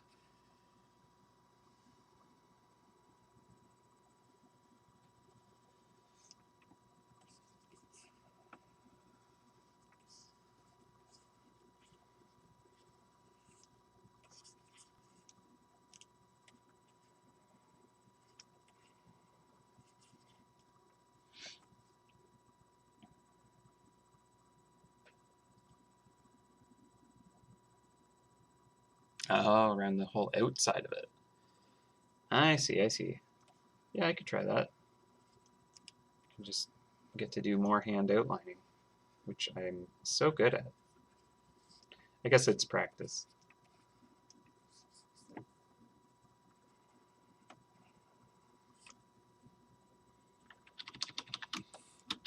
That's not bad. Like, I can read that when it's kind of, you know, a reasonable size.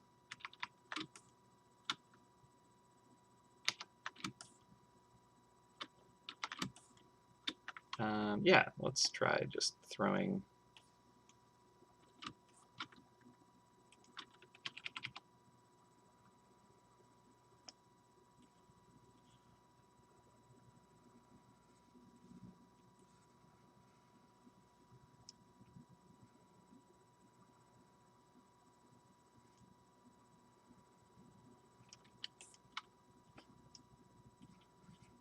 Might not need it.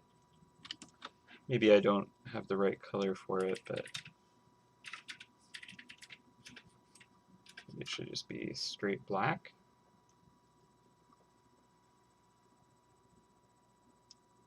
Kind of like has a peanut butter cup feel to it.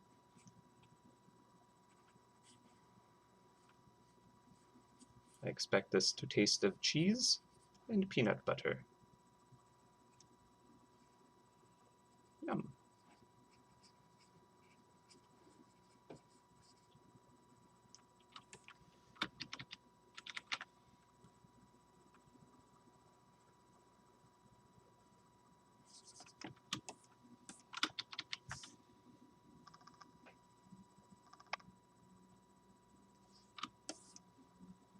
We do lose the spoon, though I think that was already kind of getting a little lost. So I think what I could do to fix that is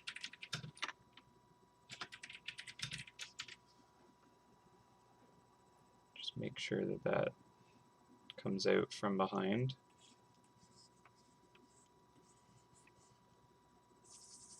And fill that in.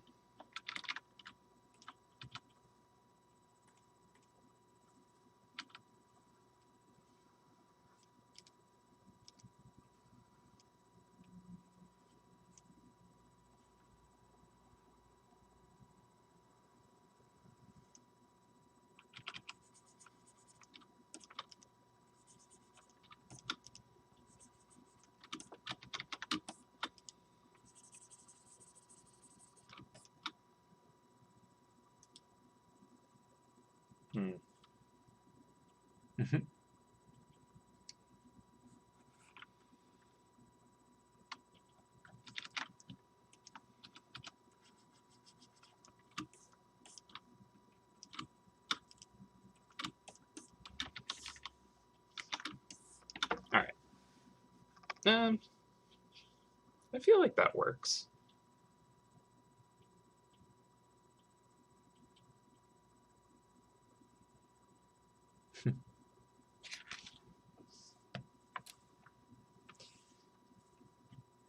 Maybe I do need to shrink the O a tiny amount.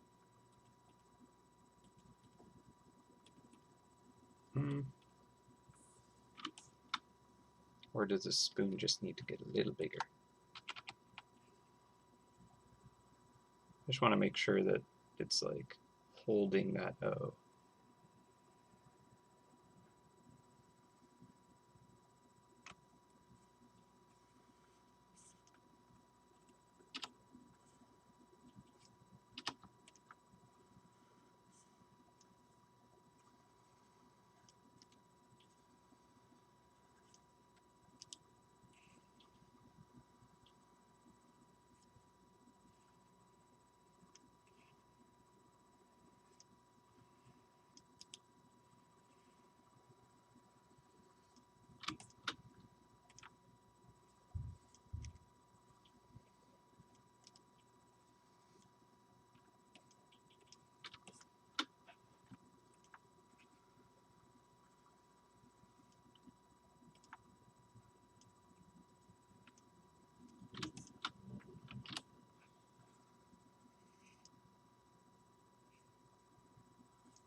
Yeah, all right.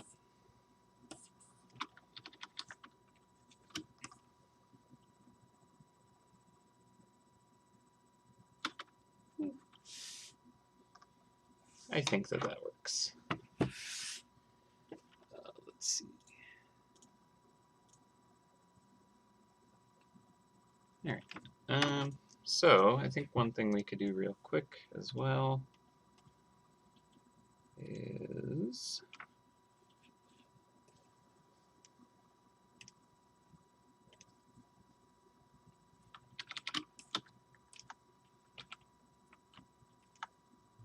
just like throwing some kind of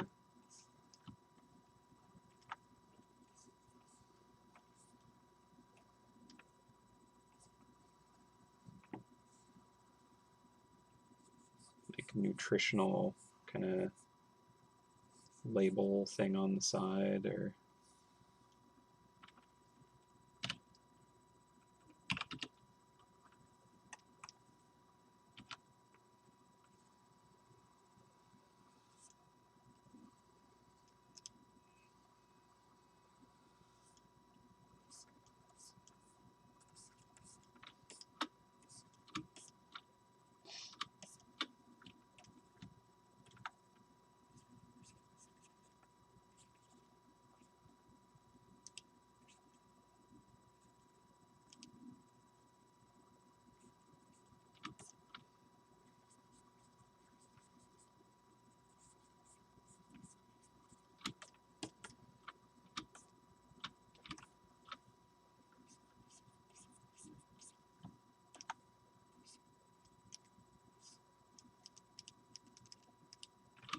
yeah.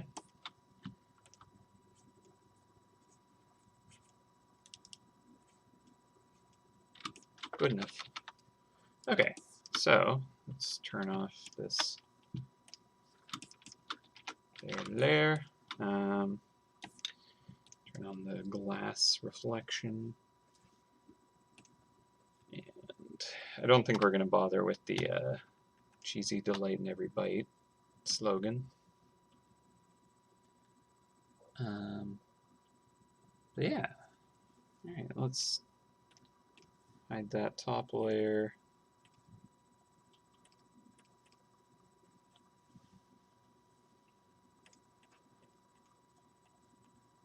Beep, beep, beep. Yeah, I think that works. I think I want to get rid of the bottom view of it though. Like I don't like that I can see the underside of that. Also, there's just a little artifact there that I could clean up.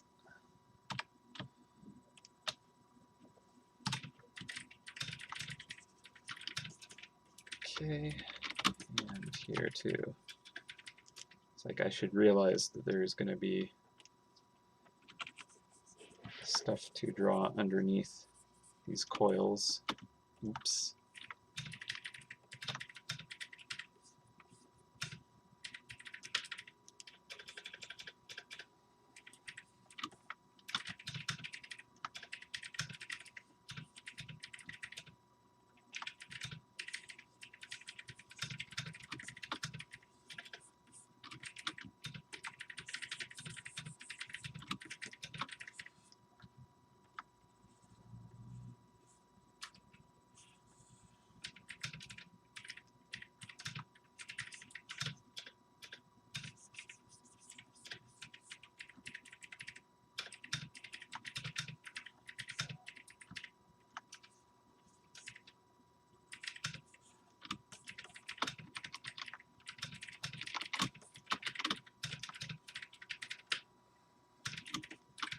Kind of like doing a bunch of this on the wrong layers, but it'll be fine. It's a weird shaped bowl in the end, but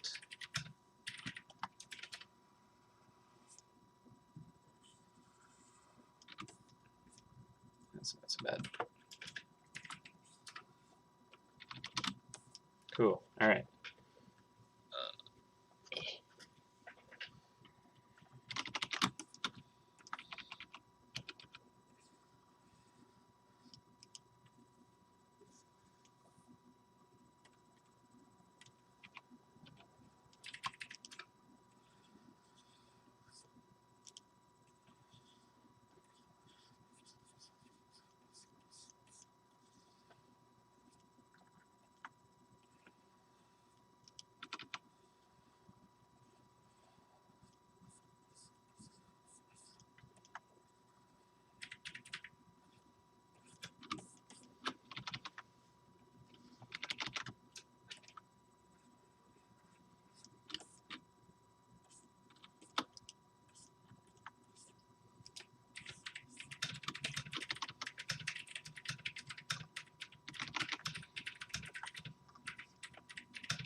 Cool. All right. I think that's working. Let's see.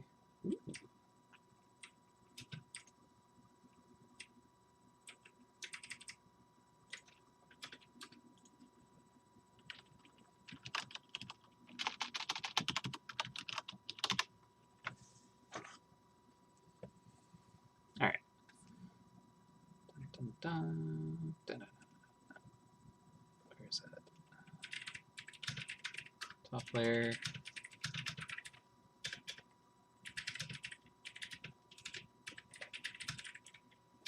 Okay. I'm gonna take a shot and share it with the art team real quick.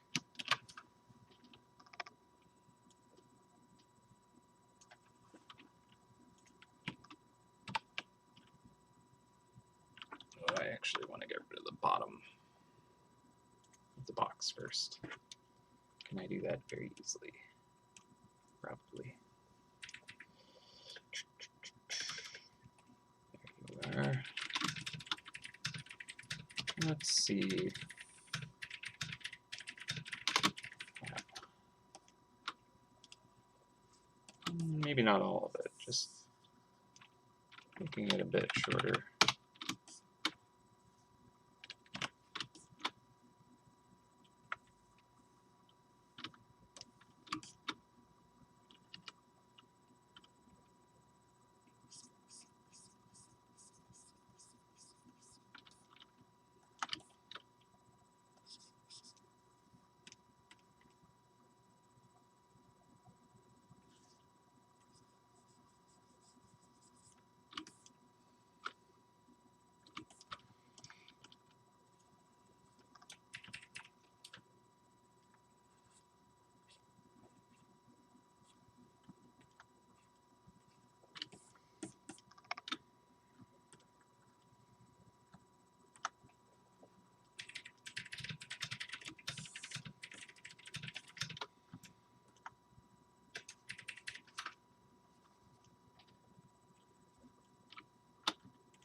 That's fine. All right.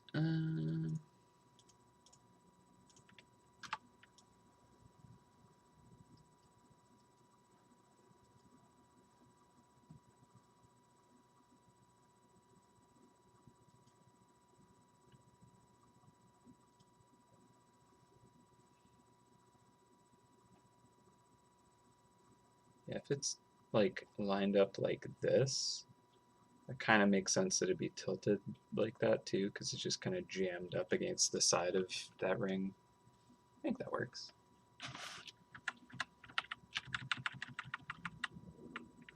Yeah. Just like that. And that actually works well with the milk. Kind of the way that kind of lands. Cool. All right. I like that.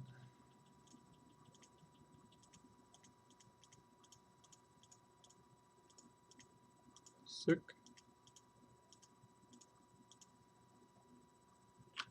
All right, now I'll send a picture of it.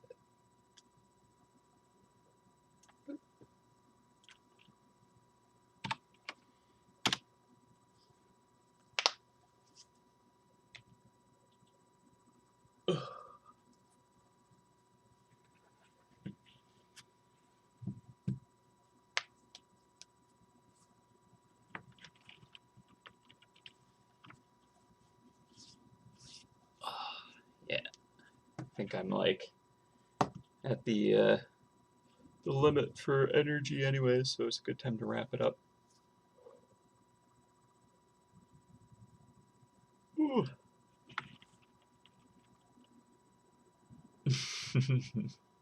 Don't forget to shave. Shave your file. Good point. Done. Also that.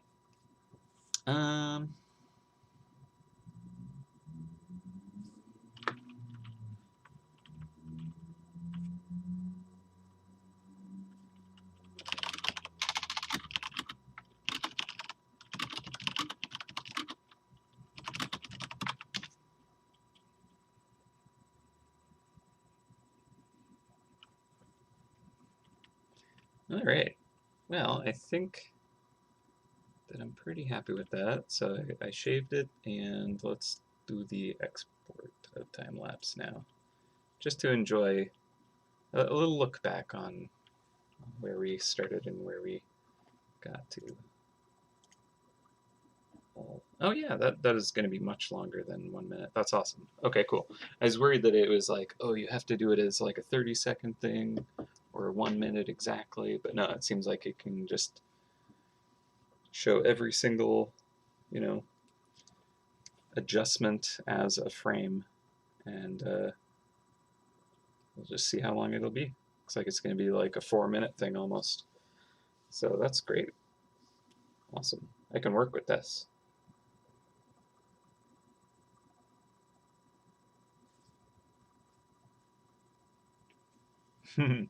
Almost 6 a.m. My goodness. Thank you for hanging out with me. Go sleep. We're done. We're just gonna export things and upload it to the art page.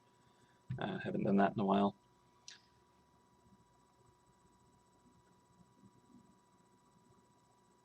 Yeah, it's cool to be able to watch this at the end. All right.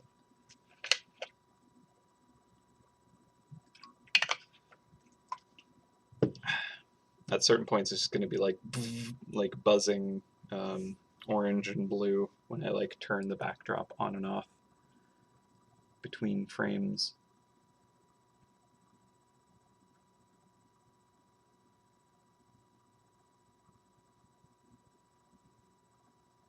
Very cool.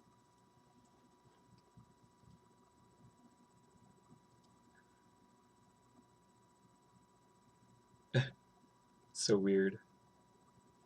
It's like that's not at all how I work, but in the end, it looked okay. Yeah.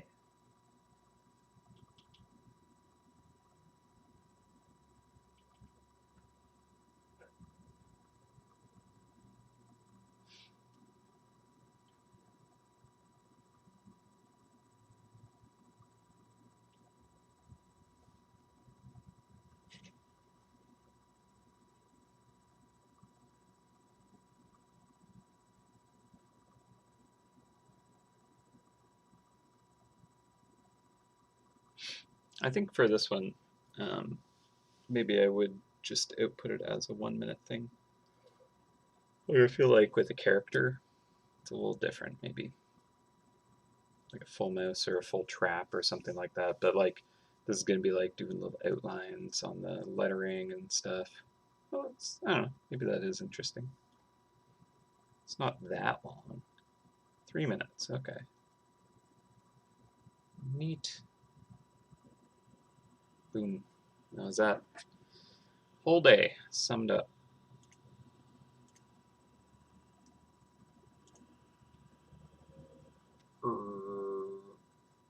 Exporting time lapse. Hello, Roxanne. How's it going? We're just finishing up right now.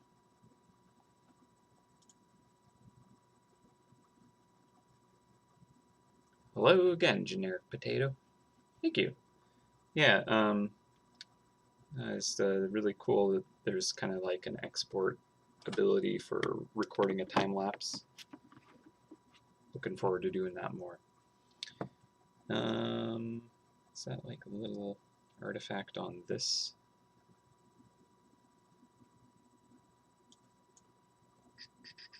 Save. There we go. Cool. Yes, it is. All right, where are you? Where are you? Ah, found you. It's on the milk layer. Can't say I'm surprised. All right, so to actually export this, I'm basically just turning off all the backgrounds. And so what's going to happen is this object is going to get exported and plugged in on Andrew's end. Although, let's see, okay, so first of all, for the items specifically, because this template's a little bit different from the other one I sent to the art team. So I'm going to do, this is already saved as the Riftios object. What I'm going to do is, let's see, how should I do this? It's not going to be square. Is there a...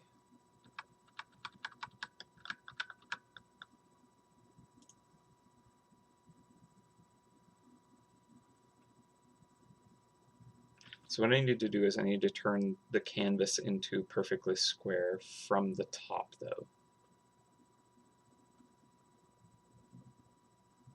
Because I added this tray at the bottom for the token cost. But like all the other kind of artists are going to be outputting theirs at a square size, which is also what we want to do for, like it's being exported at 3 different sizes to be used in a couple of different ways. So I just want to make sure that mine outputs the same. Okay, canvas properties. So it's only 100 pixels taller, right? Oop. So if I change the height, can I like tell it to,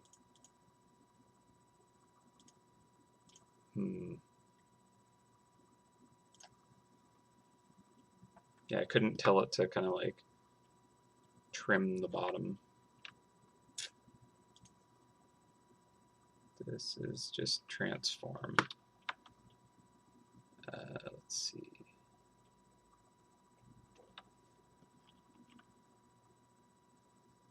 Yeah, I should do a high-res output of the box. I agree. All right, let's see.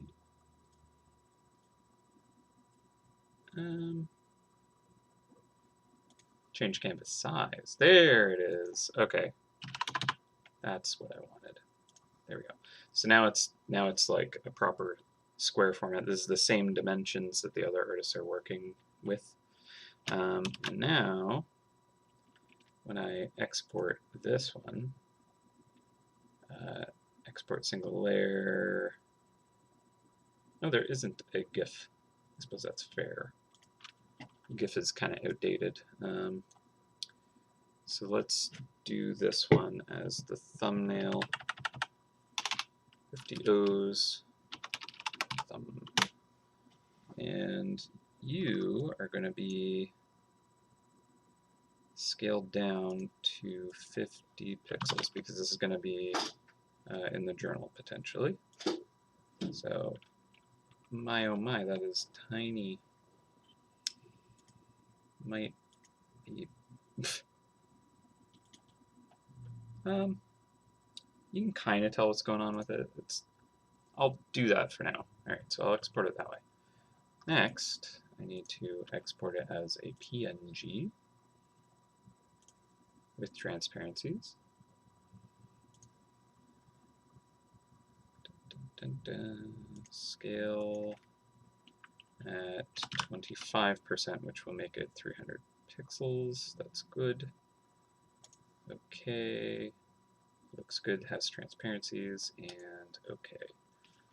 So that's what I want. And then last one, I'm just going to do the full res export. PNG again.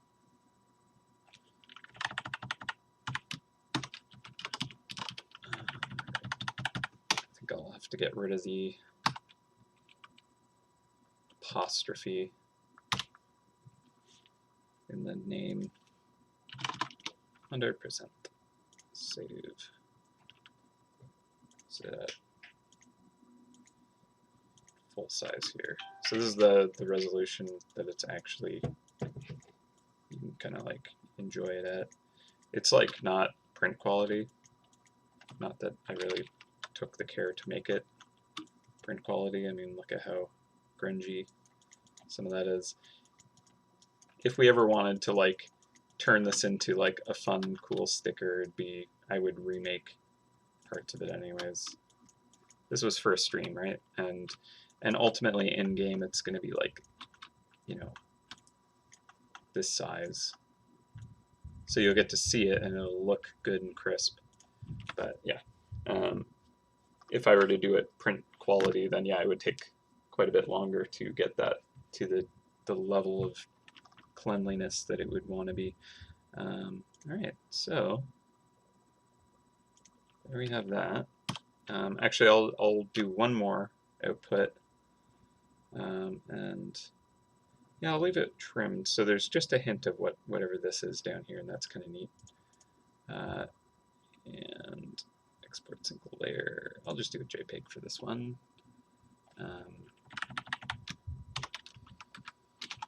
Facebook quality. Yeah, I'll keep it full.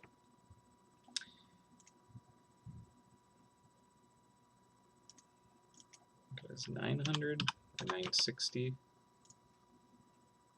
Okay. Good.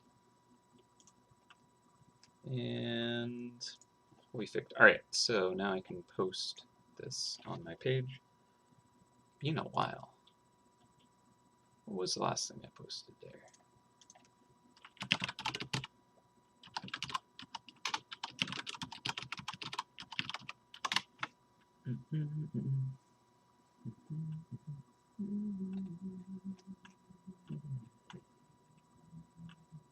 Was it the Jade bases? All right.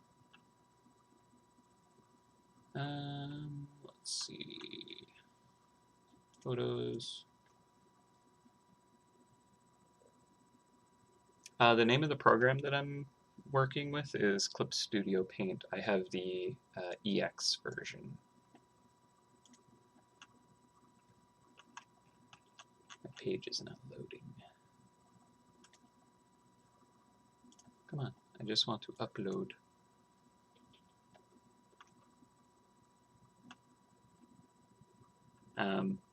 They have sales for it every once in a while. It's like one purchase kind of thing. Like, what is going on? Oh, I see. Accidentally shrunk it down. When you like purchase it, that's it. Like Photoshop has changed to a subscription fee. Mind you, I will definitely still be using Photoshop regularly, but I do think I'll try to do more and more work with Clip Studio. Okay, so I don't think I'll be able to post right now. I'll try and remember to do it later though and put the Larry link there. But I think that's going to be it for the stream today. I hope you guys have enjoyed yourselves. I have certainly had a good time working on this. Having you all to help choose the direction and kind of visual cues for this, I think it turned out great. I had a lot of fun with it. Yeah, thank you so much for being a part of this creation. I'm excited to see all the rest of the fun products that are gonna, fill the machine, and for you all to see what's to come for it. But yeah, thank you again. Have a awesome and safe weekend.